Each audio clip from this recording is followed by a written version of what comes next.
voice of the people.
Democracy means if you do not criticize the condition, you understand you are traitor to the nation.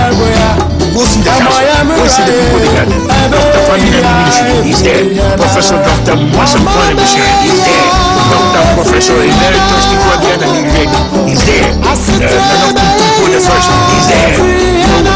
Evangelist Bishop Asorisi Kakwana, they're there. They don't do nothing for you. We have no water, we have no light. The small they build it, they can't do it. So after that, you must see the flaming ivy. But I'll build it, because I know how to build it.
Is our leaders. You remember our great-great-grandmother? You see the pen on World Bank? You see the pen on Abravo? She did. Right? You change. You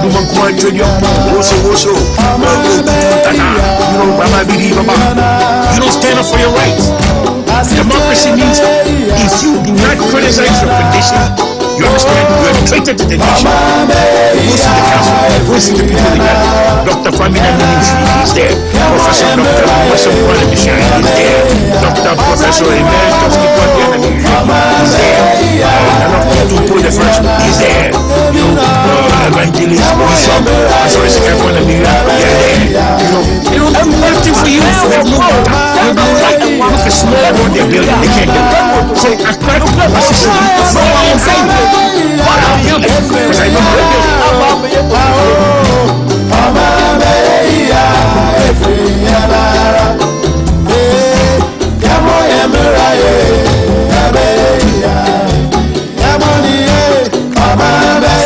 You are listening to Unity 103.9 FM.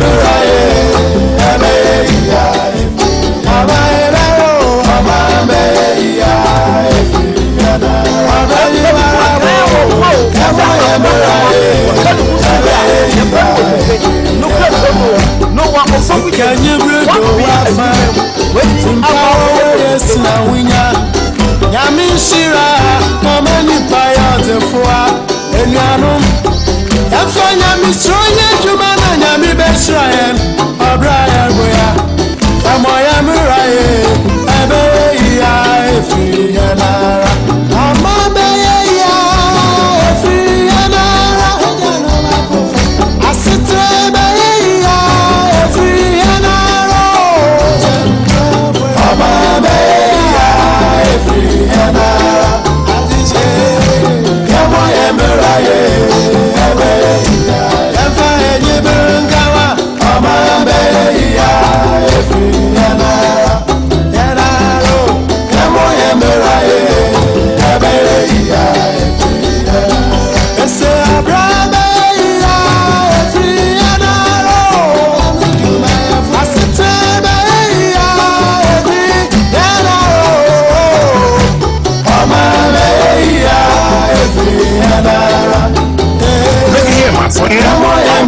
It's our leaders. You remember our great-great-grandmother? Is she depend on World Bank? Is she depend on our government? She didn't.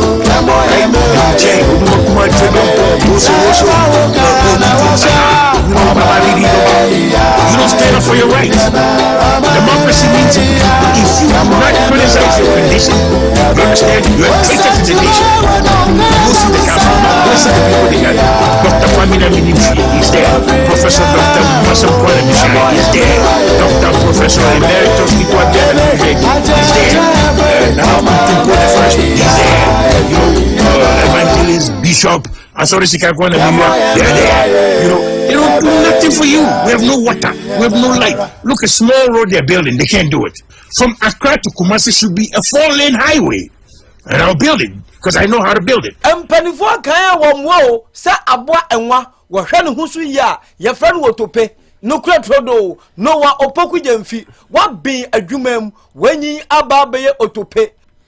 Abusia nondo aba pa husima enan ha Unity Radio 103.9 otise o man be ye dwom no bope na onim se braso se enen so ye de wanopa bro e the flagship program e wo ewiase Ghana radio stations e wa ma no nyina Unity Radio so ayato ne din anopa bosio enan ya tena se ye no bedin komo na ya dwendwen ye man I friend say Ghana home but titiro no ye bedwele ye ho na yetu ye ho efo na ya hye ye ho enkran mejire se obia pom ye Eric Kwachi ohene special good morning to you and I you abema Ken Fredericks all the way in Germany ye ma wa ha and everybody who is with us on Facebook na berema brempon asabre no pay ye Chelsea America yenim se eyawia ewo Ghana na asabre ye jiri se umpom ye yada wase thanks for joining us in fact we start for say nana omo afio pa tien kanchiro na ena ya trans ye bedin komo bebre chairman sabo so sama okokan ye no part 2 abawako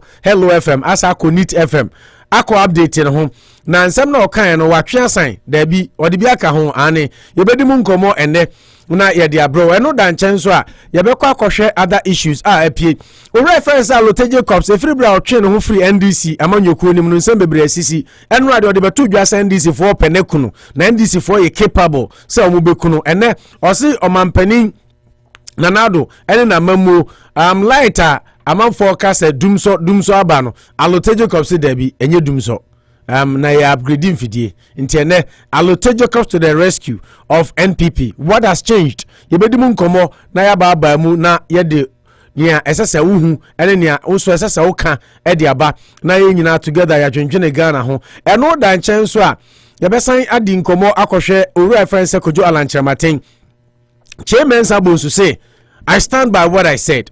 Really? Yebehwe na ya kamu nsem ka so ameda no emrante no call court nsem be no mo de tudwa ene betra ne aba audio ni bi na mo atensem a amukodi sa heinous anam committee sa heinous crime no the rationale behind why they did and what they did nina na yede bebra mo Kojo Opon Nkrumah enso akasa de afa ka so a ewuo ene sa arahosem a esi ye no ho na eden asem ena Kojo Opon Nkrumah enso eka na no dan chance so a ye behwe other issues a apiepie ewo amanyo semu na ne nyina no ye de abro as and when they come in the news. Doomso, there is no Doomso, only power upgrade. Alote Jacobs. Na ene on social front, ahonchire wo Ghana na ahonchire ni Ghana. Eno na ye behwe. Na de enti ayehwe sa story we eni se okopiem na oko minim say east no say central central regional arahosem eni say because of 2 pesos sachet water ensuo a etoto no e kan say Ghana de chichiri enya de chichiri me no sachet water. I mean everybody knows sachet water. Ba coupe ababa wo bia kofa nikunu enya se nikunu I say nikunu ni nua pani kunu ni nua ne sister kunu sachet water ba coupe anom 2 pesos no 20 pesos asese no said we see aboa baba wano pa nanim me de nyame say I'm sorry say me swear call radio say wo hwe nanim a original ho eni mfoni na wo Ghana web no na one Azuma Nelson na DK Poison kra na gina boxing ring mu a anka nanim nyesa. Has it gotten to that level say Ghana ho kira back to the point say ensuo ba ko pe 20 pesos nti etimi bu obi ama nanim yesa yebehwe na ye di aba owura fan se bo acheja akose it is madness and foolishness na okasa afa Chairman Sabonsu nsam a okokan no ho na Chairman Sabonsu si asem okokan no amanfo said esi di na tem no enye small kra o say I have received unprintable insults over my non-account comment but I still stand by my position also chere wadwen na eno yebehwe na yedimu enkomo aha Unity Radio 103.9. Of course, if you have joined us for the first time Jumadi de Brown opa bia e wa America crew your friend say WORCESTER mu fiti anopa non krompai mu ekopim eye duba don kompai mu Ghana eye 1:30 to 5:30 and American Eastern Standard Time 9:30 to 1:30 na yishia se ya dwendwene ho yetu ho fo na ya hye ho kran WORCESTER and a radio no nti na ya ma WORCESTER weather update na afi ya the sports news kakra ya boabo no de abramo na ya get to the political field na ya share social economic and political issues if you my Ghana mu aba da bia meka say we have a job to do wo adwuma ye me so wo adwuma ye say be dwendwene Ghana ho nti ye tena sese a menya adwuma no maye nko a na ye kasa nso a ye kasa with Ghana at heart ye kasa with any political party at heart nti say utie na ofi say ye bo MPP echi ana ye bo NDC echi a me ba chomane haw ye Ghana first ye nye Sam George ana ye party first Sam George de no si party first ba ye de tena ha Ghana first because ye wo me no na MPP ni NDC bi ani ho ba ye beto Ghana nti ye dwene Ghana ho Ghana ni ho a political party bi ani ho nti ano ne ye de tena se a ye didi adwuma na ye tena se ane de aseda so ema nyumako bi o madaro ma motayechi ma ye di dwumadi anopa bi etumi de bro ye de aseda kese ema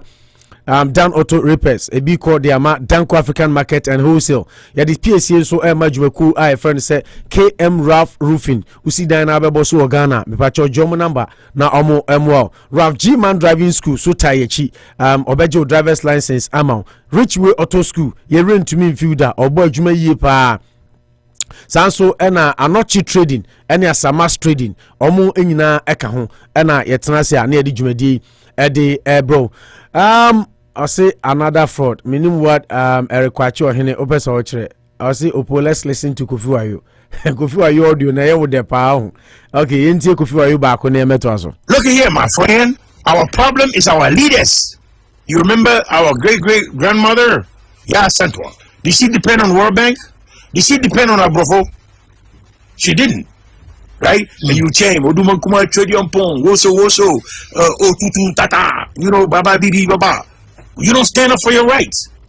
Democracy means if you do not criticize your condition, you understand, you're a traitor to the nation. Go see the council. Go and see the people they got there. Dr. Kwame Naminimshi, he's there. Professor Dr. Mwasam Kwana Mishai, he's there. Dr. Professor Emeritus Kitwabiana Miredi, he's there. Nana Kuntumpo the first, he's there. You know, Evangelist, Bishop, Asori Sikakwana Miria, they are there. You know, they don't do nothing for you. We have no water. We have no light. Look, a small road they're building. They can't do it. From Accra to Kumasi should be a 4-lane highway. And I'll build it because I know how to build it. Kofi, we cannot wait for you to come and make Kumasi Accra Highway a 4-lane. Because you know how to build it. Manucho Maganda Gaucho Margarita La Molina Tanasi. Mpemi Huasem, Worcester, Massachusetts. Yes. Manucho Akwaba Pomti Zen. Bibia Kosu. Bibia Kosu gidi. I mean, today is better than yesterday. Today is better than yesterday. It's just a mode say cocoa. Mode is cocoa. Cocoa leke. Unim cocoa leke. Cocoa leke. Ufiga na che ne o nsan be friend cocoa leke. Mode. Me minimum sanum. Ti nsan wasam the other farmer so ya. Mankasa unum bi na unim nsan dey. If you don't drink, you don't know. You don't know Hennessy. You've not heard it before. Hennessy me ba na be hu. So asking, I didn't say do you drink. I said do you know. Osiko, and I'm say I don't know.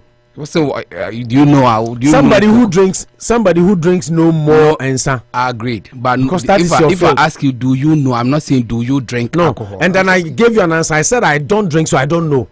Why? So you have to drink to know? Yeah. If you don't drink, you wouldn't know the varieties. Do you know Hennessy? Do you know Jack Daniels? Do you know Jägermeister? Tell me you don't know them. Yeah. For the sake of this, you say you don't know. I don't know. I only heard of Jack Daniels ne Hennessy when I came here. So I'm asking you, do you know Cocoa Leke? Me see me name Cocoa Leke. Cocoa Leke ne more de pa. And sadly, more bejuma. We be man on Cocoa Leke. I can convince you 2 hours non stop. I say we have flights from KLM from New York to Amsterdam. The mood there. There is no shaky on the road. It is any more demami. So this morning I say 2 hours non stop. 2 hours non stop. Have you tried it before? My try then. 2 hours non-stop. 2 hours non-stop of what? Flight. So high 9 over 9 hours. So at least you've been on a 2 hour non-stop flight before, right? Yeah, and I make a choice high over 9 hours. I'm not interested in what is after 2 hours non-stop as a man. Have you been on a 2 hour non-stop flight before as a man? To where? Yeah, I mean, I don't need to add anything. 2 hours non-stop flight. Have you been on it before? To yes, where? No. I'm not interested in where you are going to. I'm interested in the flight. Maybe I'll call the same. But I answered you already, and you are still insisting and asking. Until I'm busy, I said to where? You've not answered me. Have you been on a 2 hour non-stop flight before? From where to where? I'm not. Maybe I'll call the same family home. Obisa, me catch you say coming to America is over 9 hours. I already answered you. America is the only place you've been in your life. You ask 2 hours, right? Me say Coco Leke, I'm on 2 hours non-stop flight. It will make you feel like a man all over again. 2 hours non-stop flight. Oh, and Ghana, son. More de say Coco. Eric. Also say ye. Because I didn't say who there. They be what you man miss bonnet 2 hours. Obisa me say my full car, my full flight 2 hours. 2 hours. Me say me by America. Me free America go Ghana. Man, me by America. Me free America go Ghana. As a man, have you been on a 2 hour non-stop flight? As a woman. As a man. I don't know me say general. No, that's how you are. Me say me no munsa. My car. You sell liquor. You are missing the point. I said, as a man, have you been on a 2 hour non-stop flight before? 2 hours, no. 2 hours. Have you been there 2 hours before? Men full flight. Charge for 30 minutes, okay, 25 minutes. I'll answer men full flight to Crada. One full flight to that. Charge 20 minutes, 25 minutes. Never then about one answer. Men full flight. One if it Mexico never. One miss so fine. For your friend is a me still away. What shape of your friends? Me name the Dean. What shape? All I knew was they got me into the ship. No baha. What land they went? Minkai. Won't kai be Holland. Do America. Then we. Minkai. I know be so boy. Me nyame say so boy no full flight. Last time no full way. Hannes one me full flight. Go kwame Yakuto. Or no full flight ko Ghana. Or say 2 years ago no full flight ko Ghana. Go kwame Yakuto no. Now on no full flight. You don't need to know him. All he knows is that on no full flight ko Ghana. But for somebody to say so on me for flight no. He doesn't need to know him. No. So on no full flight you have to know him to know. Of course. It's not true. He doesn't know me. It's not true. He knows you, you don't know him. We're not for flight to Ghana. It's no wash that I fabricated him. Wash. Reading the message and show it to me as proof. Tell Opo is lying. I was on a flight with him to Ghana in 2018. I didn't go to Ghana in 2018. Who Ghana Tambe? So you see the person is even lying. Who Ghana? Maybe show Ghana 2018 2019. December. 2019. I have never it's even. Not true. If he's in Bakruma, I call Ghana December that. Unko Ghana December. No, I call Ghana December that. So the person is lying. I've no idea. I've been to Ghana in April, May 2019. 2019. Yes. 2019. No. I fabricate. So they say Michelle Space. I fabricate. Let's say Michelle Space. Because we call Ghana 2017, and then I went 2019. The last 2 times. So the points were for flight. The previous from 2013, yeah. But the last 2 years, 17 and 19. But why for flight there? So you were lying. I'm saying nante person about. You were 90 po. And you have nante ache. Yes, you are mama ne spirit nibi, so I can walk on the sea. Until I usually don't take flight. I'm happy you said yes. What can you see them no problem. Say yes, super na ma nante by the end abano. Say me kwa na nante ya me power and kamesenke. Exactly. Me say we transfer by we kwa de. Babo yesu de de. Me say my full flight da. Me see America wa for flight too. Me say have you been on a flight as a man for 2 hours? I will tell you what I say. Have you been on a flight as a man? Wako 2 hours da Bema wako 2 hours. Mechi 3 hours. Wako 3 hours. And how did you come? Huh? Uko wechinko, how do you come? What do you Where mean? then Aoba? Me basa say. How do you come as a man? Never hear come how do you come? Maybe can we be another say me perfect. How do you come as a man? If all you do is go back. I go back. I don't come forward. So you've not come before? No, I always go back. So you've not come before as a man? What do you mean come? I don't understand the question. When you say come, what do you mean? Where then Aoba as a man? I won't come back 2 hours. What's on call? How coming as in coming? Not coming there, sir. Coming there. Come chinkwa. Uko chinkwa. Me mama. And the way then Aoba. Me ma. At least it should be a ride. I say a year old Adende. No, I only go back. You only go back. And they have to come and see your skill. What skill? What skill? Bema ne chinkwa noko. That's a good skill. When they say me no ko we. Benaba na me mpakwesi center na we chamber man nya ehwe ni isuafi ho. What did you see Benaba? A bed, a king size bed at the center of Benaba because we chinkwa na okonko weni. King size bed. Exactly. The conversation with what has king size bed got to do with conversation? Because all you do is go back to come. And you don't ever come forward. No, what has this conversation got to do with bed? But we are having a conversation. Have I been on a 2-hour flight? No, say no. I answered you initially, say America to Ghana, Ghana to America, cry over 9 hours, almost 10 hours. For 2-hour flight that 10 hours they want to move. Bema ubeu. Just say we be different. Until 2 hours. Go home. So, oh my goodness. Ken Fredericks, Manu Chua, Najuninje, Uza. What Eric is your answer the questions. Answer the questions and stop being evasive. Questions by Mayano. How do you come? Or you always go back. So how do you come? How do I come? Yeah, as a man, how do you come? I don't come. As a man. As a man, you don't come. I don't come. You don't come. So you don't come. How many times do you want to ask that question? I already gave you my answer. You say as a man, I say I don't come. I only walk backwards. Those of us who know you have kids, you're a bit worried. That's why you're asking a lot of questions. What has kids got to do with flight? I'm a full free American and a 2-hour flight. I can't flight American. Let me say, as a man, have you been on a 2-hour flight before? That was my man. Casa American. And maybe so. When I was in for 2-hour flight, that maybe so you explain further. So when I want them call, maybe so. And I also tell me say, and I say maybe American Hano. Initially, I answered you. You didn't like my answer. I told you say coming to America was over 9 hours. Yeah. So I've been on a flight for over 9 hours. I like your answer, but the point is you've been on a 2-hour flight before, right? 2-hour flight. Yeah, flight non-stop 2 hours. What name is as a man? You've done it before, right? I've made a direct flight from Ghana to America, America to Ghana. Exactly. So 9 hours 40 minutes. As a man, you've been on a 2-hour flight before. Yes, 9 hours or 10 hours. My interest is in the 2 hours. As a man, have you done a 2-hour flight before? If 2 hours and 9 hours, which one is bigger? No, but say me 2 hours. I'm okay, maybe 2 hours and then 9 hours. Then 9 is longer, maybe. Okay, into my full 9 hours, I should know. So I've gone past 2 hours. You've gone past 2 hours. Into a 9 hour 40 minutes flight. And and you're able to come. And you were able to come. Nana boom design. What Eric say answer the 2 hours. Exactly. Have you been on a 2-hour flight before? As a man. No, I always go back You with have my been flights. evasive. 9. You have been evasive. What do you mean? Where You have been evasive? evasive. You are running away from the yes, no. Oh, I've done 9, so I've done 2. I've done 2. Okay, Obisa, me say I've been on a 2-hour flight before. Me say I've been on a 9-hour, almost 10-hour flight before. No, you can't do it as a man. It's a matra 2 hours. Man. And you'll be in the Guinness Book of Records. You've done 9 hours as a man before. I mean, say I'm a pilot. Me take flight in the mother. Oh, you're riding, you don't ride. You always been riding.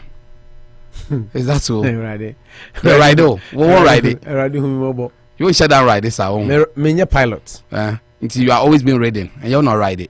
Me pilot. So you always been riding. You're riding. Riding to where? So you're pilot until you want to drive. You don't steer the ship, the plane. You make sure that you are being steered. And you're where you won't shut down and pay you. One That's how to flight in my your mom cook near Mao baby who crown on Santi. We spring grow kakra, not baby kakranti. It's always been reading. You're rider, won't ride, don't shut down ride it. What are you? Because I will be No, maybe South question. So oh my goodness. So Coco care. I mean, what one for flight I own our pilot. Me. Oh, sometimes I pilot. I'm a man. For 2 hours, I have to do 1 hour. You have I don't see a 1 hour. You're a man, so you have to do it. Yeah. Every man is a pilot. Yeah. Oh, of course, every man is a pilot. You need to steer your ship very well. Your bomb brand is all your bema. Bema no your kutre betre. Yen your koni chinkwan. What they say with chinkwan na oko. So you don't even come. Oh, your baba. Oh, your baba. Oh, your baba. Or bad there, you can't be a woman because you are your anthropometrics. Your outlook in your say oh your bema. But oh your baba.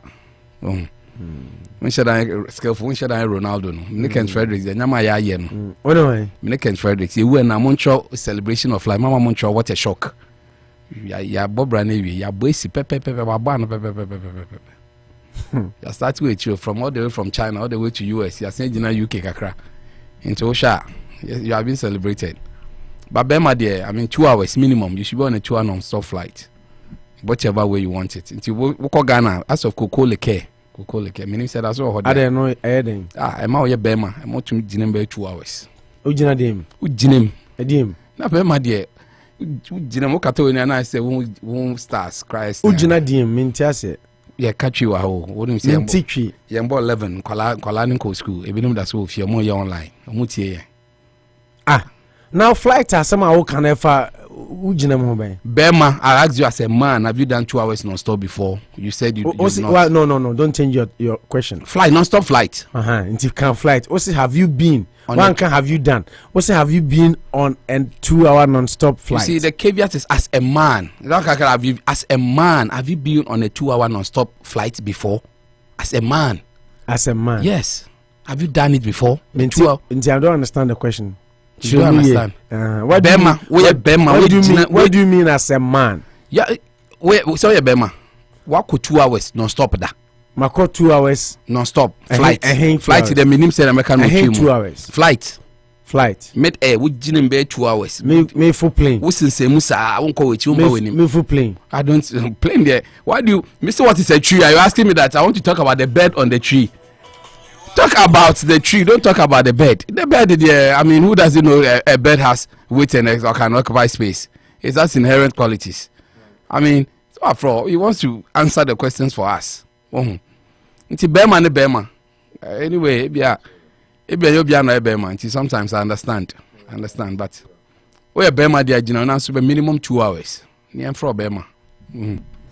The minimum for a man is 2 hours. Unity Radio 103.9. Abuja Manucho de so di na chia maka me so a blood pressure do. Anopa bi obetena ne nsenkwa no. Oba no anya nsenkwa na je se show no wa ma. Na Eric Kwache ohene ne Ken Fredericks from Germany. Yes. Mumano Mora booster. And I had then as a man. Have you been on a 2-hour non-stop flight in a one? Now Eric and so to also answer the question. Opo he's playing with your intelligence. I say Opo stop playing. I say Opo stop playing with my intelligence. Our intelligence. Exactly. Eric, only my intelligence.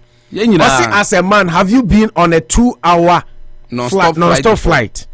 And I'm saying America Hanokran 9 hours 40 minutes flight. almost 10 hours. And I have been on a longer flight than 2 hours.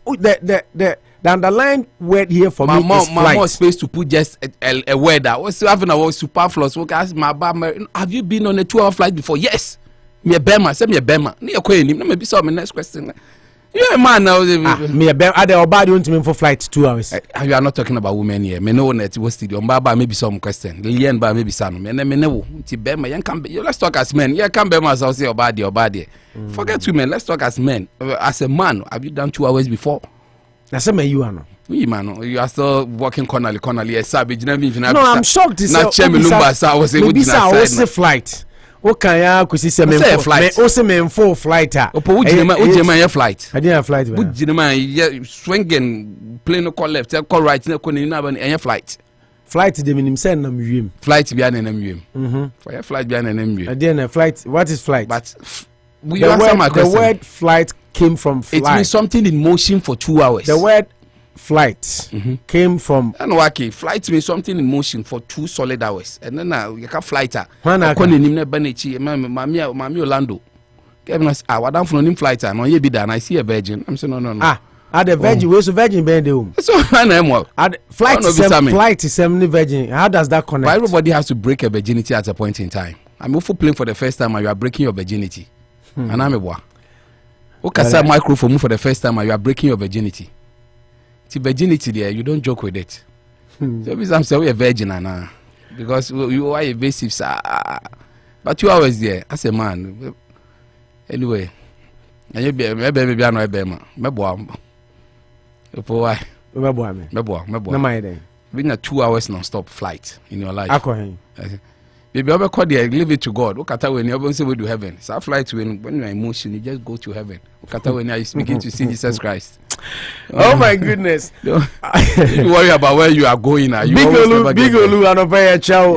It is our way. Yeah, who watch it? And there's a member my point show before. Yes. Big Olu be them having heads. I'll see you a chow no pay. I was there. Say Manucho, we didn't chow. Manucho didn't chow. What did you say? Yeah, me say as a man there, but you boka koholu. Today me wona che. So when it comes to flight there, you never lose guard anytime you have the opportunity as a man. It's a very good morning. Ken Fredericks munu nyina na echiamu. And the Ghanaian continent in the me share dance monka. Mumbrana, very good morning to Royal baby. My phone offer me a number and send me for call. I mean everything should be as and when it is. No need to me about yeah. Once men will be men there. Once a while you have to be on a flight. You have to break your virginity. Whatever. Studio that come and break your virginity. Speaking to a microphone for the first time in your life. So that the rest will be easy for you, easily penetratable. You don't have problems again as a man. So first time doing it, virginity as a man. Yeah, a lot of English. Okay. I don't know. Okay, I'm out for sending the name of Brown already. I like them. I like virginity, and it has everything to do with your show. Yes. I don't know. Yeah. When him no. I like virginity. Yes. Message like, now define. I will show now private or private message you. No, I will page you so. I like virginity as it has everything to do with your show this morning. But everything I check myself there. How trust I message you? Oh no. My acknowledge your mom share. Yes. Quick Mensa, yeah, that was it. Thanks for joining Eric. London. Eric Pacho here. Yes. Ken Fredericks, of course. Of course, you are Gemfi. Madame Nie, aka Madame. Yes. Now message Ben or the buy no. Maybe I will delete it because me there be why maybe I mean. Or say celebration of flight. Yes. Did you talk about celebration of flight? I talked about flight, and every flight is celebration. 2 hour flight, I say a celebration. Or say Manu, stop coming for Oppo. Yeah. Oppo, he has never come before. He's never come. I'm coming to him. Ken Frederick say, Oppo, you can't do 9 hours. Oh, please, Manucho is right. Exactly. You never fly more than 2 hours. Exactly. Now Kent flight here as a man, you can never as a man, you can never have a flight. You can never be in motion for more than 2 hours. Then I'm in Guinness Book. Eric Kwacho, he said, I was on a flight with you to Caladan Park in Tamale before. Exactly. Yeah, I'm grab 45 minutes. Also, you on say Eric is even supporting me. Say a flight airplane or okay. One casa. I see a flight. Plane if you come. I did airplane reading the biome. What's a flight? Now flight. How do we go to any kind of destination? Say called Caladan Park. Even yesterday I was on a flight for 1 hour. I was on a flight for 1 hour. What are you talking? Flight to be an airplane. Flight. Flight. I was on a flight with you. Yes. Many Eric Kwacho here. Yes. We were on a flight to Caladan Park in Tamale. But I didn't see you on a plane. I didn't see you on an airplane behind you. He was on a flight with you to Caladan Park in Tamale. Yeah, and about 45 minutes. 45 minutes is very normal. Very normal for men.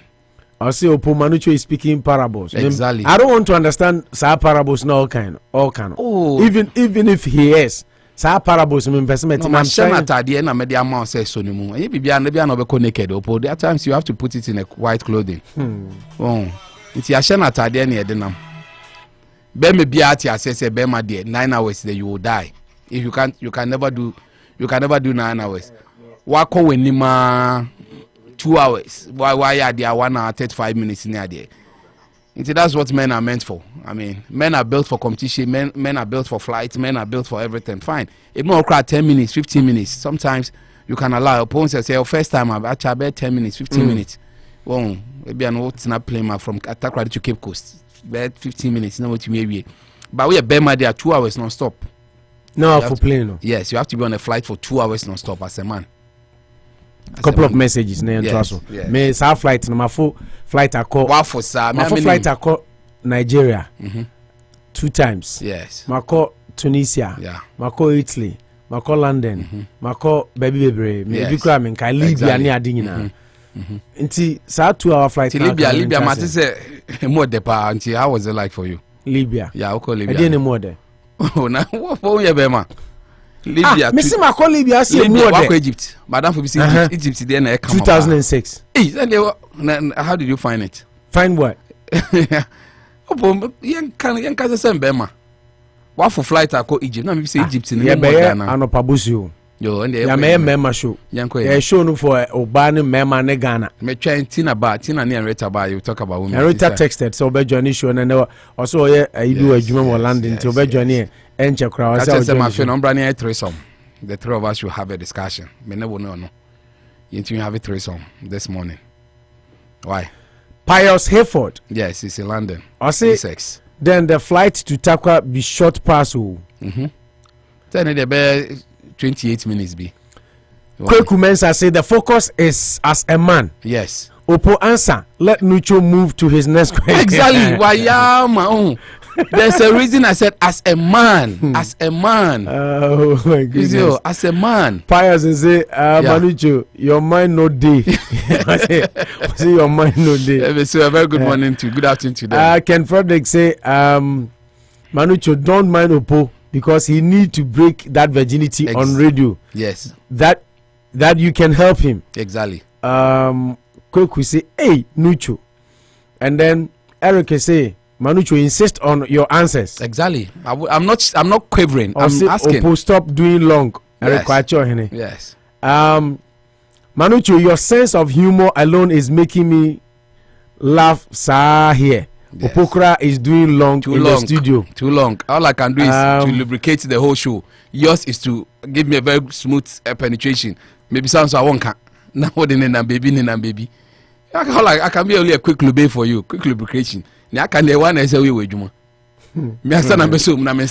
Also, stop playing with our intelligence. Exactly. Okay, I consider the food and medical.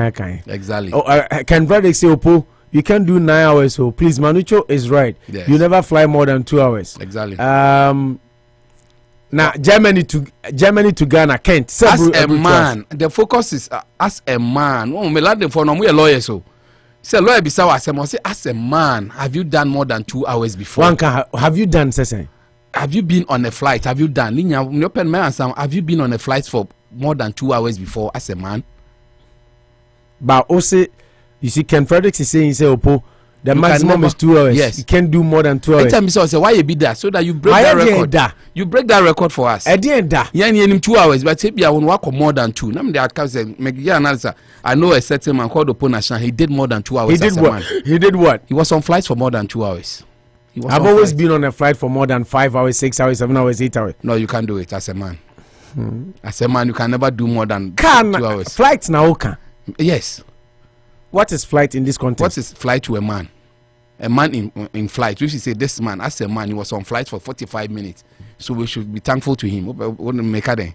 My full plane 45. No. I'm not interested in plane. Me say what is a tree? What say birds sit on trees? So I want to talk about a bed. I'm not interested in the bed. I'm interested in the tree. The flight 2 hours, man. Yes. Maybe go on. Forget the rest. And kind of the man fan come for. I'm going to boy say mine. Nana Boateng is a good job. Nana Eric Osi Manucho. Osi Manucho is speaking in parables. Yes. Osi Opo, read our messages to Manucho. I mean, kind of just a friend is saying, Onya motivator. No vanko. I'm a pen no cry there more there. Pass a man there, you need 2 hours minimum. What do you know about Danko African market? Near where make up na hosa enye airport. Make up pay bibi ama. Who here bibi? Na ho nye airport. Never make airport asemo. I started. I've never said airport. Enra. Sam George car say. Say who call. Ningo pram na Kumasia. Ono Kumasia. Uhiya car. Democracy ye kwan no. Nti ono de. Nti who can flight asem. Danko airport. Yes. Airport aminimini Logan. A very good question. Won say wo kwa flight no. The kwan no ebedu be na why rough. Nti uhiya some special ingredients we cocoa leke no akwaje bitter wood. Waje kan caliber na they are one na chese which mean smooth a flight. Ade no ebema. Pobe jinim say bema. Man called Danko. Now see we chia na oko. Me I'm interested. I think guys should be asking you that what do you mean by we chia na oko? Bema won ba we ni mo ko we chin ko. How do you do it? How do I do it? How are you able to go back as a man then you're able to come to your final destination? How will you be able to get your destination if all you do is to be going back? And Rason said Chelsea Bobo and Toss, right? Oh, yes. Chelsea did well. I mean, he's holding high the flag. But you're in Toss. I quite Obien who said, you didn't answer. You're only being mischievous. But so they ain't also. answer. You are playing mischief. How? I had a lot to tell, but because you are not answering them, watching me better to so. What do you mean? I don't even As understand. a man, have you been on a flight for 2 hours before non-stop? Yes. No. I mean, I don't cry here. 35 minutes. But now, man can be sure say you are still on flight. Mutiano Pabuzi Unity Radio 103.9. That is the humorous part of the show. And Obabia Abrante we were the blood pressure do Brahman for. Na asemo Big Olu see you back up. You is on here. Yeah, I never can. And you who watch it and say about. Yes.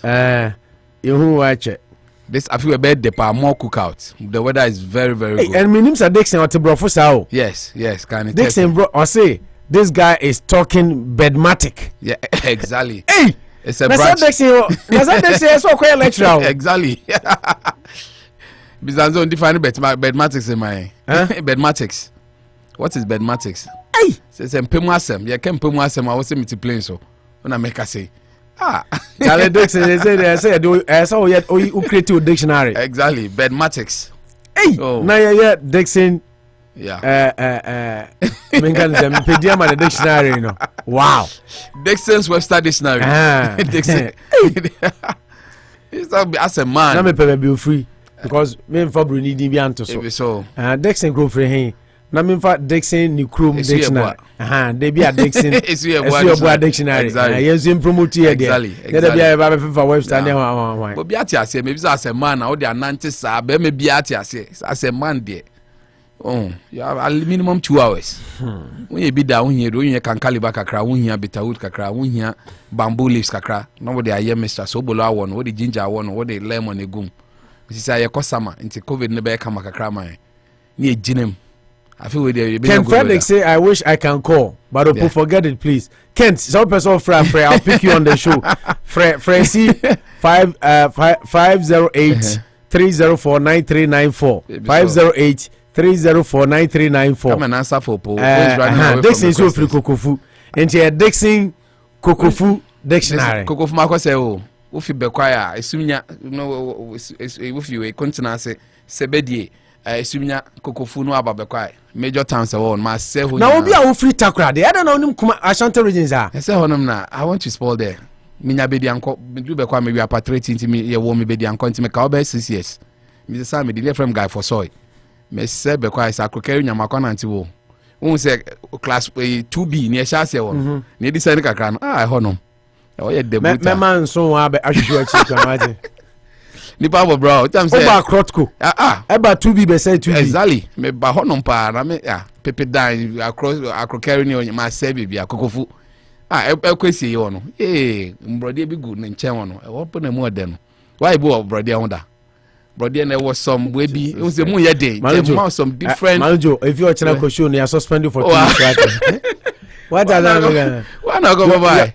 me na mko body ho opo so why bi da try it on a plantain tree opo me say suspend you for 2 weeks one day come thank me be me bia brode be ne fie bi on try ba ko pe o show no Kwame Sefa kan ne dankwaku yeboa asam ne dankwaku yeboa ne Kwame Sefa kan o be kokro ko mo transfer mo yi tankwa concert sa me de no krawum kokofu body ho na so ka kokofu na na ma me sa images no memories no se body na me kan Dixon say Messi Dixon Tebrofo yes o say no born krum na me kan na me o say you are talking bedmatic exactly and I'm say o Tebrofo nti ni din ba dictionary na wo kaka hwan Webster yeah Webster Dixon Webster dictionary na say mempe because you promote to Ghana exactly nti ebe no Dixon be be free kokofu dictionary no bo kokofu me kai ne mama ho no be kwesi ye wo no na me kai se be ma dia at least try it on the plantain Dixon me kan che say so afofo a enye ne krom kokofu de masel kokofu de masel papa it's a nice place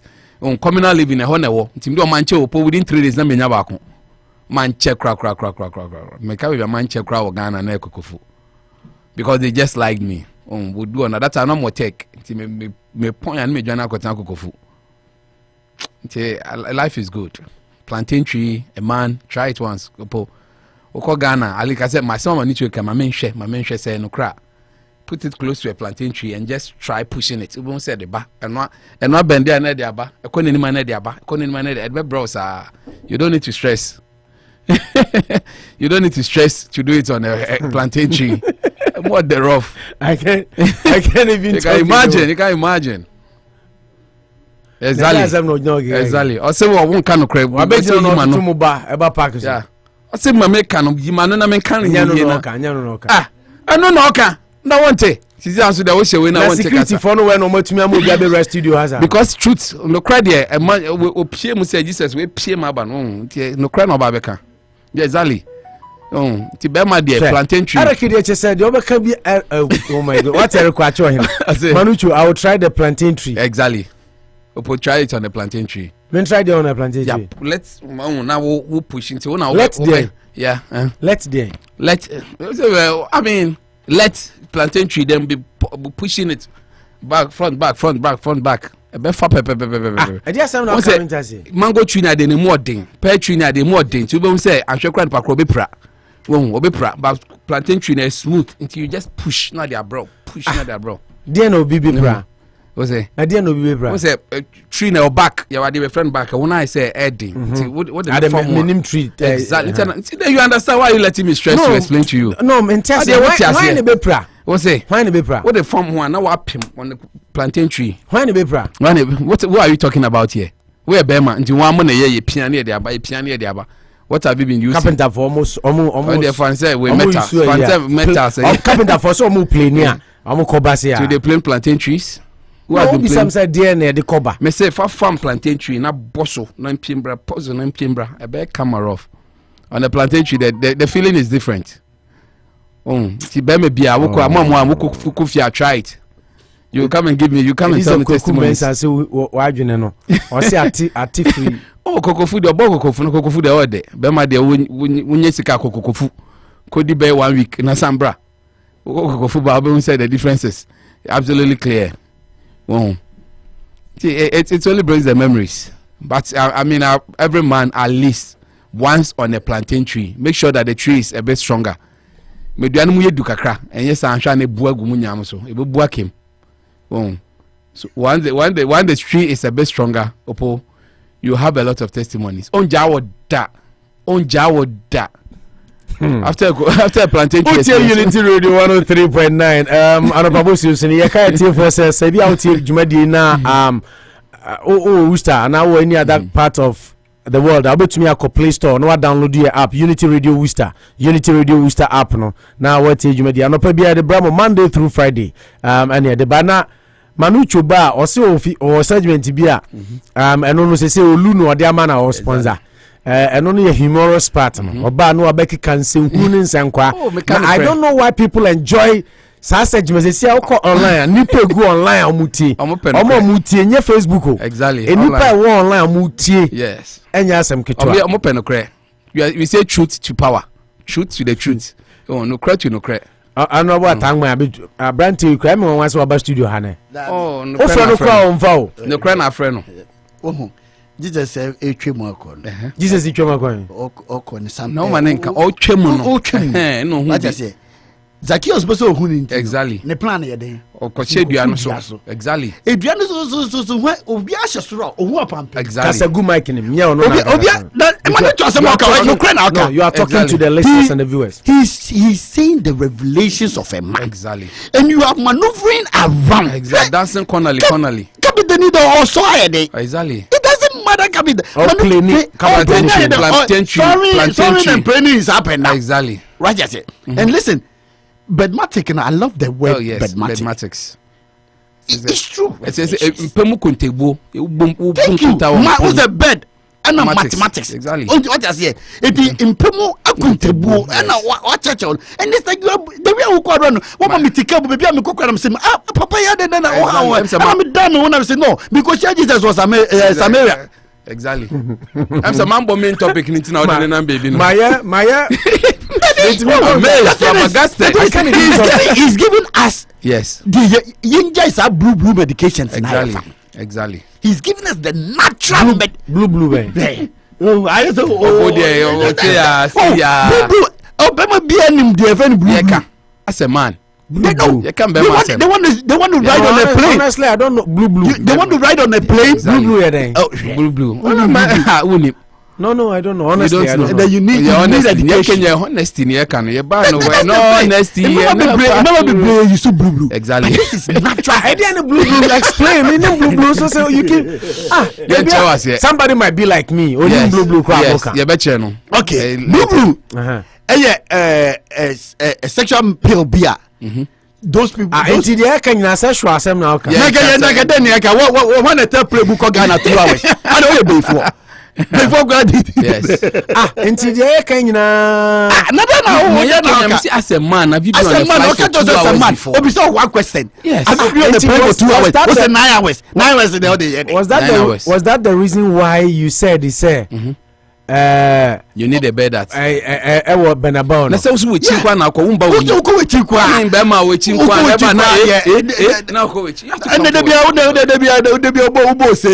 And so wait, no, or child medications are over after 2 hours. No, me de Bema who. Yeah, I don't think you're sorry. No, Bema who. Sorry, me de Bema not to my exactly. Bermesia. Mummy no more piano boy. Bermesia and come on.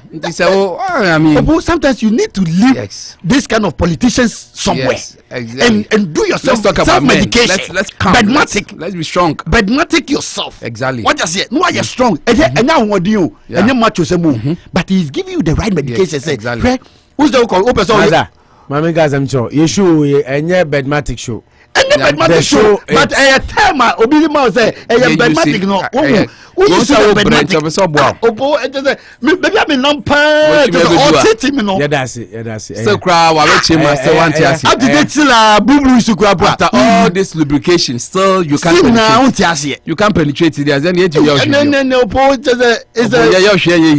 Upeja da 100 medasi na so anya bedmatic obe journey show na bedmatic ntina buy say the person wants no you haven't answered my question answer question bedmatic I'm here but the question is who answer the question now you answer man I work 2 hours that 2 hours I refuse to answer. You refuse to answer.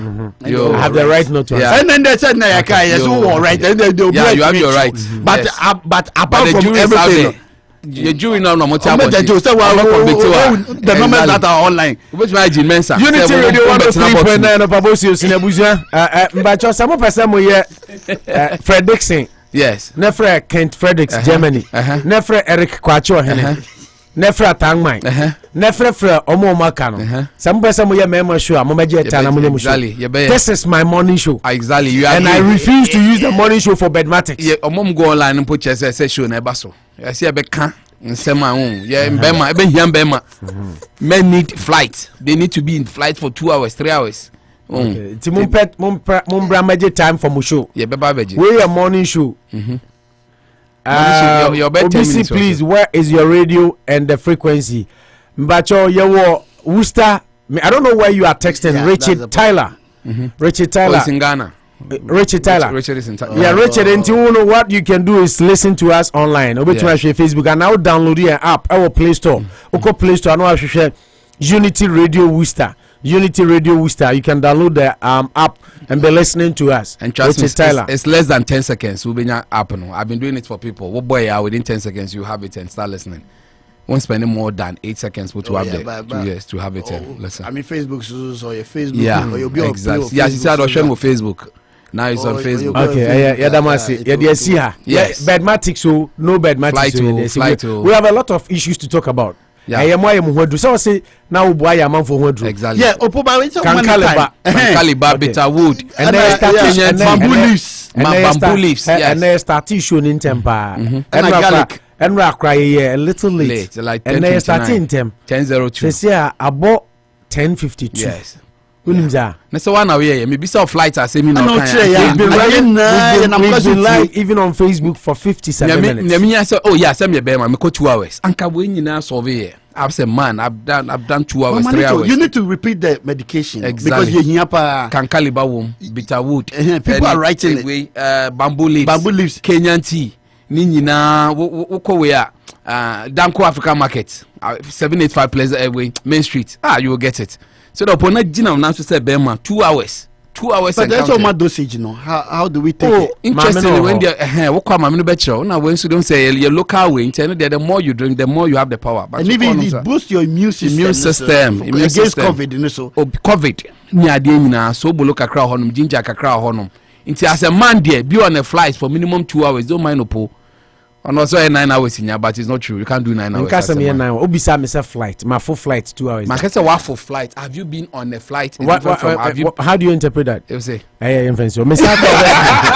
You start all over again. I don't want me bacho. Me sisa. We ko jira nsuano say mamu water fi so ni ba ji budwa na ye me komechi. Budwa na wo yin ko ya onim say baba.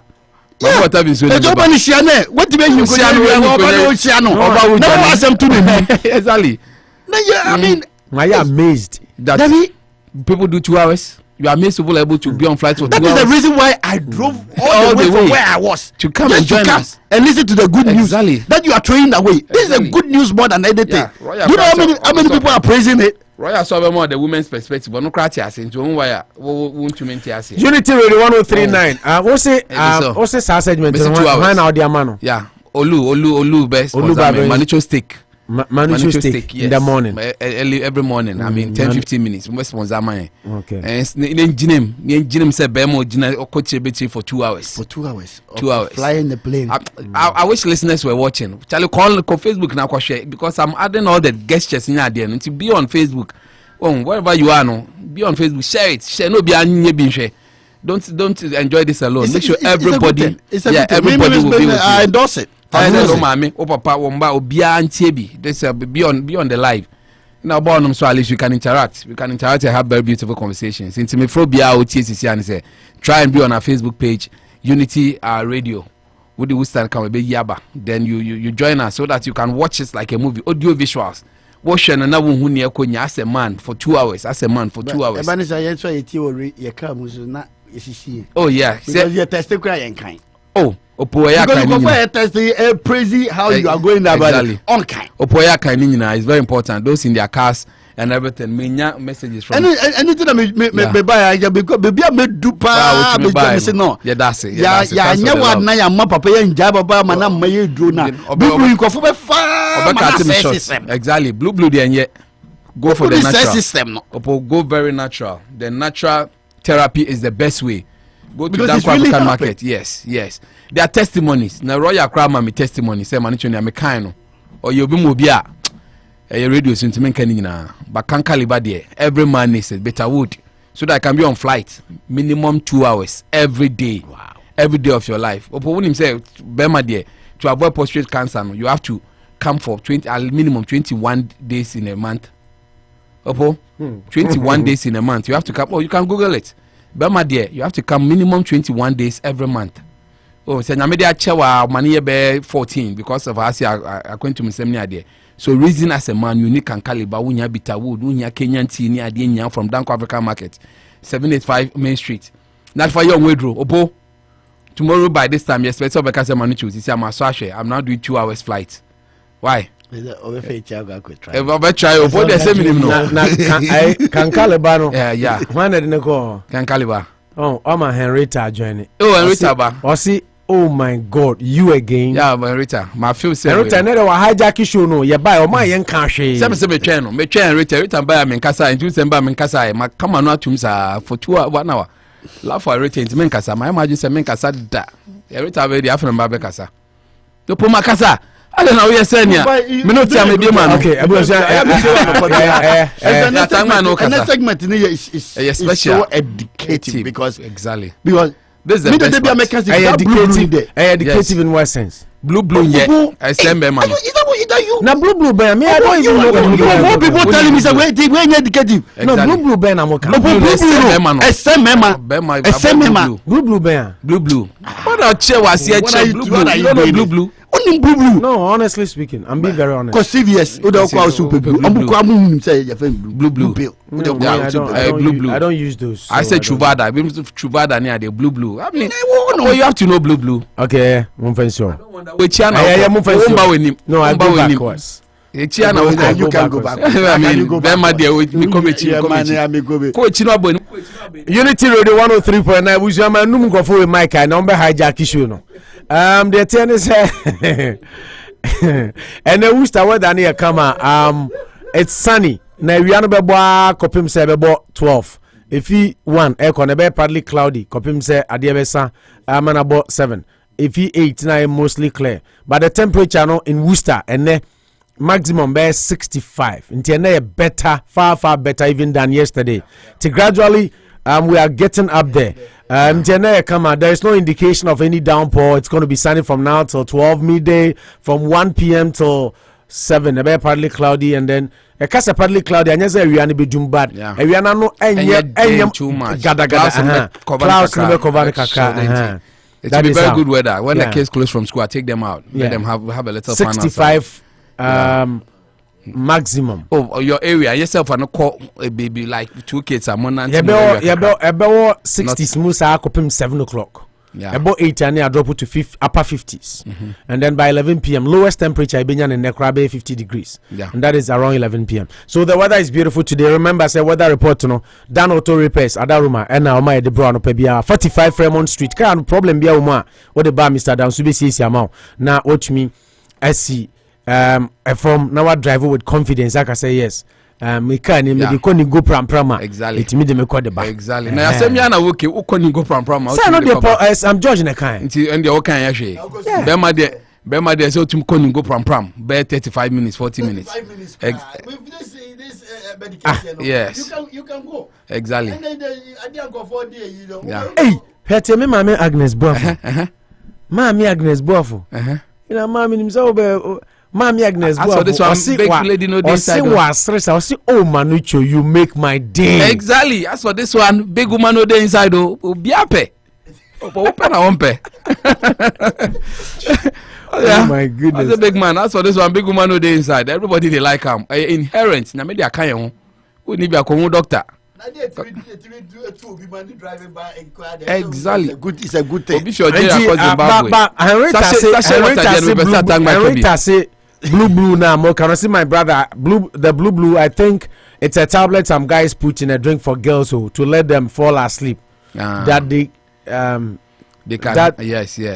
Oh, okay. And also, you can blue, yeah. You can be my dear. No, no. UK dear no dear the dad and ma. I want the power. So no, me chem. UK dear no me the dad and ma. Dear the far power. You the far level. No, chum. We are now Ubada Nani Awari show. It's just a humorous segment you created. You are overdoing it. Yeah. Overdoing what? You can't crash overdoing. No, truth is one. Me say more per time, Anna. Yeah, per time. Okay. But sachet water at the end of the time by so many KB. Aquana sachet water. And no social. Yes. Social commentary. This one is more than social. But just that I agree. Yeah. I'll try better also. It should be 2 hours in the yeah.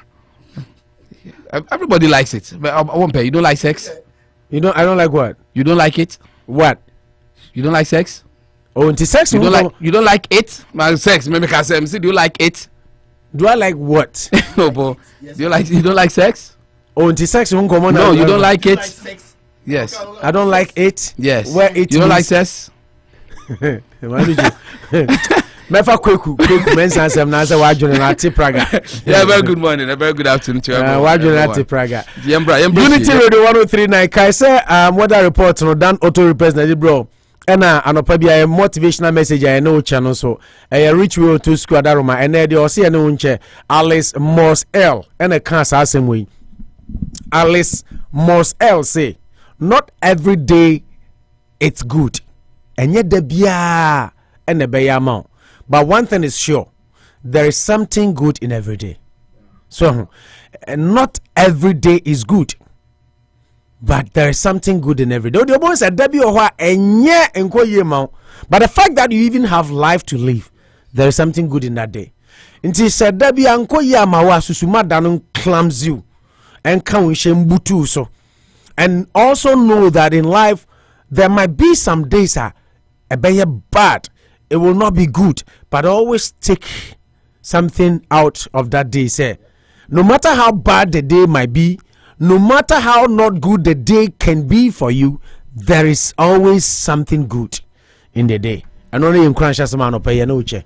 Manucha wasted time in 90 only stick in the motivational message. Oh, but motivational message I say not every day will be good, but there's something good in every day. Every day might not be a perfect day for you, but like you're saying, there's even a good in every bad.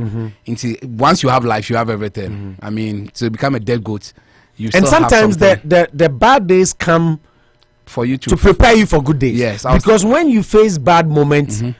And you go through those storms, yes, and you are able to pull through. And just say you have something good in you, and that should even make you happy. Exactly. Until when you see, say you have extra strength that you did not even know in you it prepares you for all the other days. And their testimonies, everyone my woman and what did until when their parents are no more, and I say people say their end becomes very bad. This one of best struggles until I saw planting seeds by the water now they are them that storm be banner. If you are not careful, you lose everything. So the harsh moment prepares you for the best days. People say, if you don't know what is good, bad, you can never appreciate what is good. So once you are alive, you might be going through this moment. No, not at all. What is good now? No, not at all. Once you are alive, you should be. There's something to pray for. There's something. It's like faith. There's something to cling on to. Remember bad days over you, so that once you quit, you lose everything. But once you have life, see every day as having something brilliant or smart in it to really make you have a good life, and life will be good. Yeah. Quick one. You see, there's something I used to say: zero is just a number. Yes. It's nothing. Yes. But zero can change your life, positive and negative. Exactly. Zero is a number. Yeah. Zero is just a number. Just a number. You know, we call it just a number. Just a number. Because it's zero. Yeah, nothing. But zero can change your life positively or negatively. Yes. Because if you somebody writes you 10 and you add 0 to 100, it's 100. Yes. Before you come from even 10, 11, 12, 200, you know, it's 90, a big number positive. 90 moments. But you use 0 if you need the question here. It's one. What is so the brain? You know? Yeah. So as he's saying, the position, zero. The position is it now. It is a day no. It is a day no. There is that a day.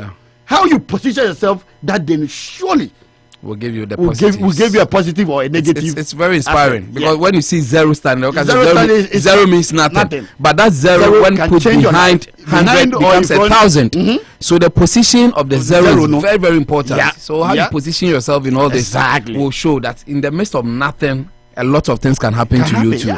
In the midst of abundance, when everything is good, you don't even appreciate what is life, and you make a lot of mistakes. So you see every day that there's a good in every day, at least. In every day. Just like you are talking to the boy on, he was having bad moments, but here having this conversation, a different thoughts, a different feeling altogether. That you know what. There will be storms, there will be bad moments, but there's a good in every 24 hours. So take the best, make the best use out of it. Okay, so that is the motivational aspect. Remember, I said motivational message. I know Pebby de Bruno. I Jumeko friend say reach you to school, and now we are down so. Am I the weather report, bro? You kind of amount, and your social commentary point of the show, Manuchu Afrawi. But we begin with our topics with one story. Yeah, Kasa Ghana, Yedin, Mami Misa Manuchu. With regards to this story that we have, they started a program and ne. Now, Oko Aya Ghana, Manuchu, in some neighboring, if you part of Ghana neighbor. Yes, Ejumako. But all the negative stories this week and last week, if you area close to area, central region, western, central, western. Yeah. So the once you are central, just like Kaswa is in the central region. Once you are Ejumako is also in the central region, and it's a bad story to know that we are talking about 20 pesos. Minyan dollar equivalent, to trust me, 20 pesos is less than. Okay. News news article and send the date saying 8. And 8, yes. Lady beaten by brother-in-law for taking 1 sachet water without permission. A lady who has been brutally beaten by Sister Kunu. So we yin so bako, nin so bako ano. Manujo, the whole story no. Na me person me pick it, but I picked it for some reasons. She show ha ho. Ya na to da, me kai set time na NDC was no. Na NDC for atangma mu nyina no mo fi se bia ya support MPP and I say ye show no towards to favor MPP. But MPP bas and unfortunately you were not here. Time I ever preaching and you know. Now ni ha nipa bi kra ba Mr. Dansuma mo ne me so pona say ubo MPP echi ubo MPP echi. Ana me biza mo say si Mahama ne tia kunya so ana. Enye Mahama ne tiso. Kufado ne tiso. E Kufado she Ghana for bo.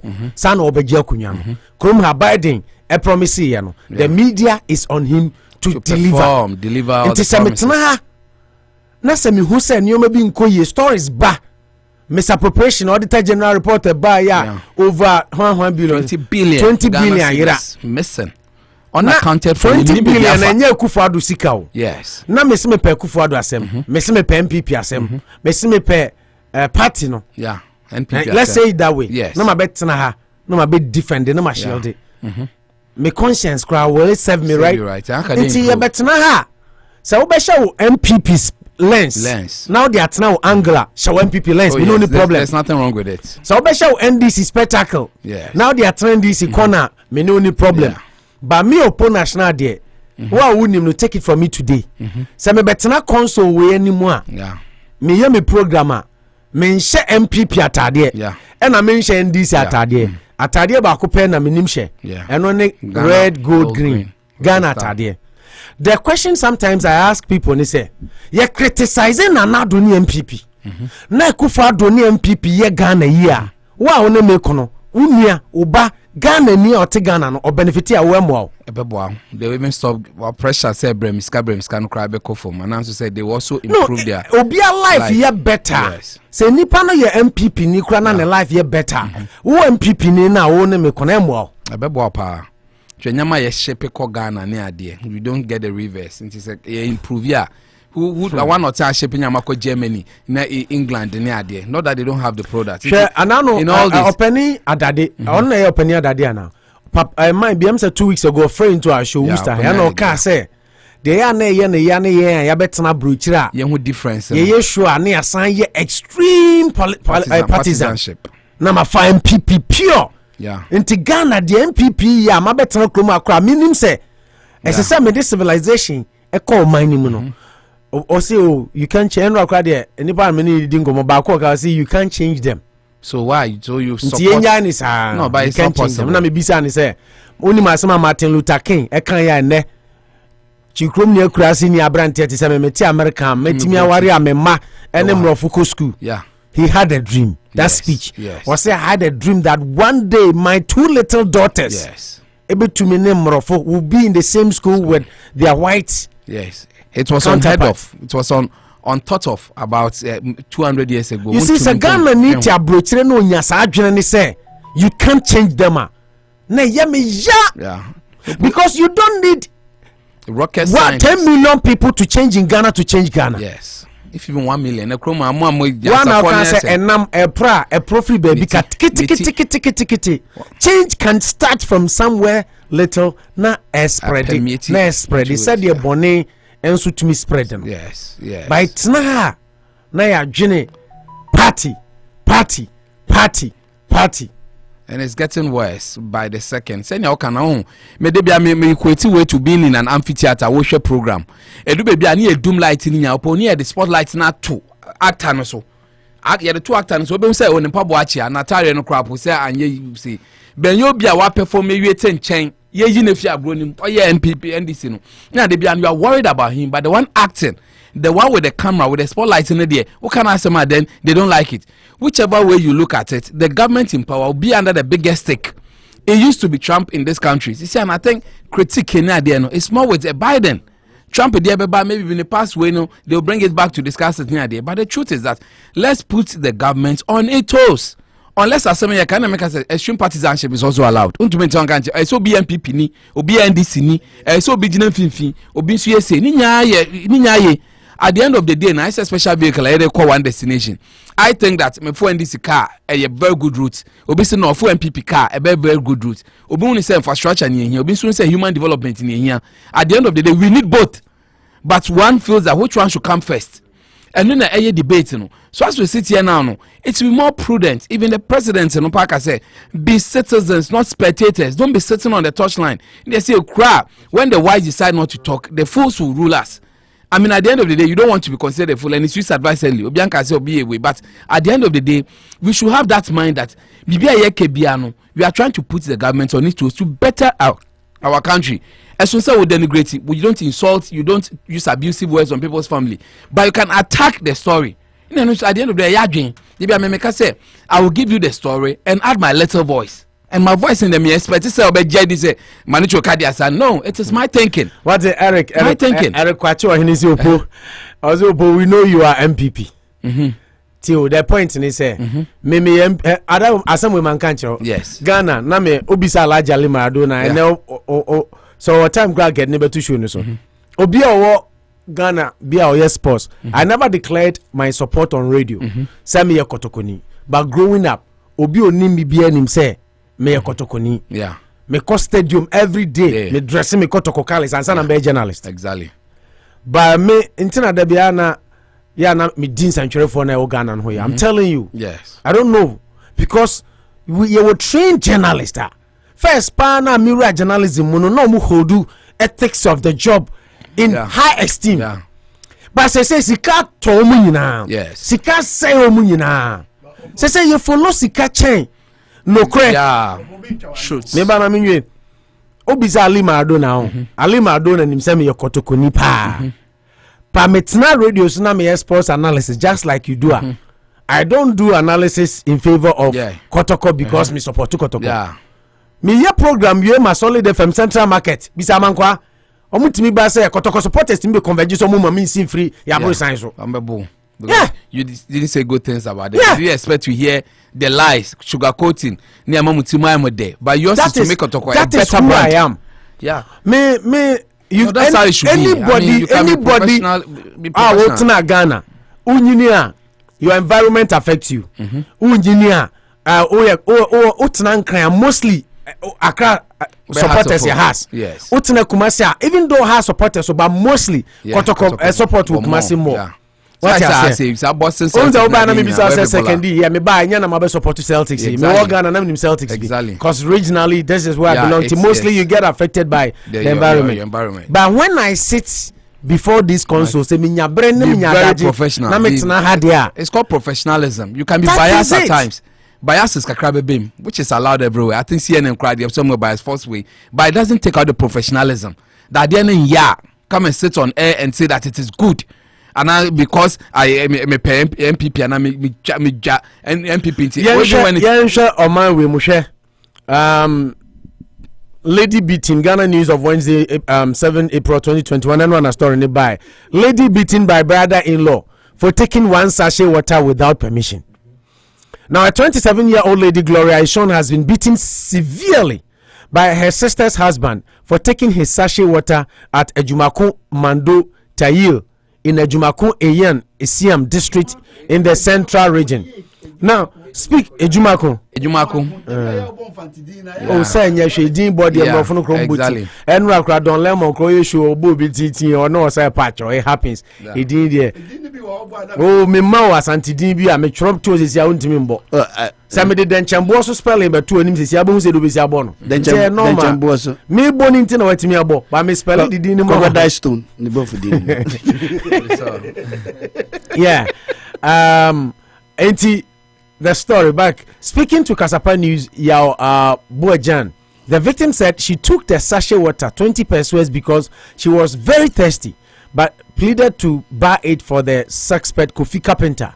The infuriated from the suspect. Yeah. For the suspect.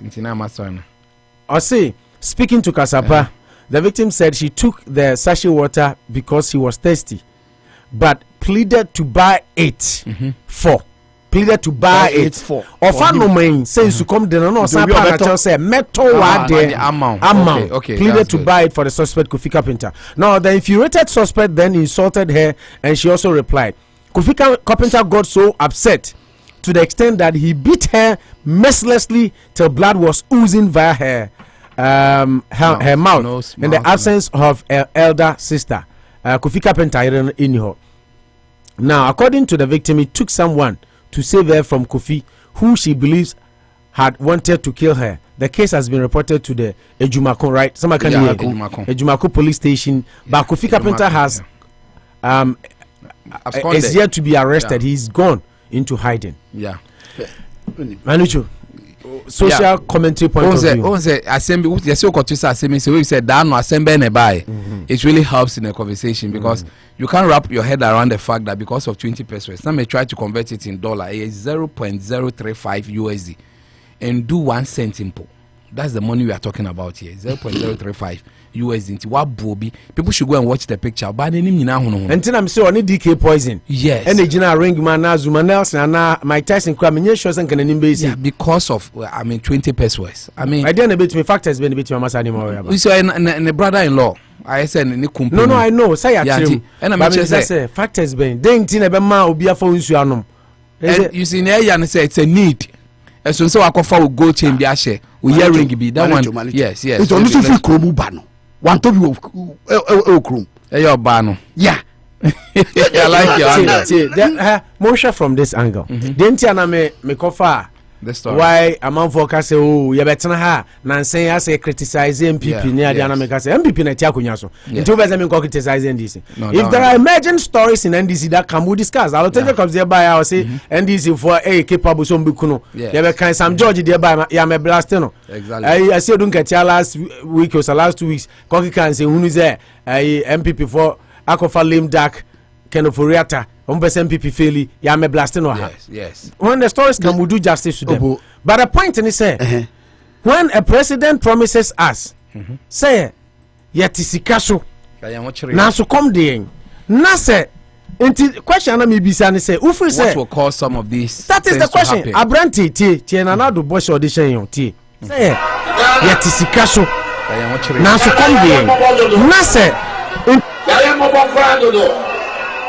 Yet is the castle, and so I come there. Yet is the castle, and so I come there. On your coupon, the Kwana Meba, yeah, Bandia, Mother Sessa, Sunday,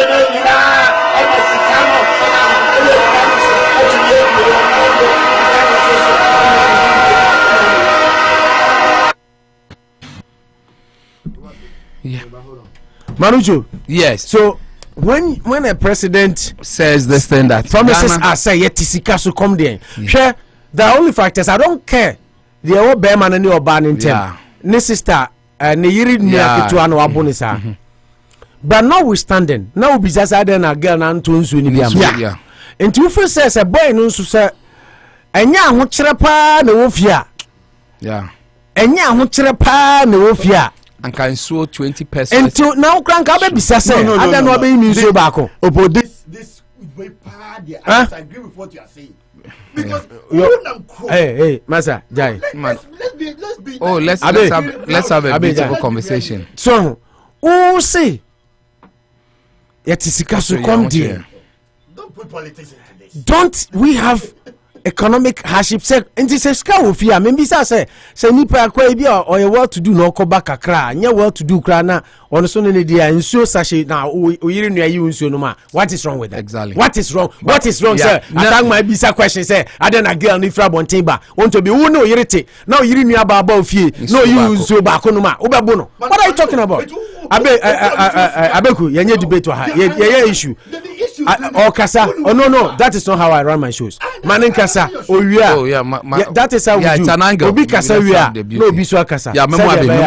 You see, me coming from Ghana, me mention there. I want to honor because a sachet of water about 20-30 pieces. I agree to the 50 pesos, and it is not easy for people. We shouldn't run away from that fact. Unisika tangma nebi. Yes,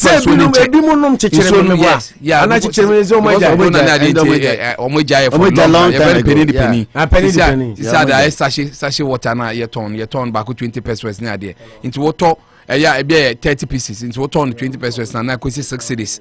Then the person or turn 350 pesos and when 150 pesos as profit. I agree that in principle, I agree to your point to some extent that you should also have a way to be responsible. You don't go picking somebody's stuff, especially maybe when you fight to be that. When I'm to say, and yes, so now never cause way.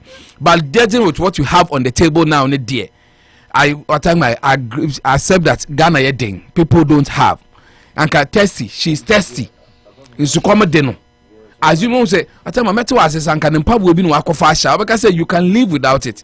But no matter the problem you have with someone, say in so what things one no me good mono, way. I wouldn't base it solely on say I want Chirentina or no. But the reality is that sometimes it's appalling and it's very shameful.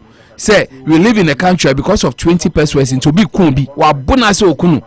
You see, that is where some of us feel that no matter how much you hate somebody, I'm not sure a bottle of water until it will be baby. It can happen. I'm not saying it wouldn't happen. Maybe because of 1 cent into and then I wouldn't say it can't happen. Only 1 cent. You know, say outside there, outside there, somebody is out there. Yes, I want you. Yes, so the reality is that there are various factors that can lead to this. But me personally, dear, I find it very shameful and very appalling that because of 20 pesos, somebody will be here one more. Me share from that product no fine. Was it a need, a want, or a necessary thing? But so you need. No matter how much you hate someone, in so you need you shouldn't go to that extent.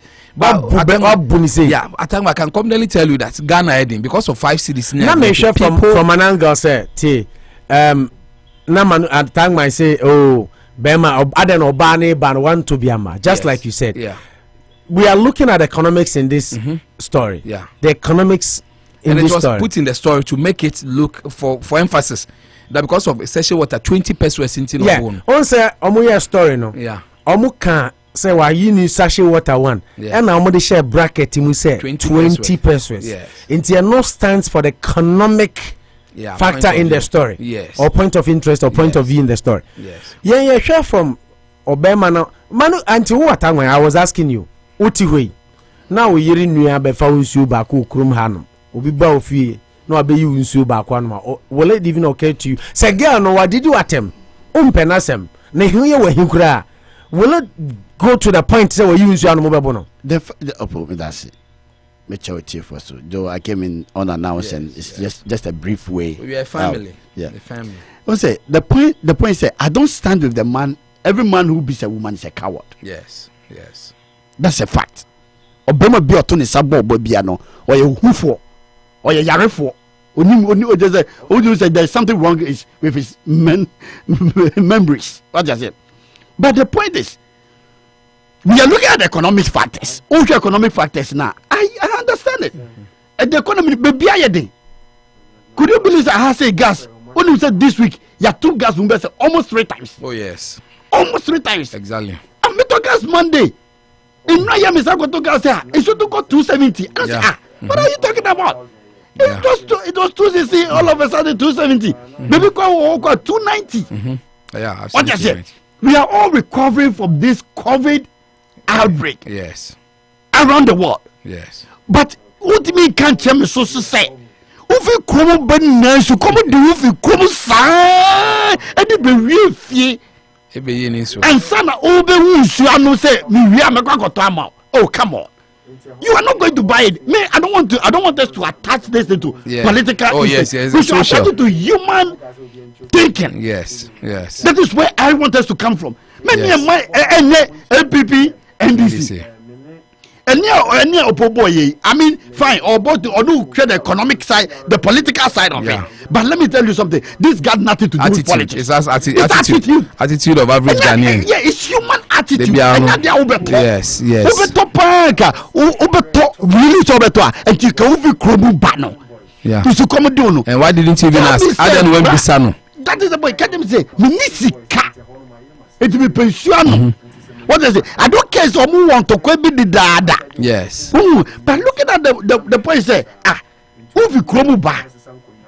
And why you? What about the family issue? Yes. It's just be a copy out of those or the capital, the capital. Yes. Baby, fan of the alcohol, the New York, the Libya with into our train, concrete in the you know the show goes and I think. Nabo, About the fan of Casino, who said dinner them, we do at the woman.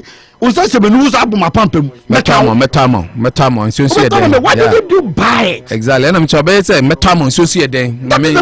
is where I'm coming from. You politics, MPP, NDC, gimmicks, in film. You look at the how human think, the attitude of it. Yes. The phrase of the whole story. Let's look at it. That one I agree. They always want to gain. Be the Burma, China. Yes. Then Chile say what boban. And then so is and all boban. Batch on the chroma simple they big issue. I disagree totally. Or your man before is like he is not worthy to be around women. Human being simple. And now let's look at Akoko communication within this sector. Yeah. I'm not looking at the political aspect of it. I'm looking at the attitude towards one another. Yeah, exactly. Communication aspect. You should have asked for it. I mean, that is the point. Maybe sir. Yeah, no. Maybe if you bad minister, my before you. Malucho wefu and I will kasa o brapping in pacho. Yeah. With the man me replace him. But say who can I say that it's just your day. That kasa ye kasa don't say. Yeah. That can kasa don't it can provoke you. Yes. Just the word within I can kasa no. Yes. It can change just as we are saying. That way, man, for some sheshe, na say girl no unti no audio wan ka say nsuosu ye there. O say no, o say boy ni didi na tem. Yes. I not reply. Right? Men jatem. Ye di from. O say boy ni didi na tem. That's how he talks, I mean. Yeah, o say boy ni didi na tem. And ono so ka bi kire no. Thank you. But the enye ho ne ye hwe yen ka say. It's an aspect. Say ye girl no ayade boy na ayade o. Boy absolutely he's foolish. Batching is nonsense. But yeah, besides the question, the economics we are getting from the story, and he say Abranti. So Wosika, I was coming so didn't super panom. Girl, you so Wosika, or the beton so you know, yeah, well, and maybe a manucho can say basic things in life. Yeah, basic water, food, shelter. Yeah, I was coming to your point. As the economical aspect, you know, with the political aspect, you know, which I don't want to go to the political aspect. Somebody might have money, okay, but just because of food, he don't need you in his house. Yeah. What is it? Attitude. It's modern. Yeah. I don't want to look at the politics of this thing. Yeah. Seriously, but sometimes we just have to educate ourselves. Say the okay every day is there. Yeah. But you can look at any attitude part, but the point is say the amount involved also say we are young. Say everyone say so yeah. If this guy has enough water, the angle you can see from this because me call Ghana, I realize this thing. Me realize it, and yeah, intina me pick his house story. Me realize it say obi koto nsuo no more calculate. O calculate nsuo no say way for me now otwa na me bosome. Until you could clearly see sa kwa no nsuo no why then wa measure e be 4 pieces or once we benya 5 obenya bako 5 wa measure. So intention na girl na be ye free because na make say fine attitude ho bibia ho but then kwanso 20 pesos and then say even girl no crown na ni hia and then na here meeting ase no so say issue on for ni way. But also I'm something as say Ghana for attitude be on toye one person po ba be for there on one person be that o yiri nua. This is not even your friend, this is not an outsider, your wife's younger sister. Exactly. You see, but they are in the story. They are in the story for emphasis. Brother-in-law, 20 pesos, water, testy. These are the indicators. And then you forget to one thing. Reply. Yeah, and she also replying.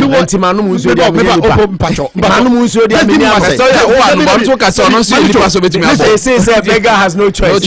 But what do you say, Opo? In this world, word. Yeah, it's sharper than a sword. It's dangerous. Yes, of course. Let's understand. It's a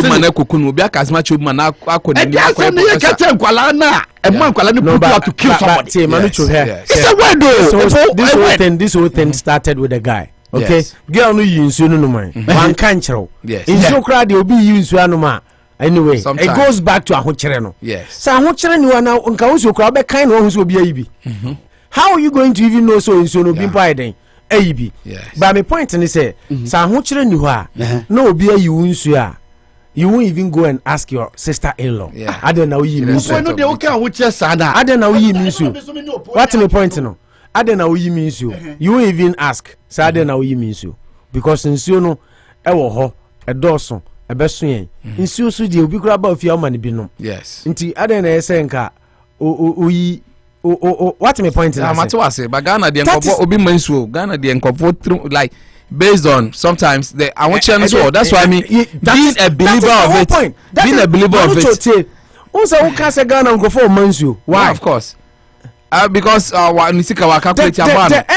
end of the story is entina now we the factors out of the story. Na many aji say Ghana web story na the brother-in-law. And now 20 pesos no more they share bracket. It is for a reason. Yes. For the economic practice. Exactly. And what's the woman na 1 to 20 pesos in t-shirt girl na nimpa me do myself can be I feel so pity. Yeah. Opo yo. Oh, and na onim Friday or Friday on. Yes. You be behavioral and attitude story now. Audio na me send them out na na be jot na. You nim say attitude or how you nim say behavioral attitude. Yeah. Because I love that. I love but there may be say say wo enough. Obi ya dey we amenyi ni say nka okra be started the girl na tem. What me point na say? Because the guy started insulting the girl. Yes. So you need issue. Yeah. He also replied. And now so na dey onyenipa. Yes. Oh, let's then I want to all the angles are really good. But and I'm just say maybe many opposite can cry say yeah, share what is at stake winner. It's the very painful the country suffering because of 20 pesos. Because of less than a cent or 2 cents. And I have say 10 cents into obia bobi say ya. No matter how you try to justify story normally 20 pesos ni share. Bracket me say 20 pesos and any sen kay significant emma do the point level say you see the point it's attitude now atang my can wo ho girl no so na no emo no e wo ho but for the guy to even start asking him and arguing and insulting say no be him so 20 pesos anom no we should look at the economics in this story. Economics in which is good which he accepts but he also wants to look at another side. Yes. Say and which and I make say we are all going under this COVID recovery. Yeah. And I'm here because Masa Ghana. Also, the higher example, but the truth is that I say 1 hour of work for even Obi Uncle school that bet me out to bed 2 gallons of fuel. But listen, but Ghana, 2 gallons 11 cities. I'm trying to show 2 gallons of fuel. But when say, so people for car say, oh, me to ade wa haba.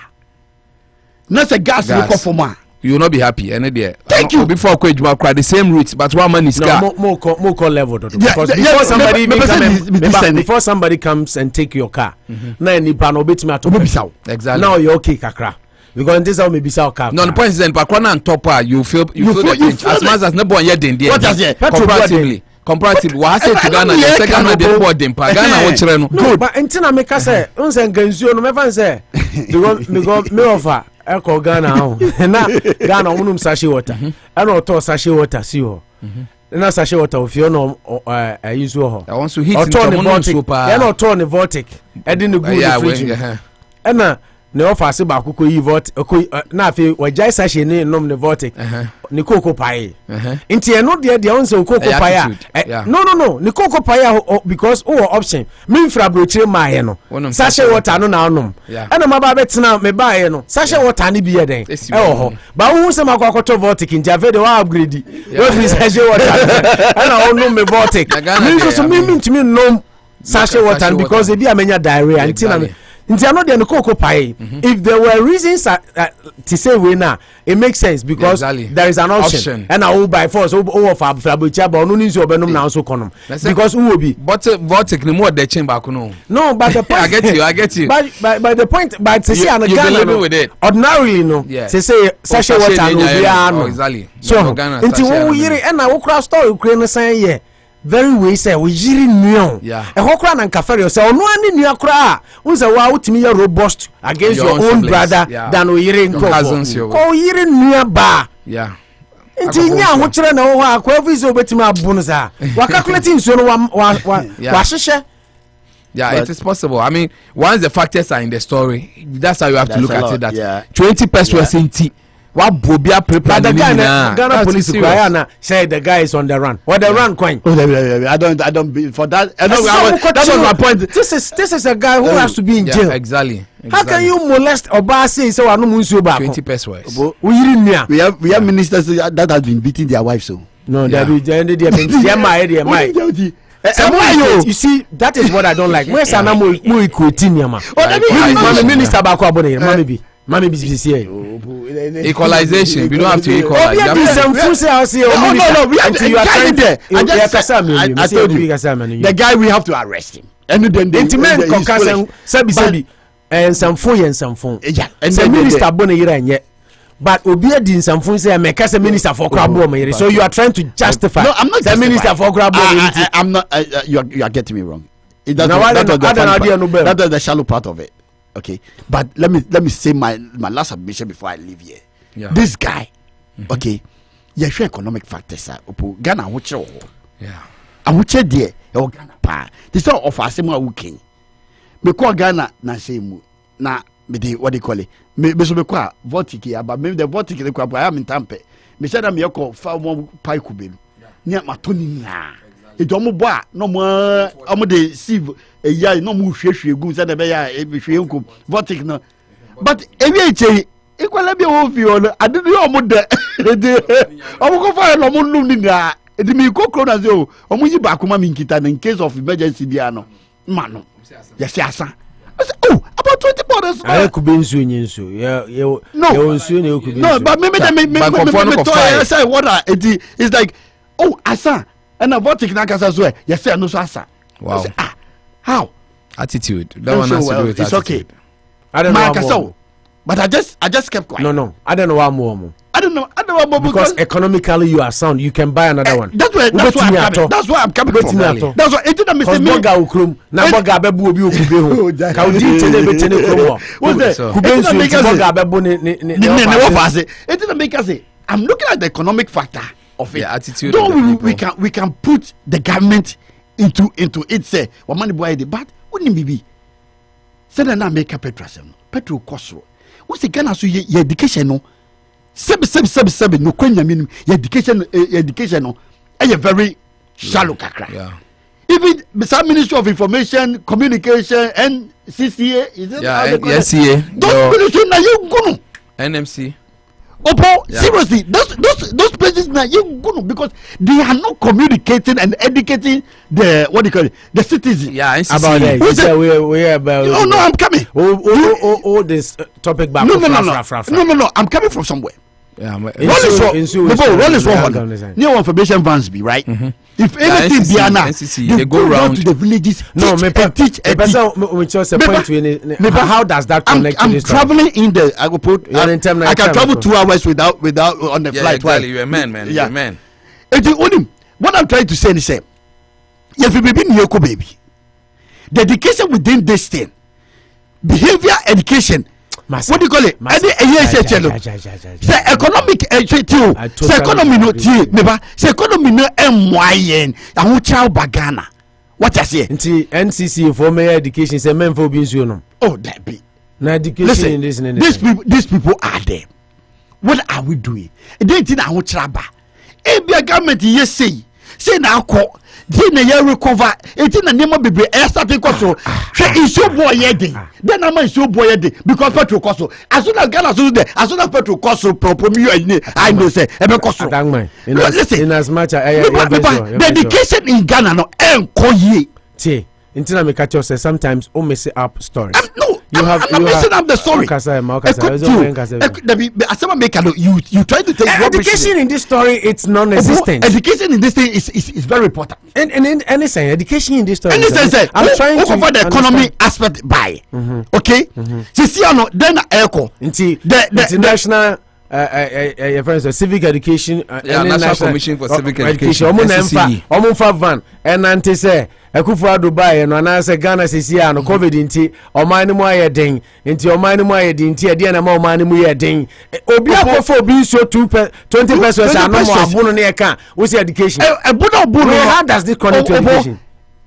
The education factor of the whole thing Ghana yeko enimu then the buy issue boy ayeden. Yeah. Education. Okay, bisa o calculating the issue. Yeah. And what on the issue, right? No, I want to understand the education part. And I make one say we calculating issue, okay. We calculating issue. I need to calculate here. Civic education, but no more education on what? On what? On the economic system of the country. Why is it say nyama bo day? I didn't think Ghana ye ho chiri.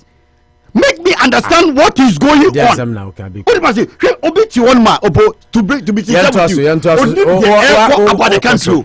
Only the echo. Hold on. There are some topics who care about civic education responsibilities as a department and as a commissioner. I agree with you.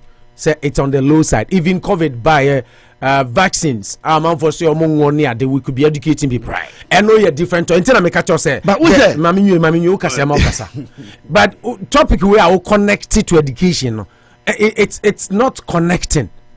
Obi akofa na ni kunu nsuo the brother-in-law nsuo sachet water bag. How much is it? How much is it? 20 pesos. Ama wa buno. Ama na nimu aso ana ye ka wahwe be meba behavioral point of view attitude na ana ya hwe the economics say ahokere ni oman ni mu a obi ko yi obi nsuo 20 pesos ma ne bumfu ma ne mo no. Okay. And then you say national civic make education aspect about them. National civic education. Yeah. National Commission for Civic Education. Education. Yeah. And I'm saying, how does science you be a good Ghana why is the economy? Manito, it seems the point is not understanding me. No, you are not 1 minute. No, the economic aspect, no kind. And I'm because when you listen to everybody, especially I don't know petrol boy. Now what has that? What is going on? On a national civic commission or independent body. Yeah, and I'm some matches. And your rights, your responsibilities. That is what you do. In your commission, until America said the things you are saying doesn't connect. You educate a man for say that is why I'm here as the host. Civic education. Omo Juma and you say Mahama ti aban so na economy nye ya mo na fa horns me ba mami nwe o na fa horns e ko ka kira manfo say ensuo bu aiden aden na ensuo bu aiden aden na we I say Akufo-Addo to oman no oman mu aiden. It is not the job of commission on civic education so o na fa horns eko ya announcement eko educate manfo say oman mu aiden no that is not their job. The economic aspect na make economic until make just say that is not their job.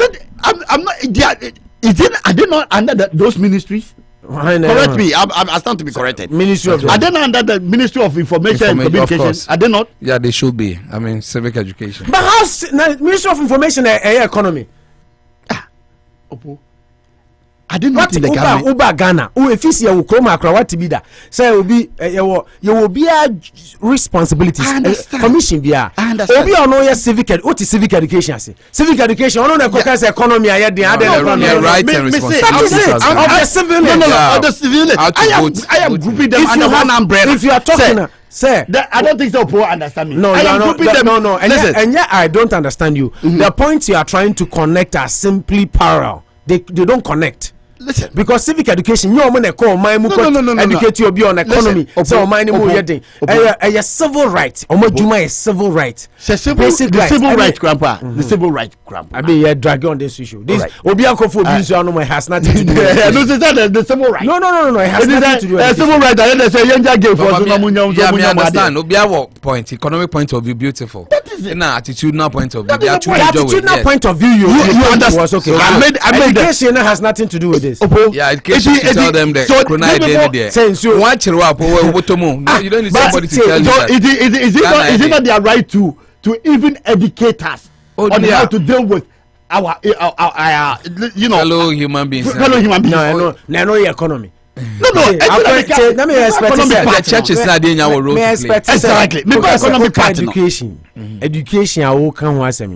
Civic commission on civic education. I understand you. That be because you are not trying to understand me. Your point doesn't hold water. I'll be frank with you. So we connect will be our now since now see national. And then you brother-in-law. Yes, no. Sister Kunu. How can he become Niku? The brother-in-law. No, and then I contact. You see, this is a Neketwa. What do I say?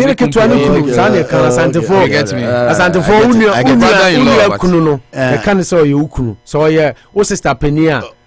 Local language, yeah. Okay, I get it. I understand it now. Now, Wakobu says, "Oh, you didn't answer our phones. You know, what's the civic education?" No, I'm not trying to say that, but let me point. Don't hold breath. Don't hold breath for the government. I buy no one a finance. Minister for finance and economic planning. I'm not holding breath for them. I don't want us to politicize which Baumia is the head of the economic team, right? Management team. Economic management team is strictly the job of commission for normal diomo. National civic yes, I don't know. National Commission for Civic Education. Okay, team for my in terms of ahunidie, yes, hygiene, rights. But which ministry are they under? It doesn't matter the ministry. Oh no, I just want to know. Me the Ghana commission. Yeah, it's a commission on its own. Yeah, are they under any ministry? From what I know, I don't think commission. Omo doesn't control them directly. Yeah, commission. Anything. What is electoral commission? Anything. Commission. Authority. They have some level of independence. Level of commission authority now. You use to again. That we said they are separate from the control. But the same even though I buy should budget their budget because a national institutions or more Juma more man are buying. It's not me alone that most somebody is out there. I don't know the difference between that commission and authority. I said they pay themselves. International Electoral Commission and I say I buy behind to interfere no. International Commission on Civic Education. Yeah. Revenue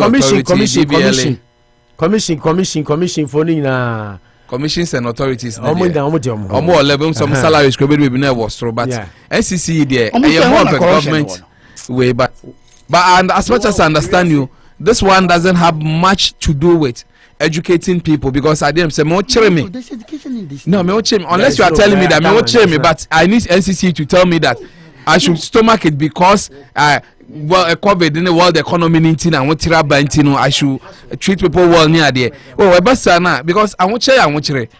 I agree. Communication is very good. Country, I say they are thriving because there's always information. There's flow of information. You'll be well informed on issues. In terms of money, but we be saying it has more to do with attitude and economic. Economic. It's more point that Sikana show on baby opposition say a cropa yetima because of less than $1. Somebody is beating somebody there. You should check our money issues. Now so far say no. Say zero amount of crap obi Ghana no be on ye face can to change say yes, exactly. It's all because they also want to be like flashy. Exactly, because there will be a no more near there. But to be argue say because of educational system no, the boys are so much at home now. So when him say double finds work for idle lands, he say no SS4 is some school. Yes, I say postpone or motifie.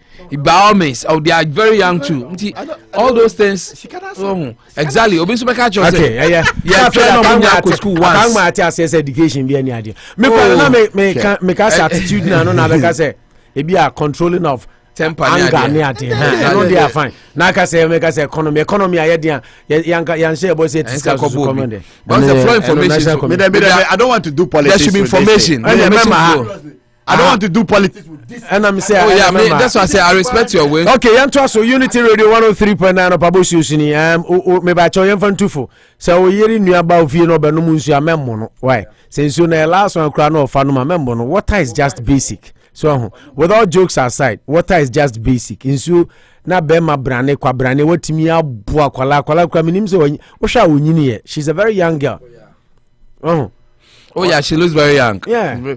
But yen tune for ye trade am afun ye tune so for sometimes don't talking back na ade nya. Talking back na so come the no fan man wafa. Oh, when you talk back, the person also has a right to hate you. Say nya so yeah. No. There also a right to hate you. The police has the right. Exactly. Nobody has the right. It's along the chain. No. Nobody has the right to hate. But the chances that okay so be born. No. Nobody has the right. So maybe I should pull it back. Yeah, but the person might hit you. Yeah. And also one might hit you. Might they fine, but right they no. Of say my dream there. If you have the right. The only way to make up is also if you have the right, then the police have the right to arrest you. It's not good. Battery near there. Roma say misdemeanor. It's very a bit of felony. Or the Ubo Moja tuna. I mean, there's no way. I'm sure one year you may be more Roman way.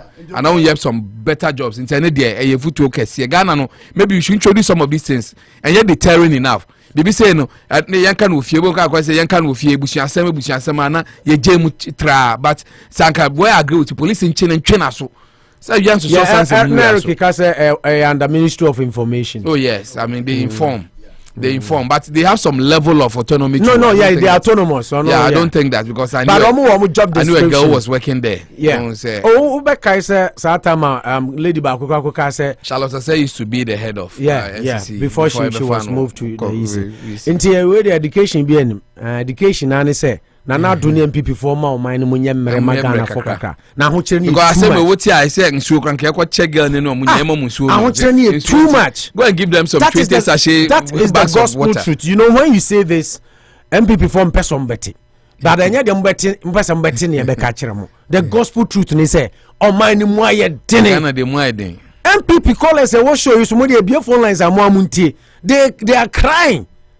But I want to say Ghana because say your mind the more dear or mind the more deeper nya mianim ninka o tamfo kra be fa unsuo 20 pesos no ma.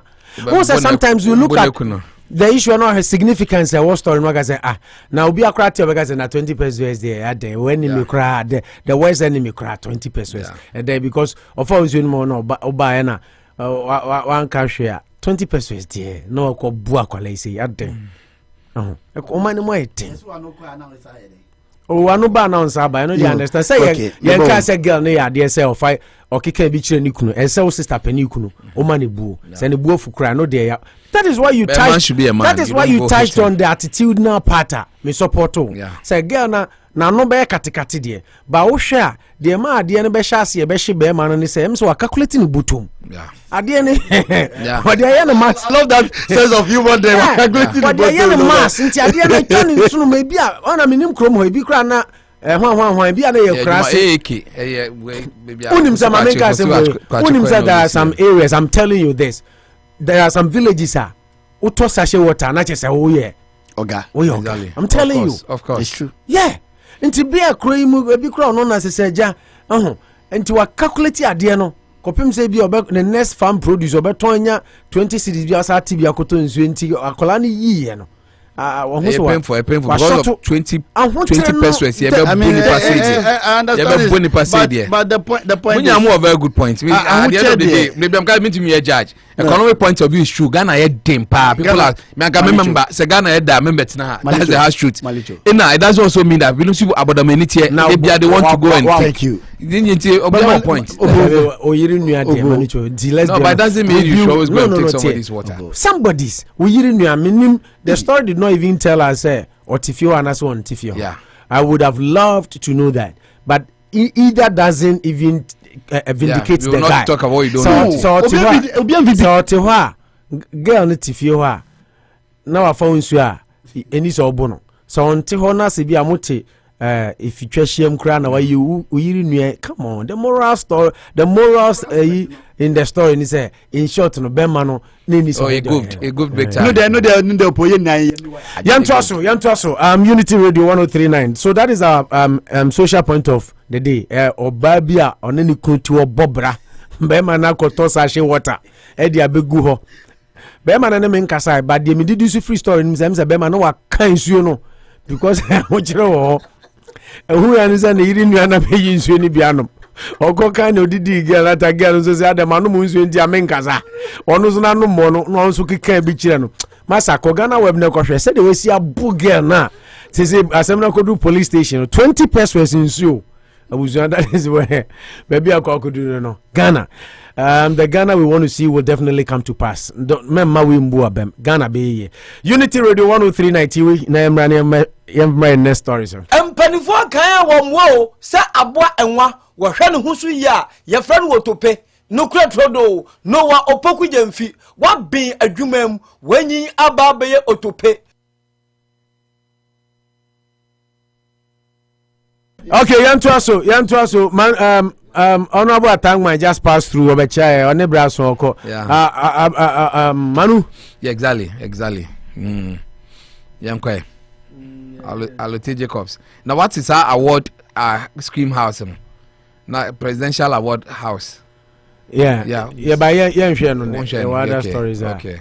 Amanfo, who's Amanfo? Yes, Amanfo did na nado atem. A huge. I read a story. Yes, Amanfo. Amanfo did na nado atem. Yes. But I didn't get time to follow the story too. You bring it back. Say something about your shortcutting. Yeah.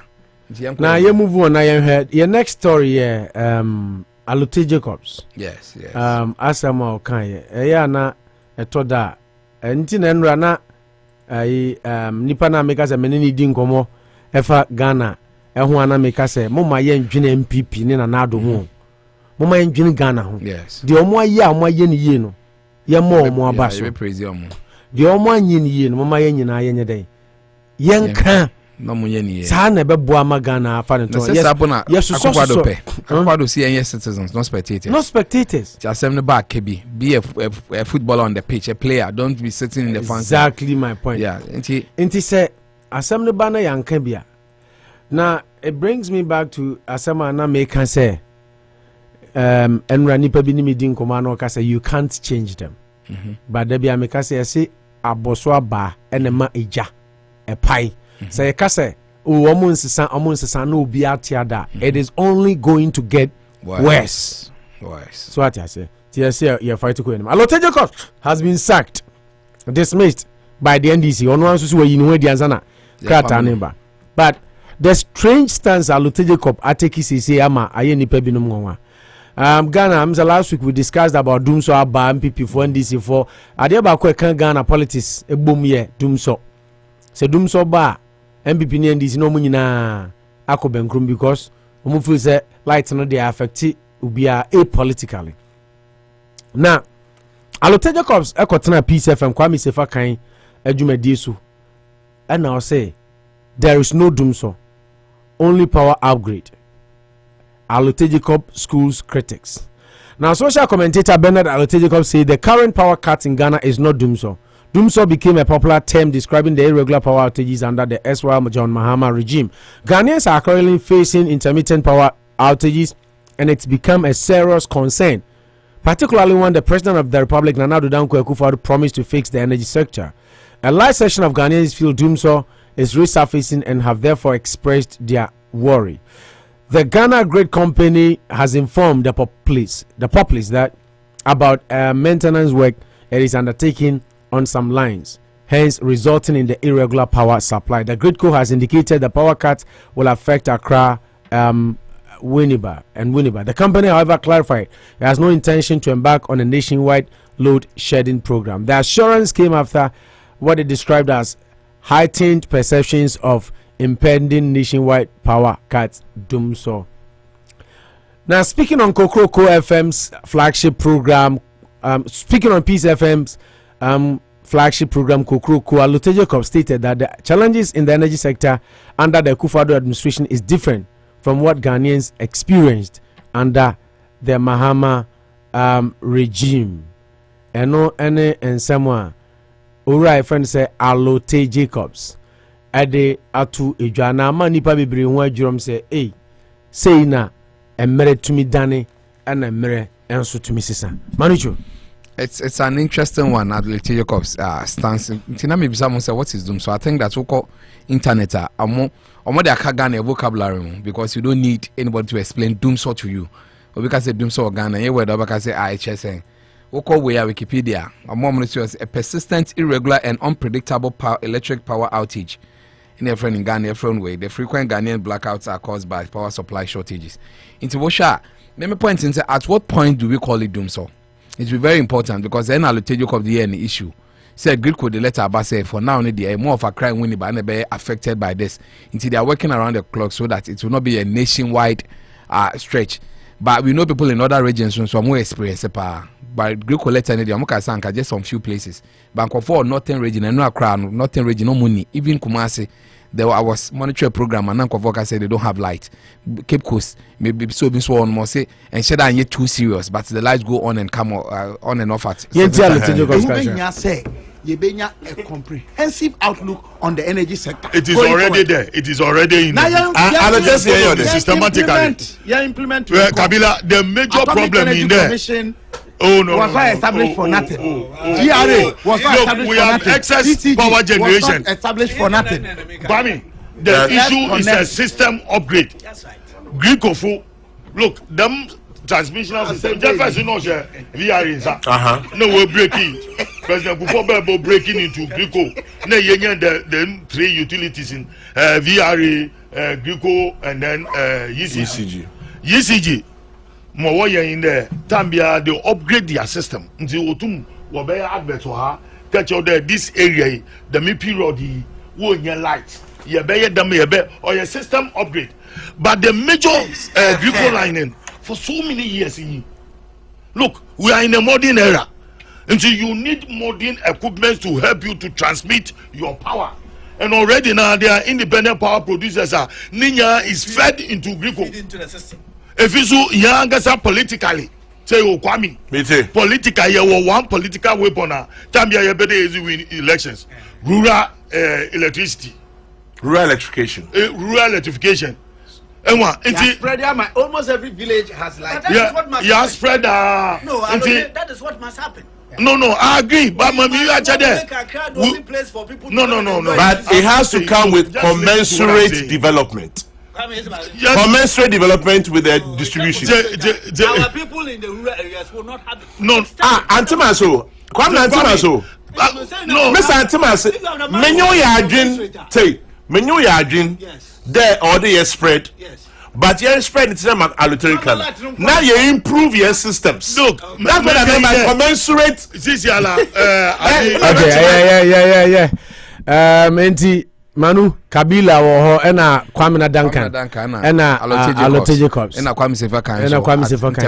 But surprisingly they say Alote seems to be speaking as either as a statement. Say, I feel he's speaking as a statement. This Becca say he's speaking for more for MPP or be in the way. But I think that he was really making a lot of good points until he started. You see, the truth is that what is Doomsaw? unpredictably and say doom light in so that is doom so. We shouldn't try to make doom so look like something which fixated say where the beer you need a lot of understanding to. Within a week, so light are so doom more than 3-4 times. It is doom so because we live in a country for the past 4 years they were able to sustain it. In one thing I love is to make light issues very political in Ghana. It puts the government on its toes because one area you can't use words to convince anybody. You say na loteje company abre out person justify say machines na are obsolete. You say no more fixing new machines. You fixing new machines in Kwanda the light should go up before. It is not true. Nti Kromani are there now. Almost they don't expand. They don't change machines. Are they not moving forward? You grow less than 40 million people. Less than 40 million. You be cra company. Kromasi anka uko be company man. Walmart cra workers in kwaya form which mean not less than 2-3 million. No, the whole America for Walmart and somebody is controlling them. It's at this point, if we allocate Jacob, what you are saying is anything to go by, then we are finding excuses for the government. I listen to way Matoboko Prempe, he's not the energy minister, saying that we should be truthful to ourselves. This is not doomsday idea. Personally, I would like to give it time before I call it doomsday because doomsday the NHS we've gotten to a point of no redemption. Omwaka chance and your power generation in a year shortage of power and also generation a problem. Machines na carrying and machines na dada. Intiana Elko say, I would like to be a Ghanaian for once. That's okay. My mom like within the next by June, if you are still experiencing some of these things, although this is the way I'm looking at it, I'm not trying to justify this things going on. But unfortunately, this is Africa. It shouldn't have happened in the first place. Before would be one said doing so be a thing of the past. Would the year elections? Would the Gina so the winning power in Ghana no? So I'll take you sometimes spare us. Because this light issues was one of the major reasons why this was thrown out of power. They are still crying from the touch lines that they fixed it before they left. I'm gonna fix it.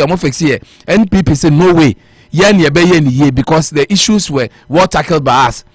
For less than 5 years, Rebecca James said doomsday should be a thing of the past. So you never knew the machines would get bad. So I need to find reasons. It's just for how long we'll be experiencing this. 10-15 years from now, that means we should go back to the same story that machines not say that and say doom lights in the fix it. Mama believe in digitization, say Ghana be do no paperless, say be computer based. Now me call be office and say me call business. Look at him say, oh, and that Thursday member na mini light. Member say ya, Alote, you don't use words to convince any Ghanaian. I think that doomsday is gradually coming. We are not there yet. But doomsday is coming into the system. MPP should work harder behind the clock. You see, as a government, you should put Gridco on their feet. Gridco for now send messages across. Oh, and your problem. As a government, you owe us a lot of good deeds to tell them that you know what, this is unacceptable. You presidents or one institutions 48 hours to correct a wrong, or everybody they will be sacked. These are the areas I'm expecting the government should be talking to them on, not staying back in the distant past. Like, oh, Mahama, you doom lighter. Who are Lute Jacobs? I wish I could get videos what he said during those times when he was NDC and the doomsday was going on. Some of the words that he used. We should not be acting like Ghanaian as we are. No, say my partner also there. Then you use words. Oh, a generation problem. A Greek Konenya. But you the same. Sometimes you should not be hypocrites. The same person 5 years ago, you do now say Mahama. You knew very well that the man is not an electrical engineer, is a civil engineer, but you use the same measure for them. Like I said, trying to sit on the high horse to make this discussion. Early days yet, some people are saying far that a doomsday. Yeah, I will call it that early to call it a doomsday situation, but it looks like so you are more or less with Alote in the sense that you do be ever friend doomsday. Bisisiano or mom say a little issue no more solve, but where we sitting there, yes say doomsday, but say an doomsday buy. So as Ghanaians, we should not try to find reasons for this one. It looks like doomsday is coming back. Say I'm sure another dada. So people like Alote should not start defending with their lives that this one is justified. Oh, machines na that dantino. Yeah, where they be friend. Look at how passionately he was talking there. I mean, people change overnight. So sometimes be a politics cry. You have to look at them with a double lens. Because on your I remember those times they would defend NDC with their lives, and also Ejai walk on the other side, and you are not pissing into the whole soup. But Ghanaians are the ones who will suffer or gain from this thing. I wish they could do politics all every time with power. say adia baku or Ghana me say be boy and pie doing our politics with our light. Ye just say their politics, politicians will take us for granted over there too. Na kroni bebo. Kroni bebo in that regard. From where I sit and I'm a little way, I'm no biaka Ghana. Oh, light. How is the light situation like? Say no. It is not as bad as people are making it seem. And now I say and to say time at Ghana now is so dangerous, but it is there. People naturally are not getting light. People are virtually not having, out of the 48 hours, you do more light, not less than 4 or 5 hours every 48 hours, which is not a good sign. Gridco, UCG, they should work around the clock. They shouldn't be sleeping and giving reasons for some of this, their inefficiencies. I think it's an inefficient system we need to run. After 2 months, not saying, yeah, let's do politics with it. Everybody has a right to tell Akufo-Addo that you failed. If you want to be in CWA within the next 1 month, the same, me share will be in the tweet in 2015. Or not the Nanado or the you see, and the money he as a person fighting for position. But you see, it looks like it is coming back. Yeah, but it looks like it's not. It looks like it's not the same as it is. Yes, because I'm defining doom so as a day incessant, irregular for some time. I will give myself like close to 3 to 6 months to call it doom so. And that is me. But I think that Africa, where I come from, sometimes you can't compare so much to this place. Say your machines, one way. In Adiano, they need to repair it in idea, which is not justified in any way. I will not sit here as a civil engineer to justify. I have say to me, say maintenance. Maintenance you doom now. Say it should be for some few hours and that now beyond that simple work I say a thing of the person. Why don't you have a secondary system? Say me maintain we may you line out to way so now we are juma. That is how you are solving something for life. That is what they do here. I don't think that the lights are always on. There are times you do near your maintenance was only there, but they make sure that they will have an alternate system to be running. As a country, that is how we should be thinking. What's a grid code? Why we engineer for 30 years and you are telling me that one of the easiest way out, lazy man's approach is that let me put the lights off and work on the machine and put it on. I mean, as much as it looks like some engineer background, but I think it is not the way out. We need to put enough money and make sure the system runs well. So for me, like Alote, I will sit in that boat that I will give them and say, woman may will not soon we are. It only takes 1 month. So one solving at the end, bear worse. It will be going worse by the system. But people want to play political games too. They are allowed to have that political way that you campaign solely on lights going off and coming on. You were not interested in what was really happening. Say power generation, say gas pipeline be Nigeria ban say then you did not consider it. You decided to be very political. That you doom light and quadia and you doom so. I see indications in your previous administration and we nationwide. And if we say we just an upgrade, which I agree with him that and yet nationwide. Doom so was a serious critical situation nationwide. The time that people were worried, I was in Ghana. And serious. And I'm very sure your mommy 2 days of light. Now me peba could be a you and I'm the question baby na papa.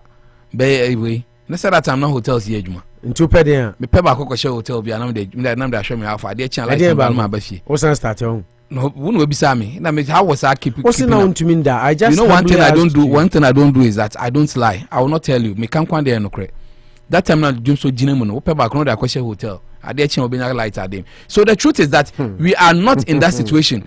So people should not be crying wolf when they've not even seen a dog. That when and nation one and nationwide. 2, we will be trying to get out of ourselves if you try to equate it to what was happening. But it doesn't also exonerate the fact that for the past 4 years, the government has done well sustaining, giving us very good power. He's come to give a reason. Greek Quattro long letter say, oh, it's about obsolete machines being changed, which is not a good reason. You tell these things to Africans, to Ghanaians, and walk away because they will not question you. And the goodwill is there.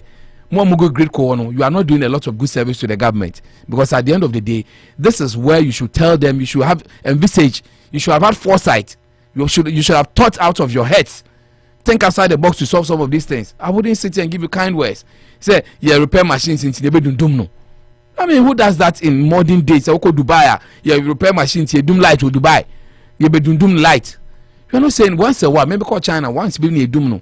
some more yes some aerial way be you do the 9 years on 3 p.m. 3 p.m. came here I saw it once in my almost 2 years of staying there.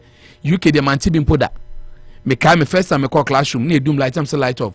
Sadia no is this why I doom this don't sakoka situation and so it tell me need be bano. You doom lights will be I can say oh they don't even think of say lights in the car. So you think Alote is being Alote is being here and there. Is he being honest and facing the issues as it is? And now if we say oh, and I was saying NDC folk are capable of killing him. Was it MPP even at 10 a man the tip of say penekuno? Do you feel that he's on a personal vendetta, like a person or the analysis he's been real with the issue, just like you said? You I think there's a bit of everything in there. Yeah, okay, you know. I think for once, so TZ and DC for one is speaking like a statesman. That's where I sit. I agree with him that you do those heightened levels in your friend you do so. But what I have problem with him is doing the PR work for Gridco, trying to justify what Gridco said. Yes. Exactly. Gridco UCG in a rural electrification because you are expanding to the villages near there's pressure on the system. That one is doing the work of Gridco, which I don't subscribe to, because Gridco deserves no apologies or defending. All these things you are ascribing, they are bound to happen, just like our president will say. So I'm expecting them to have had the foresight to have solved them. But the other side is people trying so well to make it seem like Ghana is in hellfire and there's no light, And I think statesman, like, if for us we talk people in Ghana all the time, we are not there yet. It looks like and yet careful, you better call doomsday period, which you are all working against. But to say there's doomsday in Ghana and everybody should start crying wolf there, I don't agree. So for Alote too, Anna say you sit in studio to fight people who think that doomsday is coming back with your life there. I see smacks of trying to please the other side for some selfish interest. And also you can talk this way that what you say you do doomsday level, but don't find reason to defend Gridco. That one I think that is just an anti-NDC sentiment, not share or no. That I'm entitled to my opinion. But in any case, I agree 80% with the things that he's saying. The young man, I did back home to me fancy your light. Say after 1 month, if they are not able to solve it, you come back to this studio and say that but he said there it can be salvaged, and they're giving themselves. Napo Minister for Energy, I can say, hey, we are talking too much. This is not doomsday, and there's no way Ghana will go back to doomsday. And yet generational problem and yet shortage of way. You do one cry for people to start talking. I agree with him that I'm listening to my minister. You do one there. Try and fix this thing within the earliest possible time. But we are not in doomsday yet, but we can if you are not careful.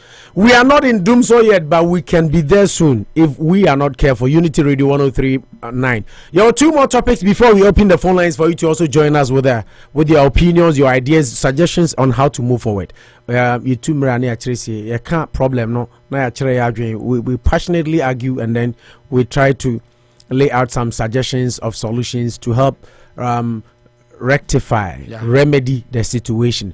Na enra emrante na kaswa ozi omo ehu aba nsem omo kukum sa abofra ketua no omo court na yenti nsem a omo de tu dwa ne kakra na mehwe ne kojo opon kroma nso kokuru so kojo opon kroma de nsem bi atodwa se emra so se yenya iteki national reflection yenyina ye dwendwene se mambapa na ye dwene oman no ho nti say ye dwendwene sa nya adwen se ye bo bi achi ye wa dwen se ye poman ye yo yentie enkomo a report ifi UTV ni Peace FM by Neat FM asaben e by better Ernest Agbo ono so ono a prosecutor obegina court wo nsema nkola no mnante mienu aka Felix Nyakun 15 years Nicholas King ono so 18 years womo na CCA omo de omo begina dwam se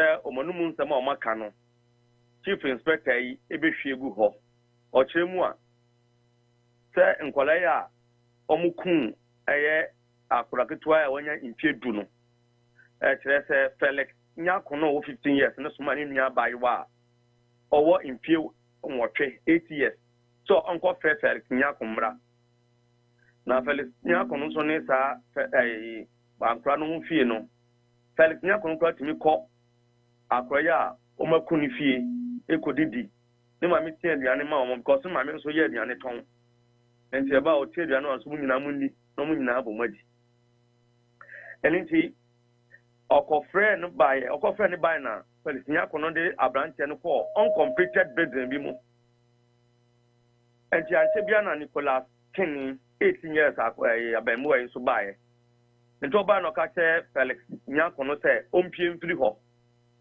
ompie na oba be ye adwuma no because no ne Nicholas King no any Felix Nyakono na ahye ho say na omo pe na ombenye sika pa omskan beba omnyina ne call voter region ho no enti time prosecutor no kan no che say nkolai Felix Nyakono e ko fa branche ba pepe na Nicholas no King no ono blog no ma pack blog bi egu odada so no man kasa hye omo adwuma wie enti eye Felix Nyakono piefi eye uncompleted bid mu apena Nicholas Nyakono emma blog ba akoso no de bua ni tim se gba na kwa ni mu hweye no san tam blog foforo no so de born kwa chi biem na akwa mo ja no tatatata na mnante kire se omu fom no mututu ya no nka mo de akwa ni ba be him na nka ahomache na nka omo be pe no ho akwa omo se konfo se malam nka se omo famla no omo de akọ omo akotwatwatwa ayi no nyama nwi a omo san SCA akola no enti e ba sa pe na omo kunu wi no mo free area ho nko pe baby edom ho bataye enti omo dom ho bata sa omo koye na omo ankasa omo hu se eye Felix Nyakono metiem no ne akwa ni gina ho na akwa no akwako obi akoko akura no this is from ba fe dey from by na yom busa omo a o se enyame na Nicholas King no na de eyabo akwa keto 10 years a yakunu sisi ya ka no asem o de abo ni tumakunu enyem busa omo a se nka mamu de call malam bi ho wo voter region na nka omo de akwakoye skedro enti judge ni cheche ni nyina wie ye no obo nko we ya prosecutor no bo nko nyina wie na judge justice Vera Rosemond Alote o chere say 15 years ne de o so mo de ko juvenile court because o ye 15 years akwala na 18 years ne de be kan asem of a court circuit court wa eninti warman wo mo 20th bosume wo me prayer 20th omon sam fo mo mbra no mo do mo ba Felix Nyakono 15 years ne de omon fo mo ko omon fa ono no ko juvenile court na we nu ke Nicholas King no de omra court omon fa no mra because when you 18 years esa wanyini wa panyin oye panyin enti kwan ya de 50 years 20 years for be fam no sa kwan no no ye de ne be fam so de ye de ne be fam enti ormanu police custody na yo sati mi misa wo de waso etototo for fibra semi esi ya kopembra enne court etna asem no eso no wan no na kira wo mo voter region ho se malam bi wo ho nti wo mo nko ho eno po judge no gusa se na busa prosecutor say malam no police for no o ma yibia fa wana prosecutor no say o ma yibia fa wana nsam no enema omo nkwala no afena omo match nkwala no na be 2 weeks time be do de be so no de na obi o ka ho bia no o match no so e de aba mra nim be say ade nkwala no ntimi nka say we asumesi we na chere mechi kwan ana me we na chere mechi kwan na we na temi nko we na chere me nko me kwaya e be bo me na malam no krampo oni ni fie ni enti eno de o ma ntimi afa metu da na e de aso tietie mu e de ni tutu fam no nso no sesi a no nkwala na de nkwala no nanka omo obonte betimi no makasa so mo se police force de police force na nkasa ena o metimi no omo akasa omo so akabia yen se betibi enti se ade me no kasa ye hu ni papra e kire omo kwan no ena hwan no de ye ntibisa na mame biama sa area ho am lanternete no Nigeria fogu papa taka wa boy honi area ben Lamte Mills wo kaswa Lamte Mills Yes. Ofa efe obom utwe fa okọ asalaja. Obom besis amasamai. Sa kwan. Mafa kwan so that one day be. Okay. Nigeria fogu egu ho no. Enye ni paketo asa ka obo esi. Ebon se bi da ayimu ka so mu kita post ka.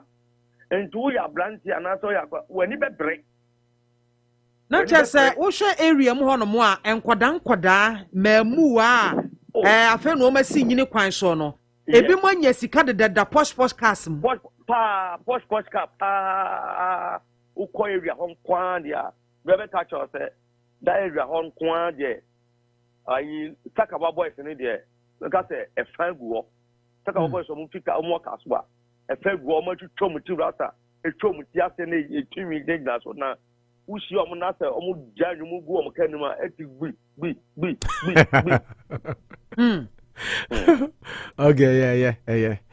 Unity Radio 103.9 and Pabusi Sunawe. Kaswa Medano and I go so IED na. This is the reporter. It was filed by Seth Mante. Juma Emma Peace FM, Youth EV, NIT FM, Hello FM. Sign Bobby Ma Yenso. Na we and someone ranting and call court no. Ekokusiye. Na Sansemi ena Sisiano. Ama ura friend say Kojo Pon Kroman so say baby adruni de. I was say Ghana. It reflect. Na if said your man is equal. Manu. Yeah, I think what he said, Mantia reports in that there's not been any new developments from what you know already. Yeah, all the stories have been discussed in this studio. How I'm a friend, some man video game, the overnight. They wanted to now younger one, never Pahuya, Okoya Sutra, could be baby. I think what happened was that initially there, it's a very mind more than near the assembly. I think there's an aspect that all of us were. The development by say. CCN it's been established by court Sabakwenya 18 years. Number Kwenya 16 and 15 into Bakrobeko juvenile court. Nabakonso will be tried by a competent court of law as an adult. As an adult. It really adds up to it at least. And then but I think there's still a lot to be discussed. CID seminar because and it's interesting they mentioned FO in the Volta region is the one who asked them to. I'm only asking myself on why is it the boys who said it or is that what they are thinking? Because we need more information. Kojo Pongoma said this is a moment of national reflection on our value system. Okotina kokrokoso ena okokeka sansem no ewo ho na interview wakakra about 20 minutes into me mboni na me pese ye bo baby a significant to discussions ne kakra na ye tifo no etimi TV amuwia na manucho de na dwenkyira ba said ye be no mo ate de Kojo Ponkroma nkasa so kan on Kwame Sefa kan show anopa we business in kitin kakra wo homeboa o say ne wugono so ye ko ni nye kana tia se sasa na ntin nyama wo a ye hwe wo TV so ye kan wo ko waka temu ko catering examples are here no so ya nyehu ya titi ye kwala na de mo be fa obra na ye bono na e be different e be so na se say no o se say na wo kan no ya wo kan ko si any senia wo hwe internet so social media so TV so sikedu sikapententem ni ade asa ye ho no and only be issue say so the will be to me as far no na the say and then come ya bit me to say and now you will embrank what bit me up why my appointia yem fanye juma yi credit ba ko pe mra wo wa yem fanye juma yi and sana ye ko ni no prampo no emra fofora e wo si to me share ka ho to me page o mai na ho de be kwenti asa na ma no Koyo say wo experience awo say why you may be da na say o timra che bedwam now sound so your information minister for the same sector e na ofi say amasade yaba yeah First of all, Kaswa Semna Yekano.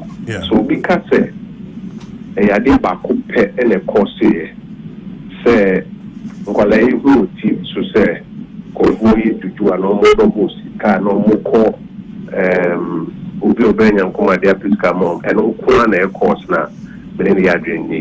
It will say a contributing factor. And so senior our for a home hobby parenting. A factor was in the home common. Of moving more Palano Una, the Yanis of Man and Diana Persia and the enemy, do a great and company, Manu Jano. They are all yet during the day. Okay, and Kala, near Point Coyeta, near Palacra or Muniano, and the Coyeta, Lupa. There are questions of parenting, I would say answer. Ufa Bibiti says civics, Nipa, Ucho Memoir, Wasudi or Memone saying. No credit, then me, I will Brazil, then if my power say faso. Value system, as you say, in higher factors. But specifically, let me say, the Akofan conventional ban is into their airpower with TV, so we trouble with TV, so internet, so near the year. So, your constitution now, am I right? For chapter 12, am I to me say, to me. A year watching, a trail watching. Now, a friend so cut you to me if you know or for fast matching media. Now, also say free. So, chapter 12 now, we do article 167BR. Baby, I will create the National Media Commission now. Or say National Media Commission will to me so far a quaint a far and as a classroom, all appropriate means. Say, on better say. Title Central Jumano. The band on the choir, say a year per so. Who can't go 164 now or say, Fahundi or dear mind say, enter a dream, young kaya dream, you know. Say, bit here, bamboo. That is national security. Public morality. Say, you put war, your fan say a fair prayer and answer to my power, a fan of woman. And now, Australia out some instances be how they want to empower someone must say a free expression and free media. I will say to me put here our constitution. Oko national media Omra ya section 2 and also more to me. Enti is to say some pempen so ya itinain and answer bidu abrano. National Media Commission. Any human could be Kakra, Bank of Ghana, near there, Open Kai, or Momrana, or move to me so between you two and more as sanction as top media houses. At least media houses are yes, animal, which all to me. Now, Kajo, Pacho, any Diamujina Waka Kramame. Okan say omu to me say omobeye sadie. Yebeka Emribi National Media Commission din kratebi tuja and compese and some yebeka radio so TV so ne ade nyina no. Menka say ebia ombekire kwan emum no ompese a certain approval of content bebem. Give at your court. National Media Commission edin kuguo. Na yehwese ne nkomo iko ya. Na National Media Commission person mo ye no na yo mutumi echi na no mudi ana se ebia geba na ntiase ana ne no they stand vindicated se kind of brofuma indikai na omo for the Osha constitution they are show articles are equal to a constitution when omo mray e ma omo tumi se omo making sure say media landscape no nyama e koso no in national security, in public morality, in the rights and responsibilities of other citizens. No more pay some call when him emra every into a control contents and standards legislative instrument. Now, quite on far so sure on this there. So who be when you man now be build station. For some who can better home, not a moment to me and San Wakoka, and a censorship. Okay. And the Supreme Court and Omanyadi. In fact, Supreme Court directive on so home court and Article 164, Ombu Paya was a Omutumisha Damrano. In Jadian on Peso at the park, the bomb Abaso. The Kwana Mufaso, it's here constitution. and it's not keep a sorry court Supreme Court Casampa. I don't person we the Panama Fire more fast with the constitution. But I'm saying about Pono Chairman. Yes, sir. Queen of Ghana has a constitution, no, and mom to me. In fact, constitution is to me, and no person will be it's a mom to me. And no one who fact is the Bank of Ghana, Sika, Omona Omuchesika. So Chesika, not will be any counterfeit. And now this is or double bill with Yiswa. I will say how. And until as far back as April as in February 2020, the minister, I'm a sure Kratakoma, Bank of Ghana, and NMC, and the same Yumakwibi. Say, you who say, and call for a double Sika with TV so. And then we agency for, a software, a bimori, malam for, be a software, a hobo, almost double Sika with TV so. In the Bank of Ghana, WORCESTER, this will be double Sika with TV so. My on the 2 National Media Commission, you say, and Article 167, Section 21 of the Act, go to one more a Bank of Ghana, MI associates on the 2 it is over there. October 2020, Bank of Ghana issued directives to media houses about Sikaho production. Meaning, say, I ensure say will be a win this soon. Say you better shut down, say better sanction, say the meaning is no. Now can cry Emma meba my next question can be Bissau. Bank of Ghana at the Krata to ja actually say Adi Ankrofo yi enyemra akwanso. Na Krata na chino, why the be the actually? The Babetrim horses there. But at least Bank of Ghana first and among.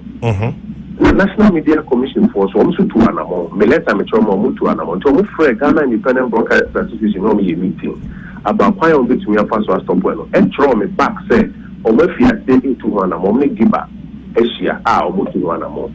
In tea and before number my swati. I feel we are much, the problem air costro and muffle. Into beside throw a command. Drawing the attention, this time you propose stations need to do specifically. Say station, we say, Juma or Mutini. Yet the Juma Dikashamon, sir, yes, sir, to my agent to say, more Tumia, Mutumi, a day Juma, into Mutuana. And Luna, ye chase I'm saying the pair, I said, we say so, Aqua Bay. Now, and no more castle, my 7 say, only to me. And no, we are then. So I am possible to me and can be any throw. No, also try and say, only to me. One try and say, if you are seeing to one more. Yeah, you know, we are going to say, and was saying, Rafu for the cry for the broadcasting law. If I may call me veteran, tell us who the chair, and the end come on, you are Miami Share, but say, Yatrom ran away in the Parliament, hopefully, this may Parliament Baba this may remember. If you know me, I didn't say, I was a broadcasting law in a year. Now, near me, and will be 2 in law. If it is social media, if it is will be mainstream media house or publishing on social media, we are the comments. Also, we are question comments. We will now advertise it to do near the war. We now are broadcasting through social media. And it's fake news. And the fake news will be to me only no at feel no at transmission no the aquabon thing. And Branaka was saying, it is only we are and Bradada into one amono. You are listening to Unity 103.9 FM. Okay, na ya hwe kwan a emra foforo no betumi akon atia Kojo Opon Nkrumah a minister of the information and communication. Now, Manujo, I think you listen to the minister. Yes. Emra say Omamuni na you take a moment of national reflection on our value system. Now, Okasa being a former broadcaster, Okasa fa who said National Media Commission, I think later part not yes. Also Omukaso Omuni to me Omoboa. Yes. Because Omo de Gilbert Court, Supreme Court, but Omudi for there. But basis of the court no yes say baby and no there omuni who kwansa name unya in existence now operate there they have the right to control your content content. Now I say article 164 and a Bank of Ghana so article 167 and nyina ma omutumi na Kojo say Bank of Ghana throw letter October 2020 issue directive about some money doubling issues. Yeah, but you see, Kwame Sefa can be say, and yet the new letter Alban, who is going to follow again? Because March, Bank of Ghana search for another letter. Kojo Ponkroma so say, Montreal letter command National Media Commission about Sikadro promotion on your television, your money doubling near day. Emma National Media throw letter back to him. Say almost started any giver for aiding Komo. It is shocking and surprising to him. Say a failure. National Media Commission for because say they don't have the power. If they don't have the power, why did they write back to him last year October? Said they are working on it.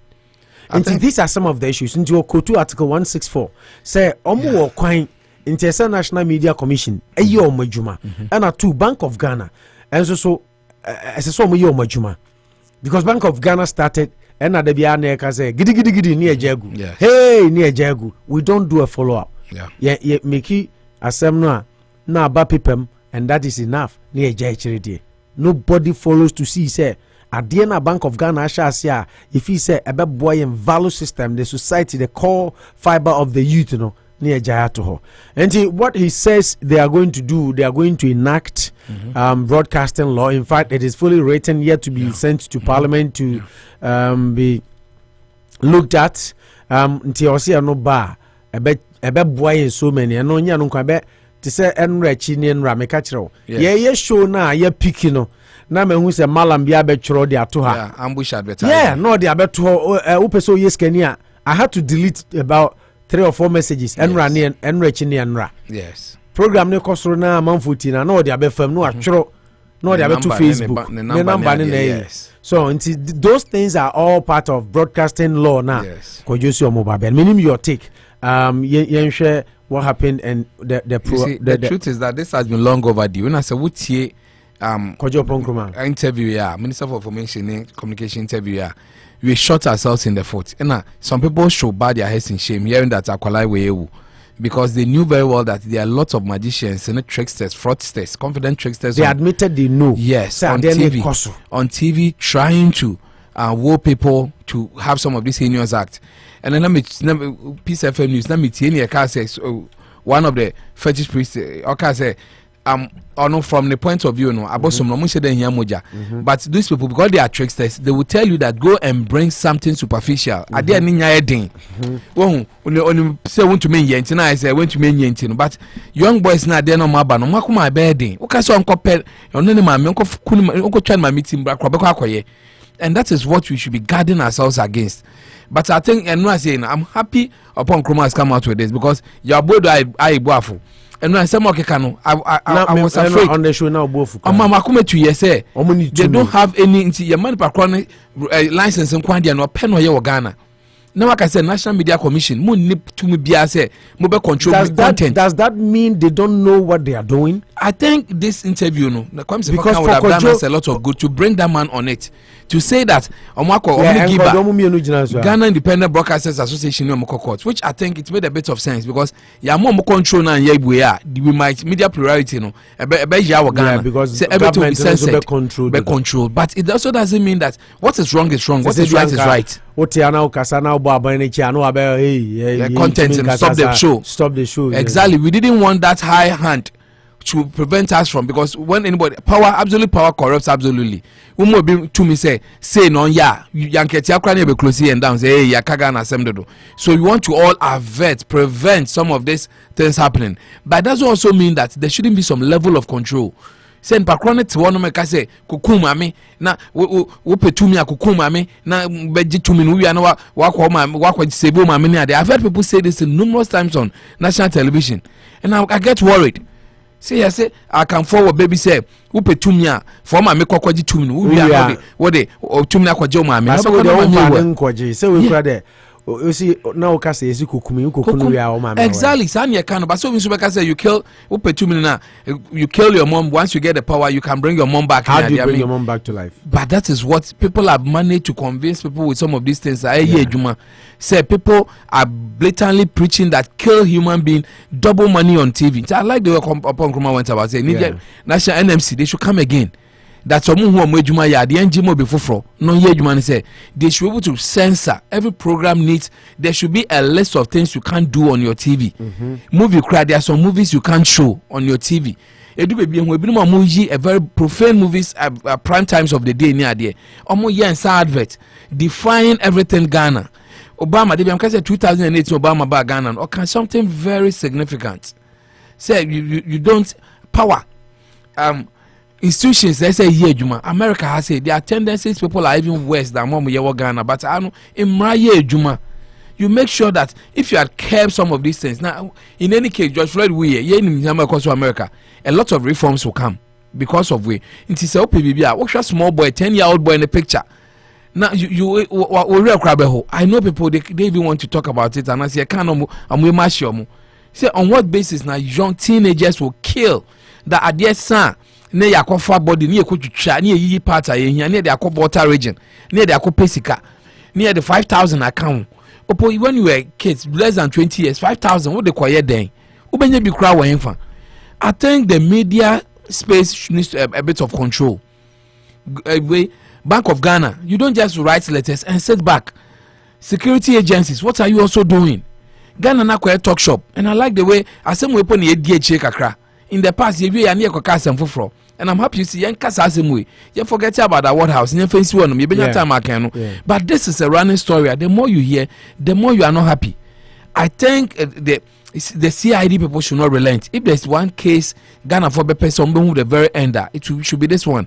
Yeka say they are still on TV. There's no absolute control. Yabu should come and answer some questions to us because looks like we're empowering Kofo. They are still on TV. Into a point, Kroma, he needs to unchain those people that you know what you need to. You can't say you don't have any control over them. Into being caught in TV, so no one can say yen be me double sika may say. It's not the way we want to go. He's spoken as the Minister of Information Communication. I expect NCA. I'm license and another more control about Radio Gold SYZ. We saw how they were very resolute and what they did. I think Obieni Ghana so what I say you are closing down stations which are not serious and have been warned that they shouldn't be showing money doubling confident traders. Illuminati ni adi your podium on TV. Obia could be Black Arrow Illuminati no on a lotto number. This is not what we should encourage on our televisions. You are not saying lottery ni adi no. Let them get the license and do it appropriately. But it's their marks of thievery and fraudulent acts. We shouldn't throw away our morals just for somebody thinking that okay, this is how it should go near there. The system needs sanitization, and the best way to do it is a government which loves its people and want to protect them with their lives. So to me, but as you sit here now and Yama Koso Ghana about this way, no, the media should not let us down. Ayeboafo should come back strongly to give us why they are certain that as National Media Commissioner they can't. Even like Giba, even the president of Ghana Independent Broadcasters Association also needs some things to answer. That's more be more independent, more president in the idea. You fight for your right, but Munko are misbehaving. What are you also doing about it? Why should somebody be bold to set up a TV station and saying that maybe rituals and maybe you TV so money doubling? No, this thing has been there for almost a decade. Maybe 2014, I knew their names. Bahuma Juju Togbe Tony Adenina boldly on TV showing how to omoteti weeds. No me they go back at him. The next moment, almost Iska. A one crowd we will be video editing. We are smart. So we are editing. No more because one now they are paid hypers. No more hyper no. Togbe way on the day me bahase bibi say. I then on jina onum na yebokrom ase ayewo illusionists na dey honum. They don't even sometimes we join na e yachero. Mode paper be mode entuma be kata so mu ya mu yi say ska begum na mode do fraud duping people all over. Me I do say now for somebody to say he's proud to be a Ghanaian, it should come with a sense of responsibility from the leadership. So because a proud American on nimpa say everything wherever he steps he has a government all joining him and protecting him. Or citizenship exams. Or be proud to be American. Wherever you are in this world, you'll be protected. Or they say the last person Ghana am protected. Ghana, whoever told me I should be proud to be a Ghanaian, I'll be protected wherever I go. Yanken Gumasumuda. Yankan chemu school me come them na me call me county office I come them they will throw me out. Yeah, ma medianindi. The system say basic way no it doesn't really work, but the truth is that kakrana can when somebody is putting a knife to our head in broad daylight near our security people and get taxes near the anyway good position, you are only protecting in that direction. Say most of this leadership in Ghana no, they don't have their kids in the system, so they don't care about the citizenry or training them about we know them, you live with them, you see them daily, but on most of Ghana they are pretending to take care of the citizens. Just like the guy said, me I've been to Kaswa. It is true, a lot of Nigerians, but the truth is that we shouldn't do a stereotyping over here. Asema bano sa austere way of looking at it. It doesn't necessarily bring a Nigerian factor to make it murky and spoil the issue. There are Nigerians there. I know their modus operandi now. Oba wari Ghana ni, onya Ghana ni, pobenya Ghana passport in there, and they are legal to stay there. Won't you make your moshe? Oba kromai, you want the mouth. Sa no monso ye wa Ghana. We can find a way to curb or monitor them. Okay. Monitor them and see what they are doing. But when me inform myself back for room at this point that there are 2 Ghanaian teenagers who have decided to kill a 10-year-old boy. We should follow it. Whoever the magician or the juju man is must also be traced to the latter. We shouldn't hear Katasumu Mwasude fighting for clemency na leniency for some of these things. Some American say no be as I be Facebook because it's here. Sometimes you don't even get it. Ambush advertising unnecessarily. Say they have guts. They don't fear. Only show ni bibia because Ghana no see no. They about Facebook. You to mean control. There's no elements of control. Make sometimes make say bobi fi abroad asroba. Yeah. We registered our chip. My encha Jemfi Gona Rosina. Oh yeah, long time no here. Ofenimo eno eso ofenimo na koto dam final na Luciano. Ne bani Jemfi Rosina Gona. Yeah, and Ofenimo and the family extend their greetings to you. Say good evening Opo National, watching you live from Ochikrom. Mechamu nyina Ochikrom for my film dodo. Sister Mpoma mechao. Manu, where you? But another interesting thing. I see settlement report no say almost Togbe like Malam no from Volta region. I want to reflect in my book now. Yeah, Togbe has agreed to prepare Juju for the players. So why should on a money interest and why Volta region? And is it true more Kaswa? How did they contact that man? Is that man in? And why I didn't know that? I'm surprised and disappointed in the Ghana Police Service. I didn't know say this time munya lead no sa Togbe o say why no. I say I'm making it that. Exactly. I'm so much a court no say 2 weeks. How were they communicating? I'm not sure these boys were hallucinating. Say ye kuku no I'm sure they be speaking to the person. If they didn't know the person, how could they have killed the boy? And said,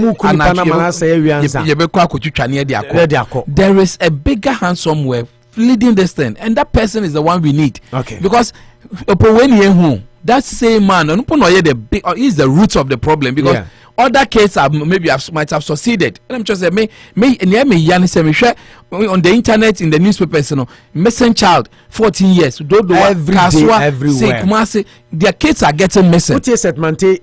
Reporting deeply, I would say a whole area populated by Nigerians and a flashy cars near deal. I've been there. The hotels, hotel na swimming pool, no pool, Monday to Sunday. The last time I was there, Madam Fibio, Virginia, we were sleeping in the same hotel with them. Going be British true. Kaswa de more honum. Ben I sure said I come and most of them put Ghana papers near there. Because most of them have Ghanaian girlfriends now. They don't Ghana for your hospitality na ye can. We say you see. Because young Ghanaian or the best setting way no. Or baso wa wari ne pe ni acquire marriage certificate atoso. Ni man Ghana paper not Ghana no did some money. Madam for be or talk out Nigeria for the quarter credit. Or nam wini bakwana na mucha mo beji finish him. He bought it at Kaswa, the same spot. Or Sane Chikwa they were not there. I agree. Most of these areas in Kroma Krawa every foreigners will go on, they begin to monitor them. You don't go disturbing them. But Ghana, assemble, and sometimes they know that these people are here, and they've been giving money to them. Sometimes I don't know why we do that to ourselves as Ghanaians. We are security personnel, operatives. How many say Bank of Ghana for more to me, National Media Commission more to me. Adi see ya Echo Bay. I say, must it get to this level and Sana reacting? Ghana is always reactive, and if you listen to Kojo Ponkroma, say Omochro Bank of Ghana Churokrata, National Media Commission or no answer Churokrata, no, or say or Churokrata Koma Omo. and almost responded. That was last year to National Media Commission. Yeah, they should check some of these things. Yeah, said the cost no. Money double ni sika won seminar. And I say almost throw back to Onukojo Pongoma say money media ini yeden. Kasa almost started. Until for until Omunka until March of this year. Yeah. And also throw letter back to media commission say ade na meni mu di ngoma mu ka asama hase na afede kwa na yeden. Ekoso. So until no crowd also omu media stations na ye nankasa bi bebredin yeden. Shame. So until this thing happened and then the media commission says you need to me say yes. Meanwhile the same media commission mona mo chokata bre ojo upon come say mo start. That's why they should bow their heads in shame. Opo they were reluctant. I'm reluctant now we see. Because till this boy died, you see, Anthony Nyankoshe said because of TV, but it's a major contributing factor. That we saw multi-TV, and sometimes we should call a spade. We call multi-TV channel as well. More than 50 channels, so about 40 of them are doing this magic, sika. Why do you behave like ostriches? It's Ghana and Yenim. And upon Kruma, you grant this interview. Sometimes we can't cover you have been political. You've been there for almost 4 years. And this is on TV. What Trona, they are not minding, and you're also writing letters near the second letter. So what were you doing? What another you can't do anything about it. March, you know, what will you do? We are not granting interview. You can boldly grant interview and say some of these things that I wrote to them and they wrote back and this is shameless. Bank of Ghana so churokrata angusia. Amosu ya another munim say muna mu twesika wa Ghana ana ye ntwa Ghana mpo muna mu control over. Obisi we twesika na callers ni no ameko. Obisi we twesika na moti one Bank of Ghana. You don't care. How will you improve as a country? Put in SMBC, I know say people just talk. They don't even know what to do. No, but so they will pick up a phone and they can grant some shameless interviews. What do you want to ask? Say when you should communicate that we just go TV the next moment. Okay. That's kind of fake. Original. It's very important. Last topic. Chairman Sabonsu is in the news again. Chairman Sabonsu akotena. Hey, I don't know how fast that different teams it time on swing. I don't know much as Manucho Chairman Sabonsu in some more kind no akotena was it Hello FM? Hello FM. Yeah. Hello. Yeah, akotena. Yeah, akotena Hello FM Kumasi asan ko Nit FM asan ko sisu bi o say na adwene na wa kire. Enti se wo ne nya adwan so kire wa adwen. Na okasa ya asan ko si say asem no say I have received unprintable insults over my non-account comment. Na sa interview na mu no san to aso kan say ono de waka no I still stand by it. And I say Alanchamaten ebetumi aye running mate e de ama non-account flag bearer. Enti on se sign. Na oguso kasa na se e wo studio ha no e na krata bi aba every resign. I'm say resign over non-account NPP flag bearer comment. Northern NPP group. And I trust Sakrata and the average men's abuse. So it's an Amelia caller. I was trying to speak with the PRO, but the phone no call on I'm said. So I busy, so I them in Sibia because of this letter. Maybe getting to 6 o'clock news, people are calling them to book appointments. So, but I try chairman no number and call. Now, kind crata and answer me woman united. I was say chairman's abuse in some now more kind of feel say a critical problem for the party than Ebua party no. They feel say or say it is very important for party functionaries like Chairman Sabunsu and his likes to know that even though the NPP calls itself Dankwabuzia Dombu tradition, we are all mindful of the fact that these 3 blocks don't adequately represent the NPP. Atro amusan ebi krasan we me pese mi yi baby is there any constitutional instrument either from the nation or party constitution which states that our party leadership should be based on ethnicity? Group no question. Omu bisa no. Omu assembly say a choose leader for the party it should be based on the constitution of the party, and the party bars to say ethnicity. Tribal ethnic sentiment. Exactly. Group no party no competence. Yeah, it's about party no so. Inti na min kan ade ni na about take time you want ya kan TV can. Yeah. No, until almost on resign. In short, no, they disagree with him. They take it as serious. Say, enya ade say so ye. Now kind baby ana me pen omo kind me kind dey nyina baby no omo say. Enye Chimensa Bonsu or say Buzia Dombo no. It doesn't. Yes, an MPP I represent it. Yes. Even omo isremni nim say party na kan for na doors na kan for so ne leading more. Yeah. So Chimensa Bonsu me yes na o kan baby no omo say omo nim say you no an personal interest. Yeah. Na all per vice president na any. I said this we find very worrying because all sophisticated politicians, party members, and citizens know very well that a lot of variables play in a dynamic political marketing context to determine the most favorable candidate to win an election. Into as I say, they are marketing and yet they will be free. Of course, we are not the least oblivious to his vice presidential aspirations and what he seeks to selfishly achieve, even at the expense of the party's collective interest. That is why we need to call him to order before he does the party more harm than he has already done in parliament. In Domesty, or yeah, no one says or Jenny Sebi, northern for no is removed for no. Some catch say rumors are bar. Flyers by as one a bear Baumia we know bear vice president. Into northern group when they say more you sue or more.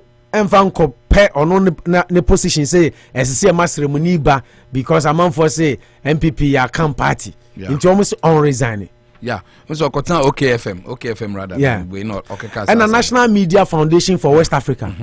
And so I thought you read that one too. Yeah, almost to say a very very unfortunate. Say obia we Ghana nyina mra shebe fear penny. Now obetumi a stupu low. I can some edin chichemu we akani we ateni we angonaniti yemfa we ni ethnicity tribalism has no place in our politics. As I say, Chusu will be on merit. Until if Baumia is the qualified candidate, present Baumia as the most marketable candidate, the most competent and qualified candidate, not necessarily because Baumia free stream. You see, just like we said, no, and I was trying to hold brief for him, but I think I have to take it back. I think it's an unfortunate one. Buttress in your kind that means he knew what he was doing. Yeah, Ukraine saying exactly. Timing. He should come again. I said timing. I have a problem with. I'm talking about 2 days ago. Exactly. And I make say, me as an outsider and may enjoy such battles, but no as a major proponent on the field, and so you measured. But for him to still go on, what OKFM say, people did not follow my statements well. They think I'm fighting for running mates for myself, but as far as running mates issues are concerned, many people have had conversations with my choice of running mate. Yeah, no, then you go further to say that if Alan Chamantin wants, he can be a running mate. That means you knew very well what you were saying. You knew that there were two front runners. And he does not even respect the leadership of his party, with all apologies. Northern caucus, no. Almost say party executives Freddie Blaney John Bodu the crata about say they should wait till 11 months before the Beijing flag bearer and for now. Yeah, let's concentrate on then you decide just 3 months into another second term. No, what started say we yes I did we didn't chemo back as an inner person. I wanted to make sense out of it. That maybe spur of the moment you could have said that, but for you to come out and say go for until I say you did what and ben found say about I still stand by my position. Vice in the then will leadership no boom. Or they say 11 months to you not even you do 36 months simple. Then you started throwing in some of these things strongly, and I like the way the nothing concern team so then I facing because at the end of the day, Sisiano, you've thrown a wild card in there, and they've been smart with it because you've empowered them. Said they've been cheated for long, and this is the time they should also come and fight for their space. Almost say MPP tradition, but train non represented truly what the MPP is. Exactly. So they are in the party with the principles. Exactly. Not because say for party. Yes. Who is qualified and who is competent. Yes. And since when did you find a voice for them? I think Oseche Mensah Bonsu needs a lot of talking. It is very important for party functionaries like Oseche Mensah Bonsu and his likes, to know that even though the NPP calls itself Buzia, Dankwa Buzia Dombo tradition, we are all mindful of the fact that these 3 blocks don't adequately represent the NPP. Exactly. Into omo no kra wo kwa mo no. Omo say they know say ye body no but and represent what the NPP stands for. Into who for omo so e dey abe champion o vice presidential ambition. Personal ambition. Now, it's as who trust sabi say okay, Asantini ako, Buji ako, then Dankwanso ako, then Domo should go, then the next time he should go to Ashanti. Son of a party here. Is he trying to say that it's a tricycle? Only these 3 arms have the right to leadership in the party and are to be presidents of the party. It is a Peter Mewu Okunwa Akwaje voter region, baby Amomono. You don't think that he's working himself up there? That Ben on Subenya a fair chance. Nti Dombo ni si anaje say anguna a voter Dombo po they say not. No, say nti Dombo ewom nti voter and be any manager say voter Yanfan say just like you mentioned Amewu. Yanfan say he's the most qualified candidate say MPP presenting. Are you telling me say on this space say what's in northern do none can and so the Dombo Bekacho say none can. I think that he could have saved the whole world some of this pollution if you had decided not to really go that route. You know what concern say when you're backlash, then you think that you are going to push it in their faces because when our power, when our bamu, you have the backing of some powers that be here. We can't sit here and say because you don't know for sure. Now, sir, and you should be called to order.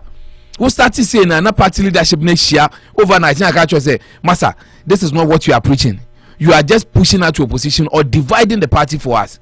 As much as strategically, you might be making a bit of good, sane judgment. You know, the timing, the place, and your wishes, I think will just push the party to where they don't want to belong. Now, me yana say, meeting I catch us. Oh, maybe timing I have problem with. Now, so why now? What's that? The dear bow so no. So we will be aware near the you don't go and make it that only more. Yeah, your choice now open. Exactly. Come for dinner term on printable ways. Your choice now open advice to. I mean, who does that? Just less than 3 weeks out, your party leadership has told you that let's shelve some of these things for later and help the government to win. You don't respect them. I don't need a rocket scientist to tell me that you don't respect Freddie Blaney John Boyd. Who say Wade? Well, you've been there for 24 years. You are going for a 27th year, 28th near identity. What can Mami Enfa? And why do you shoot into somebody's political ambition just for your own selfish gain? Say at the end of the day, no. Sika Salan Chairman was a KBO by campaign as far as you are concerned, you should forget. Vice presidential candidate. Exactly. But the same person in 2007, he decided to second round, not for the sake of. So they believe that at the end a loading car, it do so nothing caucus and so die. Say you do so. But for your own, when work on mom with some power, being said, I didn't go here. How will you, as far as you are concerned now, and in his mind's eye, only a Nottingham now can save. Assuming what about me or corner year. Will you have the gas to change him? Will you go for another Nottingham? By all means.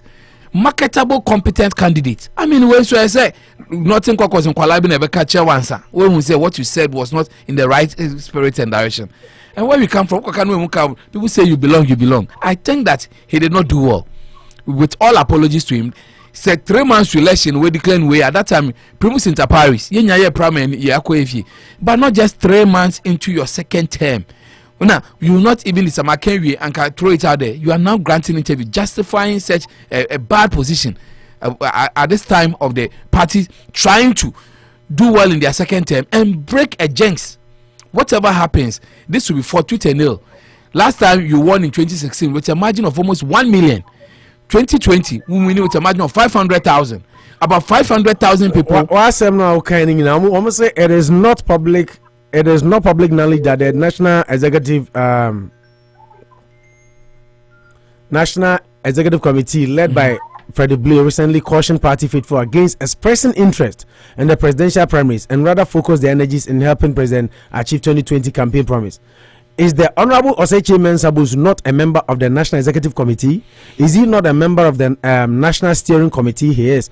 Is there any constitutional instrument, either from the nation or party constitution, which states that our party leadership should be based on ethnicity? Is he above the directive given by the party? Yes. Said yes. Yeah. Neck now. Don't do it. You decide to spoil everything. You see, I know they have irreparable damages. Now we'll cause it. putting the crowd. 508-846-3021. Mamisha Simfro so daddy boat call. Yo. Oh, about so boat.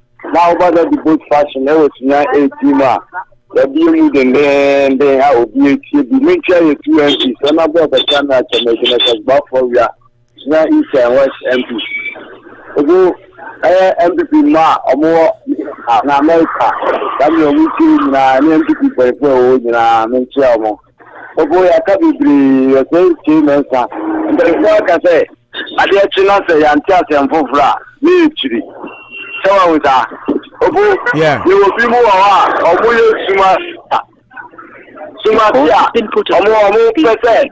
Your call has been put on hold. Please wait. Daddy boat, Ulana Katiana. Hello? Daddy boat. Hello, boat. You too, what are I'll put out the back, maintain. Well, people Sumatia, almost Alan Kasha, almost a name. But among Tima Mabonte, I'm Martin or Moya. Quality to know that I am a teacher, and yes, I got NBC. I'm playing of other stuff. Got the MPP and go with them, and I cannot MPP to go on the Emma NBC Mamma Travel Nato. If one after no one other can on our prayer, no. Let me say, you can name each other, and I am Misano. The NC, I don't know, I can't say my own thing.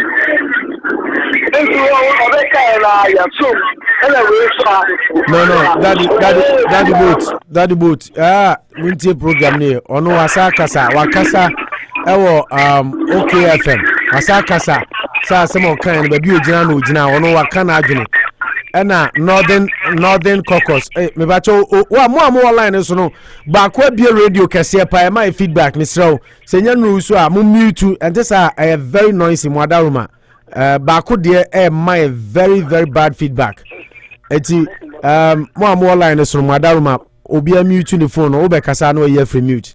Enti daddy boat amunti asem ni ono nasma o kan say baby ogina na ogina na northern caucus of NPP de krata abasisi na ye kenkan almost on resign because we good party na nimu as na NPP party no any constitution bi ase mu yi obi a ye hwe animu ka se we asantini we anwonani we mfantini we afrafrani ana we achimni eye de oya ade a party ni fi se oye marketable a ye turn na ye beto enti se oye tribal politics ni ethnicity no almost on resign eno na ye hwe enye se wasa akokasa wo AKFM first interview no oye no Joy FM eno wasa akosisu bi mu AKFM. Obo ma tro dia o kan nyina ase na ni nyina ewie no aya ti ahe no phone ni ti ni enti mi ni say we ata ni so ya say ya yiri ya wo so ma kini wai wa bra you will feel nice e be ya ni ma ya aduma we are talking about any phone be see ni wa kan la se ma only dey to say no prefer say not la emla medina enti no emra so na yakoto ye wo mra wo MPP kubunu mu ye wo kwa fa so ye fat bearer enti ona be kan la ma mi tutu say ye la tam ni tutu ba bi na ye hwe for ye to know dey ye ni mi dey say ye dey bo o man no ye ne ta okay thank you. That is. I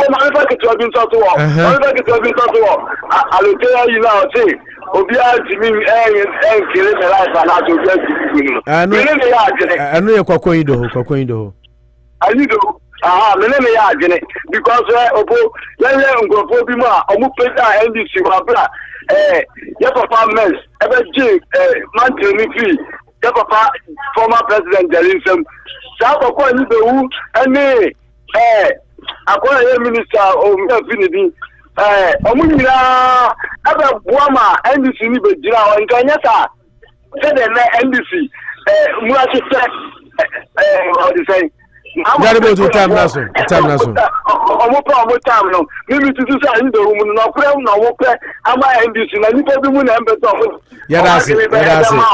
Garibo to time so thank you very much. Ma me peki me nua be ma Nana Ojambema from Obuasi Nana ma intio Ameju so po mamencha onu abega fonya no po sabe de sutumi no na afome uze me dana me yo le dia yo so ame no ada me WORCESTER do ya run comment and e fra me say no for new point aja o de me question akonya so no so ebu obuge e sabe me ni abre pa me yo le dia me da do pombi atutu e o pato aja me ofo dia ya re o so am bet no just ye and some we no my yan opo as far as you know say and for the food be any half afro every am afro ye half afro ni di mo mo to do am demonstrate na mo go be what to ye for say e ta say aye company e ma e company to be a say o me ti be program in 2024 and for the corner can come so and the time so da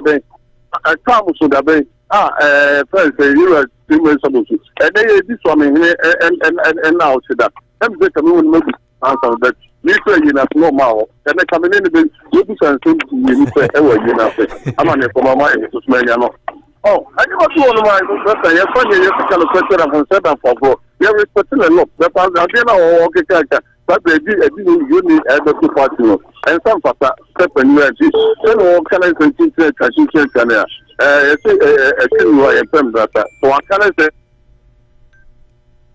so when you put me to say yeah more na ko ma mu yeah ko so na pe ya hu no o ko nko ntena adurunya many abreast problem nana ya da CP nana mama mfa me nua be my friend say mumuni to asoma me wi ana olumaiko me nua me da se papa na me chia me nua olumai first line ton first e wo sundane yankopon onka no na no jambo amaso e be ma ne yakọ me nua opo em say awie anda numre udodru e cherpene but office ko kwatia na ewo me yeteke no honum ndi no office ko kwatia ni dishie na me nua opo yemi a chairman sabusu em say northern caucus no o ma ba be kasa igiri say obi say etutua ya na ebi kasa etutua for mu free northern region mu free say eye yemi anu ntafo na ya o ti aka ma say but that issue we are make it clear adawa ma yemi northern for no say ye pe peace ye pa sudie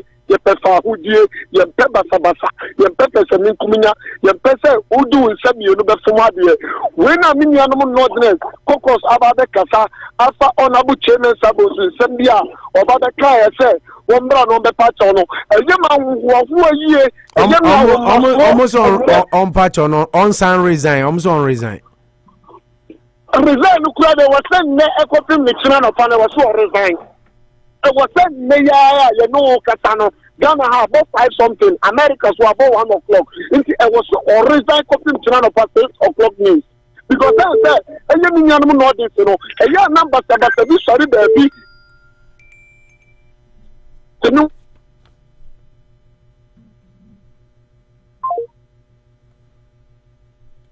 I did since you and 1 year and as well. We question some northern region for no. Le peace, le tika di mamika di nase, le peace, so much na bab on the other make it away. Into Mr. MVP.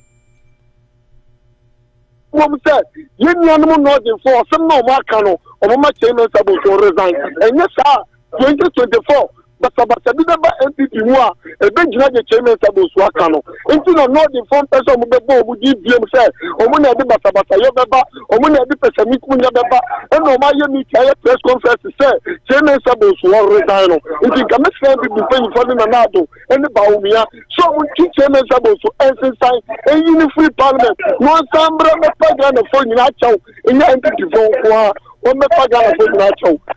Na me ya le joke of eso can be what time aso until just 30 seconds but when o say a problem and you do so yeah a chonyo wa o say tediam when you say a problem you do so be ma ha time there you do so but no problem you gonna say what you can call no be share before na me come on na me you do Awoluma to asuma me Unity Radio 103.9 ka so bet me afre 508-846-3021 508-846-3021 Oluma yanko opoza wo ya de yanko pa do me wo ya pa yo pomida ti de yanko ponshira no na ko na ni shira pa se wa my platform I say mame kwa yes na mentia Mr. Danso of that auto repairs. Or Monteswan, Sonamentia, NDC party chairman, Chama Kodoago.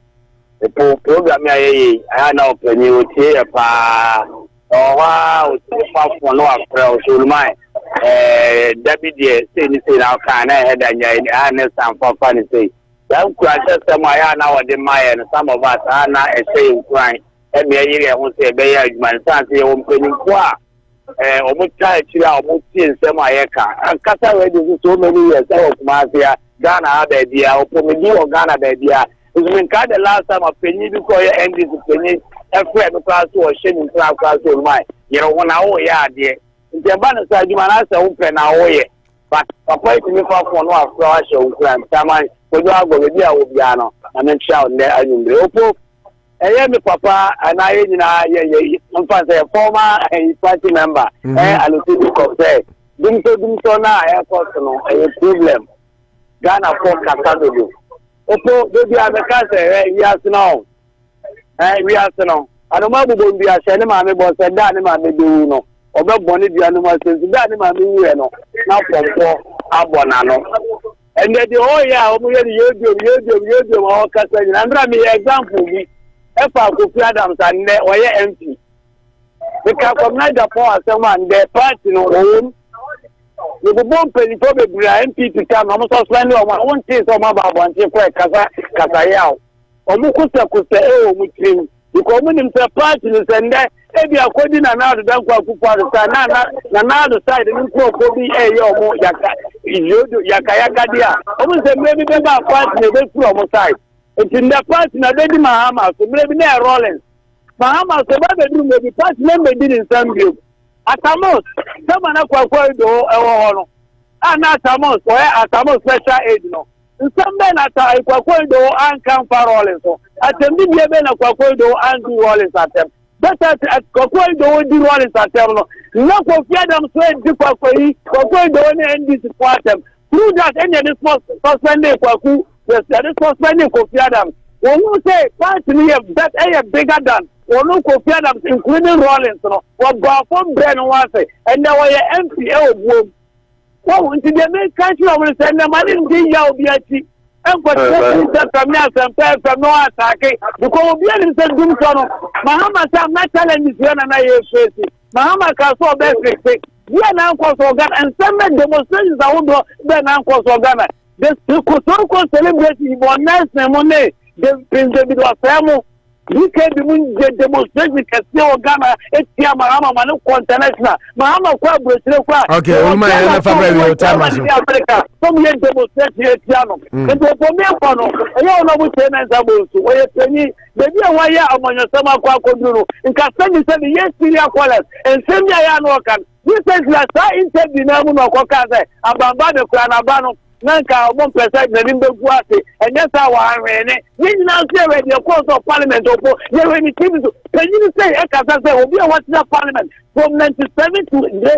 Now say the who Kasa say and na me olma poster me common Syria kwala opodia na maka ka ya twa ni nyamenda e obuwa for so mo ni page na wu and then ya twa ni mo twani e asem sele woni nyamenda. Hey ka ya twa ni mo nyamenda e ebua faso na my actually ni say fiweni yamenda ekru ebua faso na fiweni na. My goodness, I love this segment of the show. Callers where they make our day. Hey, okay, mumuni adru so my entio. Mumuni ni. May your list mumuni line I drop there and Ibrahim Yanko. Mumani line na drop da minia wakata yue kura mpacho Ibrahim yekase Ibrahim sorry any Ibrahim Ibrahim Yanko nyakupo kana mona nyame ishira oso na opo nyakupo enka America fo nyina mumuni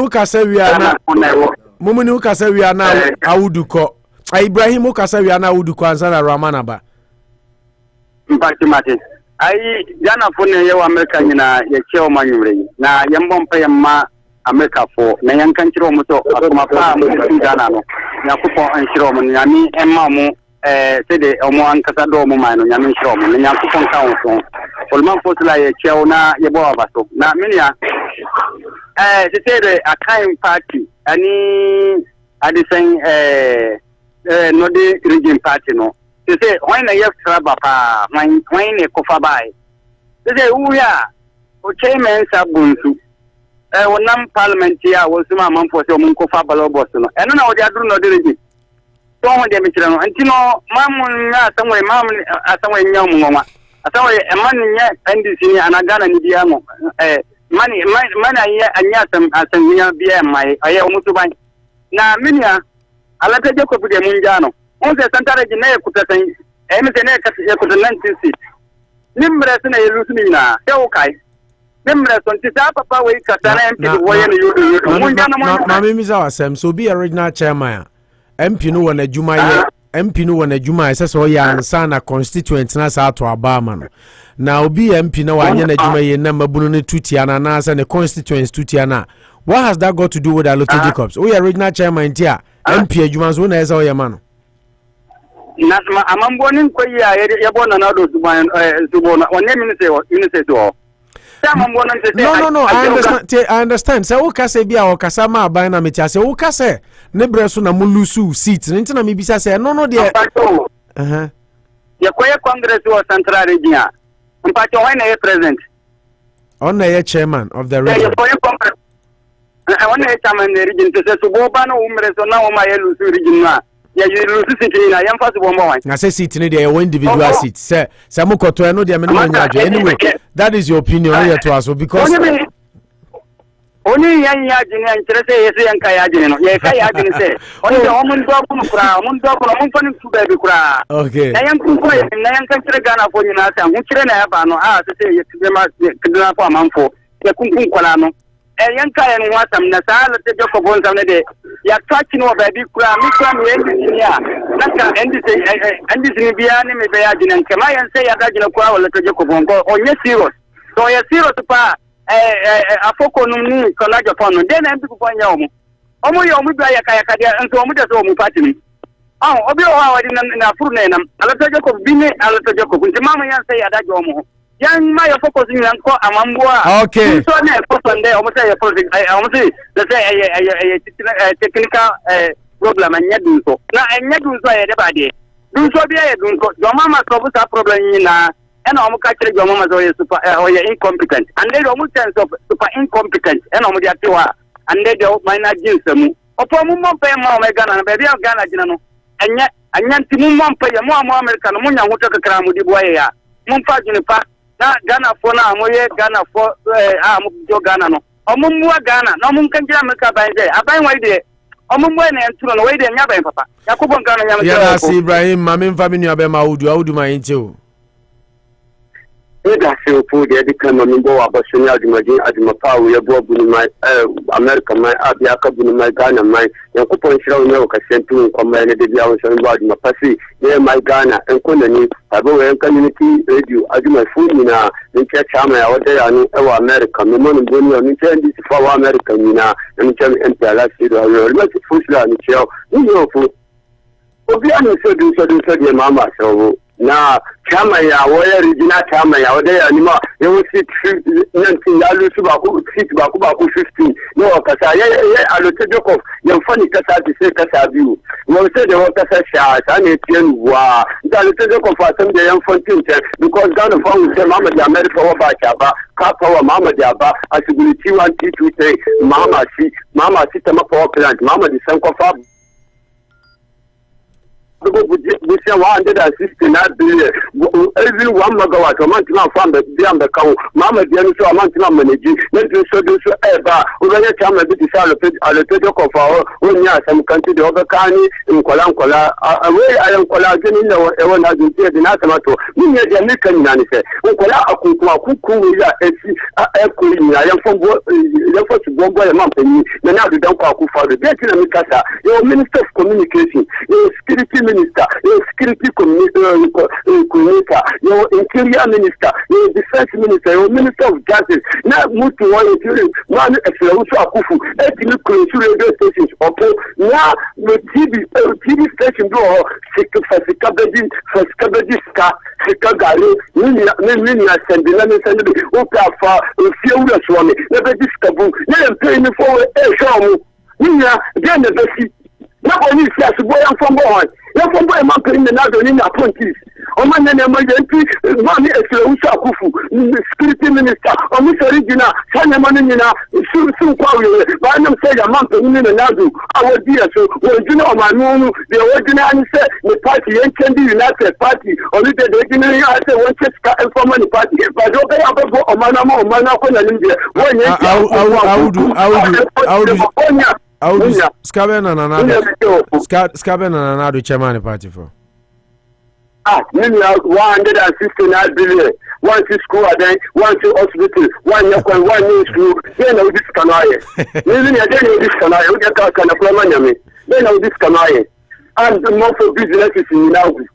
And the importers and exporters everywhere. And the economy of go market and Turkey. And the no catastrophic value 50 cities. And then no security among the magazine wagon or double for Wagon magazine wagon. In them no okay, that's it. I will do. Thank you very much.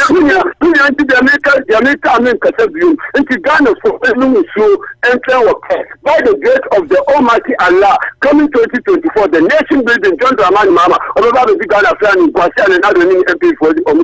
That's it. Thank you. Raman, Abum design. Oh, million opponents now. Opponent coupon count. No more one didn't quite. And now you are from now you are part Obama, you as a factory, you are Ghana, you Mammy Chamai one. I Chamai one, your papa Chamai, and then papa I'll go the deal will be on the channel. Opo, that's the treasure of there. And yet the Krabanti poo poo. Minga Jamai. And yet the Messiah to Jacob can't just say the Krabanti poo poo. Rabba de Bioti poo poo poo, okay. Omianano, and the Jacob free. Dana for to William, and then two far air quarter, and run at you at the horse, or would to like in the real pro. And what is 5 sets and almost so yet. Now, so and allow me to take it come on to Kabia. Then the Jacob of Uba the cassette, and then do so a problem now. The Dino William Papa Vaya. Now, don't call father, don't the money, Mamma, the American power. I can store 3 a top gas.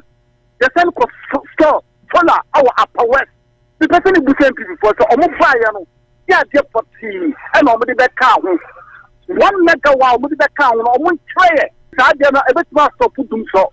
And number 2 my life, I used to have my kids in I'm a my kids in and then two side Babum Bam that kind of French Ghana for the technical problem naba. Technical problem there naba. And the Quatan Timidin. I'm not for buying success or more coastal. I'm on yes, to send them good container mu, equal to Bolasso. Yes, to send Mama good container mu, cook on them, equal to Bolasso fit. I'm not for a Uba Bruno region. I'm not for a Chamusu. Now, while the Pedro of a technical programmer. Okay, that's it. Thank you very much, General. Huh? Thank you, that's it. Ramano Tama, so thank you. But for Israel Asari, Apom Tiseminion. Thank you. I'm sure what you're for you, and I'm more passionate, my dear. We had my Ghana, my United States. I would say, I will teach you about some okay.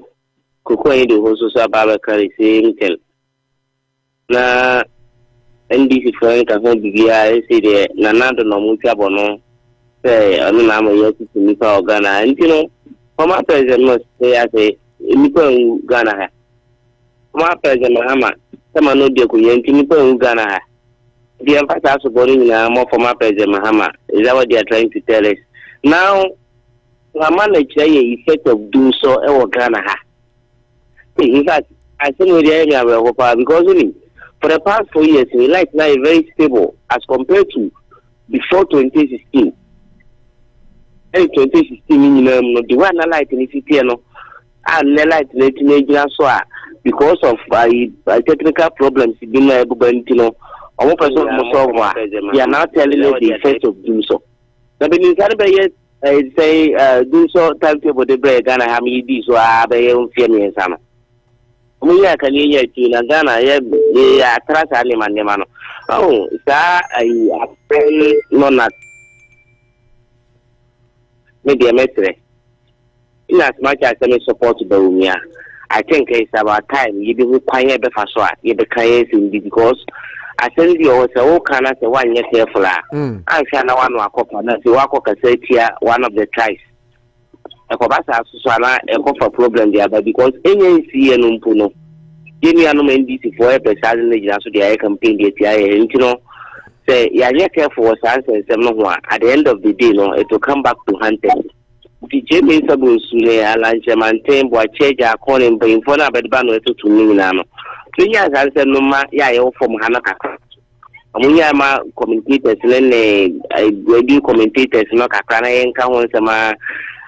Actually when the heat is getting hotter na fi won the man out to ndina fi nka nema ba from anyway say shasi from so e was ro ko basa MY e won nema bigwe ho. We saw shasi brunsu ntemanu we ni ko ntem debat. Nema bi o wa we have to wait for the appropriate time. Okay. But Chairman supposed to say, or say he still stands by what he said until even though the party direct a hierarchy. Until they not Manucho Bisane say, Chairman supposed to boom party executives no because Freddie Blaine John Bodu directive about say. Bosumi miansane 9 na do wini power. Inti mum focus so na ebeka bosumi du ba akona election du ana mbe obi obedi manim. Na ono kan na ne osan kotra ni TFM say di ogina ni de waka na waka wa ope onso kire wadwen. Party no hierarchy no obu mo. That is the reason why America say but the actual say feel I know it. I didn't want to this as an example because I was say okay or no as Jamie Sabus now ukita position of platinum. I am minister and leader of parliament. Exactly. Ukita position of platinum okasa it hold water. You best you follow or monto or move because yes the issue the babana emwa. You support to me why not? But I don't know that means if you're doing something about your person because because of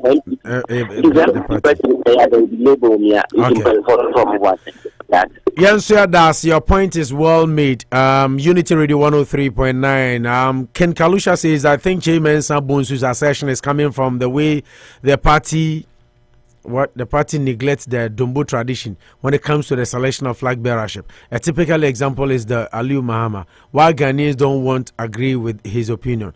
Why should every Ghanaian agree with his opinion? Kalusha said, who agree? Must that means every Ghanaian should agree? Not timing. You can agree with the opinion, but the point, they don't have many say. You see, look at who you penny or party minister. Our sign him say constitution bars tribalism, ethnocentrism, nyoma. Eti kase, if he had said, say, I feel say, Baumia qualified enough to lead the party because on another juma aside that or competent or a this or a that or a that. So I feel Baumia is my best bet for MPP. Yeah. If he had said that, I wouldn't have had a problem. Exactly. Oh, what's your last caller? Israel Asari Asmoka. I say. NDC for no intina na make na make us and run menu and go for BD and come over anymore. No make us say you are giving your opponents ammunition to kill you. Yes. Because also a perception. Say NDC for passive and Ghana for passive. We say a can party. And then now you are making it clear. And to say see no there. Say one fan no pay and I'm more fan on so then people say oh Baumia is not NDC can use as campaign. Baumia is not qualified. Just for strategy. But it's just MPP for views as say this room ni sabi and eba. Why would you even open yourself up for uppercuts? Yes. And aside that, nationally, tribalism. And it's adi who chairman sabusu Korea na mo sorry amoye campaign mo NDC for ye tribalistic campaign. And then you are doing this in your own party as a leader of Ghana. Internet nana make us and rounds and make us a krum hasanity. Kosisa ne niema koyache. Oh yes. Anka they will Mami fa Sami to be our last caller. Sami yenti na uwi ayemfa ko bia bim sorry. Bobo me da se be na ni mama mo ni ejuma pa mo ye. Icha manucho and then you may so a good analysis are all your Opo I send me have an person visa you are looked to concern and NDP for suspending some pamoni NDP for and another man of Minister of Communication and Deputy Minister Diana as he said Papa na say no indirectly as of person NPP and as of person the sitting government. I don't know his stand because you two many women you won your kosopo so like doom so if you quite tell me say your mama there the name doom so na do there you doom ama yen say opo like the problem can see about money yen bibia free the energy minister no say the current power cut near power upgrading their entire. So be at your main mom their maintain. And there hasn't been any major announcement there. And as a public radio what they say power upgrading. But where the means then 2 days never before Corona be. In the entire little of school because a power cut. Only government and only a member of any energy ministry, or he doesn't play any role in the Ministry of Energy. So I don't even know where he is coming from. So no maybe only more impact how like he didn't do me among for sooner. Yet the end be there any Juma for video almost. So he come again. For my main family there, my main see with them Chairman Zabun so some of this week the MZ ya finished about papa. Now baby I'm a cafe. I said no not a time in our case no. If you don't know my way no after share would be a case about the time in now or the case no. So ABS and called Kenya and my ABN card and made to say there you be flag bearer and ABN call no crocodile agriculture we are and you but yet to a barely 3 months. I feel now I could for the crown and then I'm a minister. The corner where you want to be a Juma, I say the corner.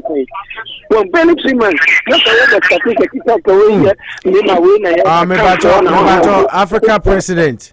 Obala no so no did album and only TT mu ba Africa president no buy na TT so buy ntimpa mo hwe mo background mo one of you why Madaruma Sami ya na view point na mame it's barely 3 months after election Africa na ya 30 ministers we are almost strategy mo president Nankasa for share the brain dey for failure na some focus on that say Baba president ni so dey ni portion with for failure na say barely after 3 months of election 3 months of after election na say we hu na wo badwene dia and na mechanism minim te ba o me na kwose kukomba bi I promise me say so onya not now the best president candidate that I don't know about that.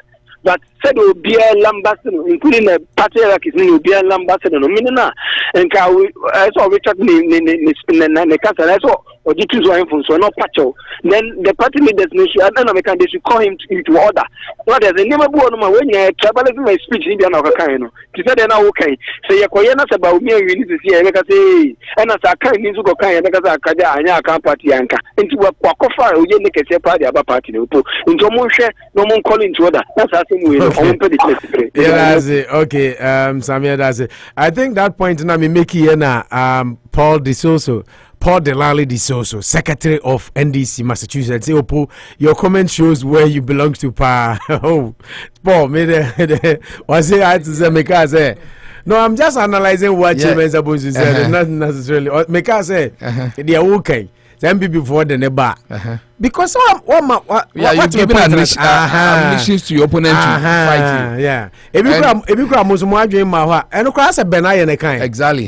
That's a competence. The man could have been very qualified and competent. Or marketable. Or no, marketable. Or competent. Or no, person who feels so bit to me. LED partner, but so not fight on those grounds. Tribalism has no place in Ghana. I say yes, stamp your say kind from stamp out of 2000 Ali Mama buy no you see those sentiments. My main for Africa president we are not TTD area. Now can see we so call us name number. Africa president we tell your time now so. Yes from we are now friend them especially TT to me bought to us who say yeah very no about room. Africa president yango.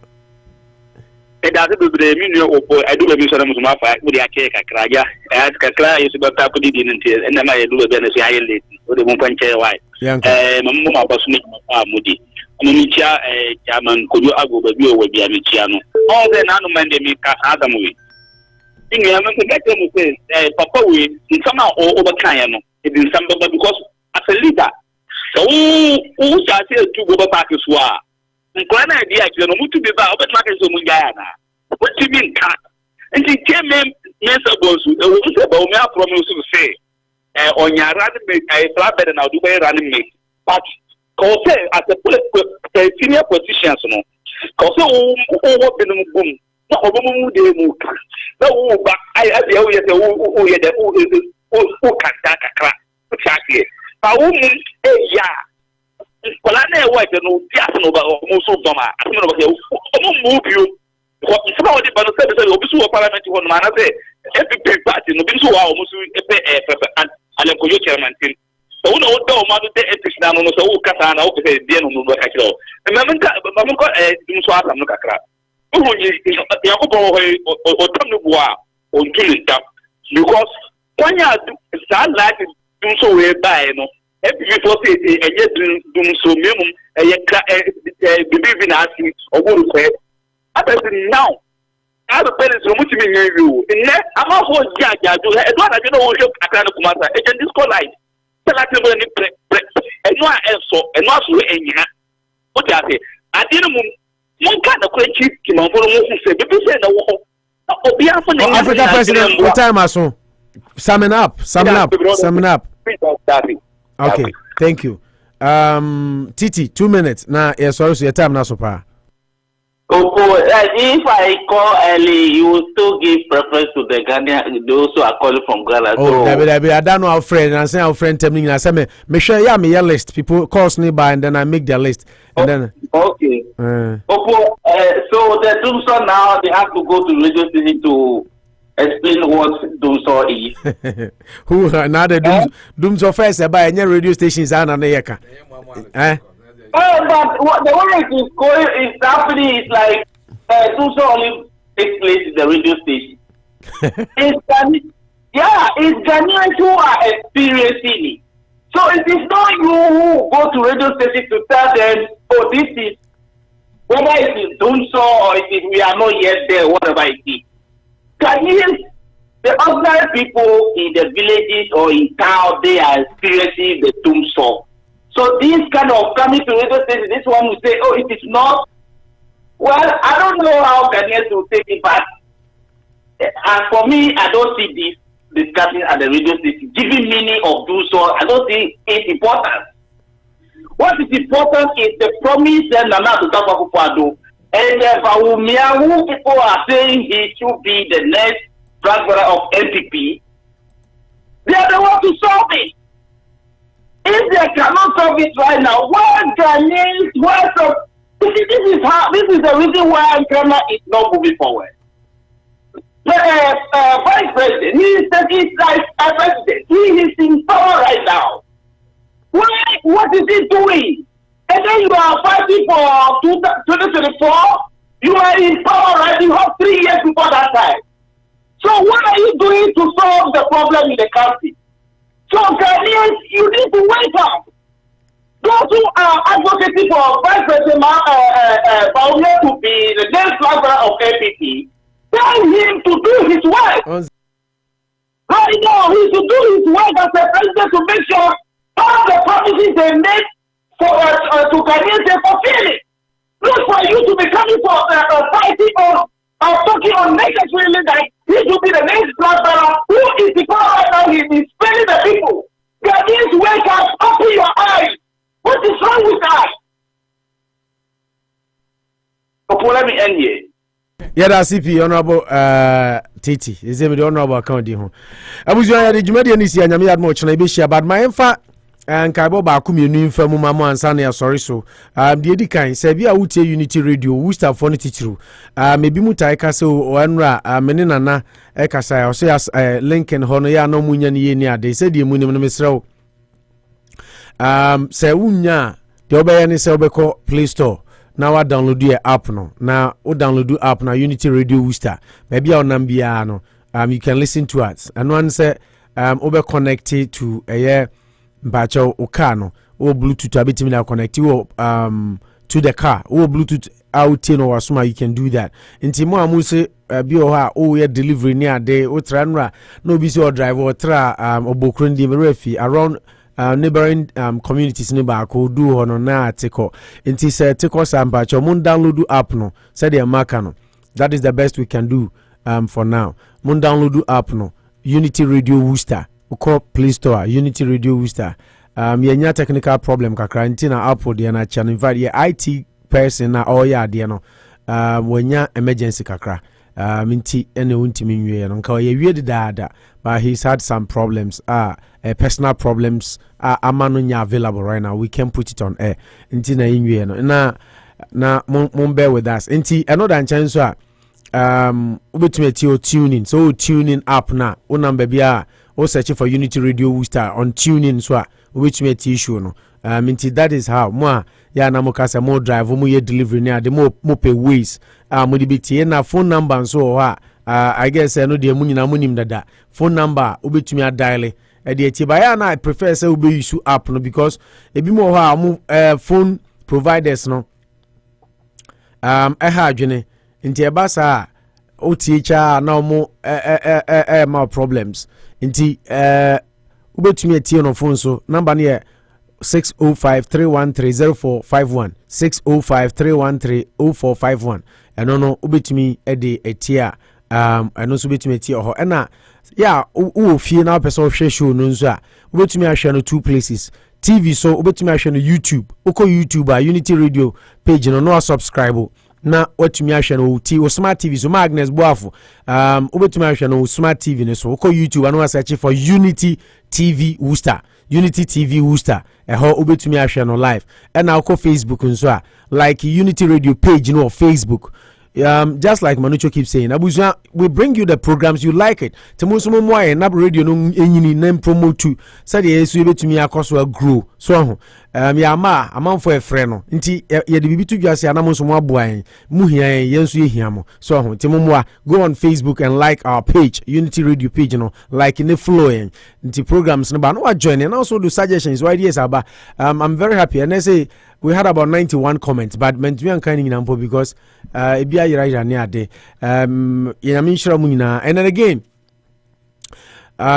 community ni mu na otwe awie na ya wada niema bebre ekoso na edi kan said de enra me de to manim no mi ankasa mase nimpon sisi la twumasi ne maame afim nti nyame ya adoma na otwe ayesimi na ya wada ochenechi memende ya ena odi ne maame ena otweda nti yefa fidie so e de atonsa de afre Worcester for enyina se momra na mometai nachi mepacho ye maame oba pani Veronica frempoma enna tiase ne afre no maame asi ono ena wafri mu ama maase Cecilia Chuma City ayi paso a ori bese enen ne sen ko nye ono nko emma no bi eye minua bema ofori anane ena yenua ba Cecilia Mensa ano so yeba ena Mark Chumesi me friend no boga papa meire papa Masinimpon ono nso so etie yipa so a ene oyensi yabusu anyame yadoma ochenechi memenda fiti anopa nondu kopim enwumre nonkon bra na ebe supporto na bibia nso ntumi enkonkan enwumre eye nondu kopim eye anopa nondu kopim enwumre nondu 10 a.m. to 9 p.m. Mr. Se Oba na washe o mask, face mask no na washe. All COVID-19 protocols will be observed. Inti monsha no so. Inti masi nimpon ne na otweda no. Ekoso e was 6 Lilac Lane Worcester Master Jesus. Said you Manucho Canon. Is Manucho is from Master Jesus. Paul Delali Disoso who said the number to call Paul. They say they are Paul China. We can talk and enjoy the show together. Because if I calls Bima, we have spent beyond our time. Nti no nti abusu anya me adma memenda na mase na otweda eba so nti moma yɛnhya no nso na yɛntumi mmra na enye fefefe sanso na memenda kro yɛnua bema yɛfrɛ no Collins Ochre or sorry, or Church of Pentecost, Yina do na nim no. Ne yere anane hokani ane Gladys Asare, or no ba na yenu ba Gladys Asare, see fan to Worcester for any adofo in nim se ne papa or penny Asare bidiakon, or tias ne friend of Fabidiakon, ye papa Efrim, unyamfie edusian or chi ama ne yenu ba yen sister yadina Gladys Asare, charjo ne ho na or chese.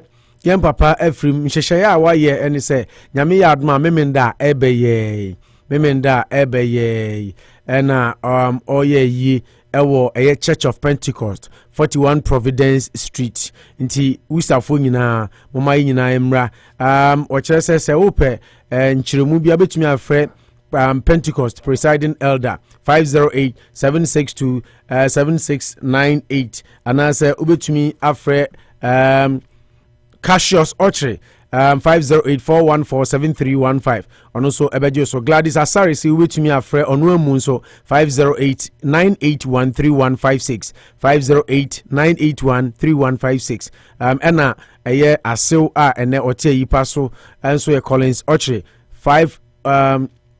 Collins Ochre nso ye ba onu so betumi afre 508-723-6958 offer na ono so ebejo so son-in-law nti more or less ono so te se eba nti abusu amoma yenhya no so nti memenda opo national se na otweda na wenso eya meyire wofa nti eno so am related eno so ekoso Church of Pentecost da brother Ochre yama woni oyire enyina eye yako sanso na yenua ba a friend no se eye Mami Nyako Mills dodo na afre no aye Mami Kes media me friend Kesi wa nikunu ene Napoleon Mills ono eye ba yenu abema Napoleon Mills neja aye friend no Emmanuel Adakwa Mills Efrim onyamfie edioson enwotwe 78 years na abusua etena ase no hyehyeye ene se obakaya modi candidate by ansana omosesa nyame yadma April 17th timemenda ebey manujo mebwane na otwe memenda ebey na otwe na yenua ba kesi wa nase yi baso eye yenua be ma Napoleon Mills ne papa eyi no baso o se yemfanto adofo no nim se dress code no black and white eti enyina yenhya no so venue no ye Church of Pentecost no ye 41 Providence Street in neba bia memenda we bia yenua be ma Ochre eye na ase yi no eho na eye kesi wa nso ne kunu be ye kesi wa nase anase yenua be ma Napoleon Mills ne papa eyi no nti mama yenhya no so nti memenda ebe ne na Ochre na yenua ba kesi wa asie yie ana yenua be ma Napoleon Mills nso ne papa yie no ebeba so ntimo ma yenhye nso na eduru ha yenyina yenko Taiwan achi na anye fefefe de di wie kra nkaibo no yenua ba Mabel Quarantine ono ba na yenua be ma Captain Quarantine Martin so asew na se de bia meka sutro mienu penifo se mani hahane yenua ba Mabel Quarantine ne maame Madam Grace ama Bakes enotiase ne efre no mama onyamfie aduoson num wafrim na afrim na yenua ba Mabel ewra ho a yehu ya ne se ana DC ya ne se Christiana Krofia ono so ye nua ba wanya 55 years enso san afrim ti akoye sutro mienu pa ma yenua ba Mabel sese ene ne wra ho yie pa enye Captain Quarantine ka yenua ba kra bia ka yare bia bonanso nhranka nyame se the right man beside him nti abusua de tie ne se nyame adoma May bosu ya ebisi ne de to so nwotwe ne nkron 8th and 9th May na yenu aba Mabel quarantine so betena se ewo eye 617 Lincoln Street Emmanuel Assembly Pentecost hono na waye ni maame ene ni nuaba no so eyie abom timoma ye nhye no so na ye ntworo da no nto ho 8th and 9th May ne duru wa yakwa akotai na chi na yakopepa na niwa ni suisan se sutrom ye no hoyi ema eni ha na abusua ha na abrebe ma yakwan na edi nkai bo ne dwumadie ni nyina enso atumi di aba ewiye yede asada kese ma Big Olu Beauty and Barbering Hair Salon, Asama Street in KM Raf Roofing, Danko African Market and Wholesale, Richway Auto School, and Dan Auto Repairs, Nabian Barbering Salon, Anochi Chrome Restaurant, and Anochi Trading, and a K Raf G-Man Driving School. Omunyina Taichi and a Kabom di Jumedi. Kaisa Jumedi, if a menu community radio so, Ewo Ghana, Emma Dodona Ewo Ghana, so it me. Once again, yeah, di Jumedi Bremo, Midin, Ade Manu, Midin is a Manucho Magandi. Mimidin. National. Yes, Sano. Manucho Magandi Gaucho Margarita La Molina Mimpemi Wasem, Worcester, Massachusetts, Oten and Kamidin Eddie Noah Opoku Jemfi, Ofrem Upo National, Mejoso. Nyame Aduma, yes, signing Mubisha Ochna, near the Fofro de Abrama, no 9:30 sharp to 1:30. Yenumusha name for another edition. Yedumu copy, Sabride, near the peace. Major news bulletin 6 p.m. in Ghana, 2 p.m. Hano at the Abraham. Until then, enjoy the rest of your evening. I say a beautiful day, and I Yakacho said not every day is a good day, but there is something good in every day. That is our word of motivation. I know Edisha show Nasia. Yes, I know. Until then, Yakramu Yamin Shramu Yina. Listening to not every day is a good day, but there is something FM. good in every day. That is our word of motivation. I know. You are listening to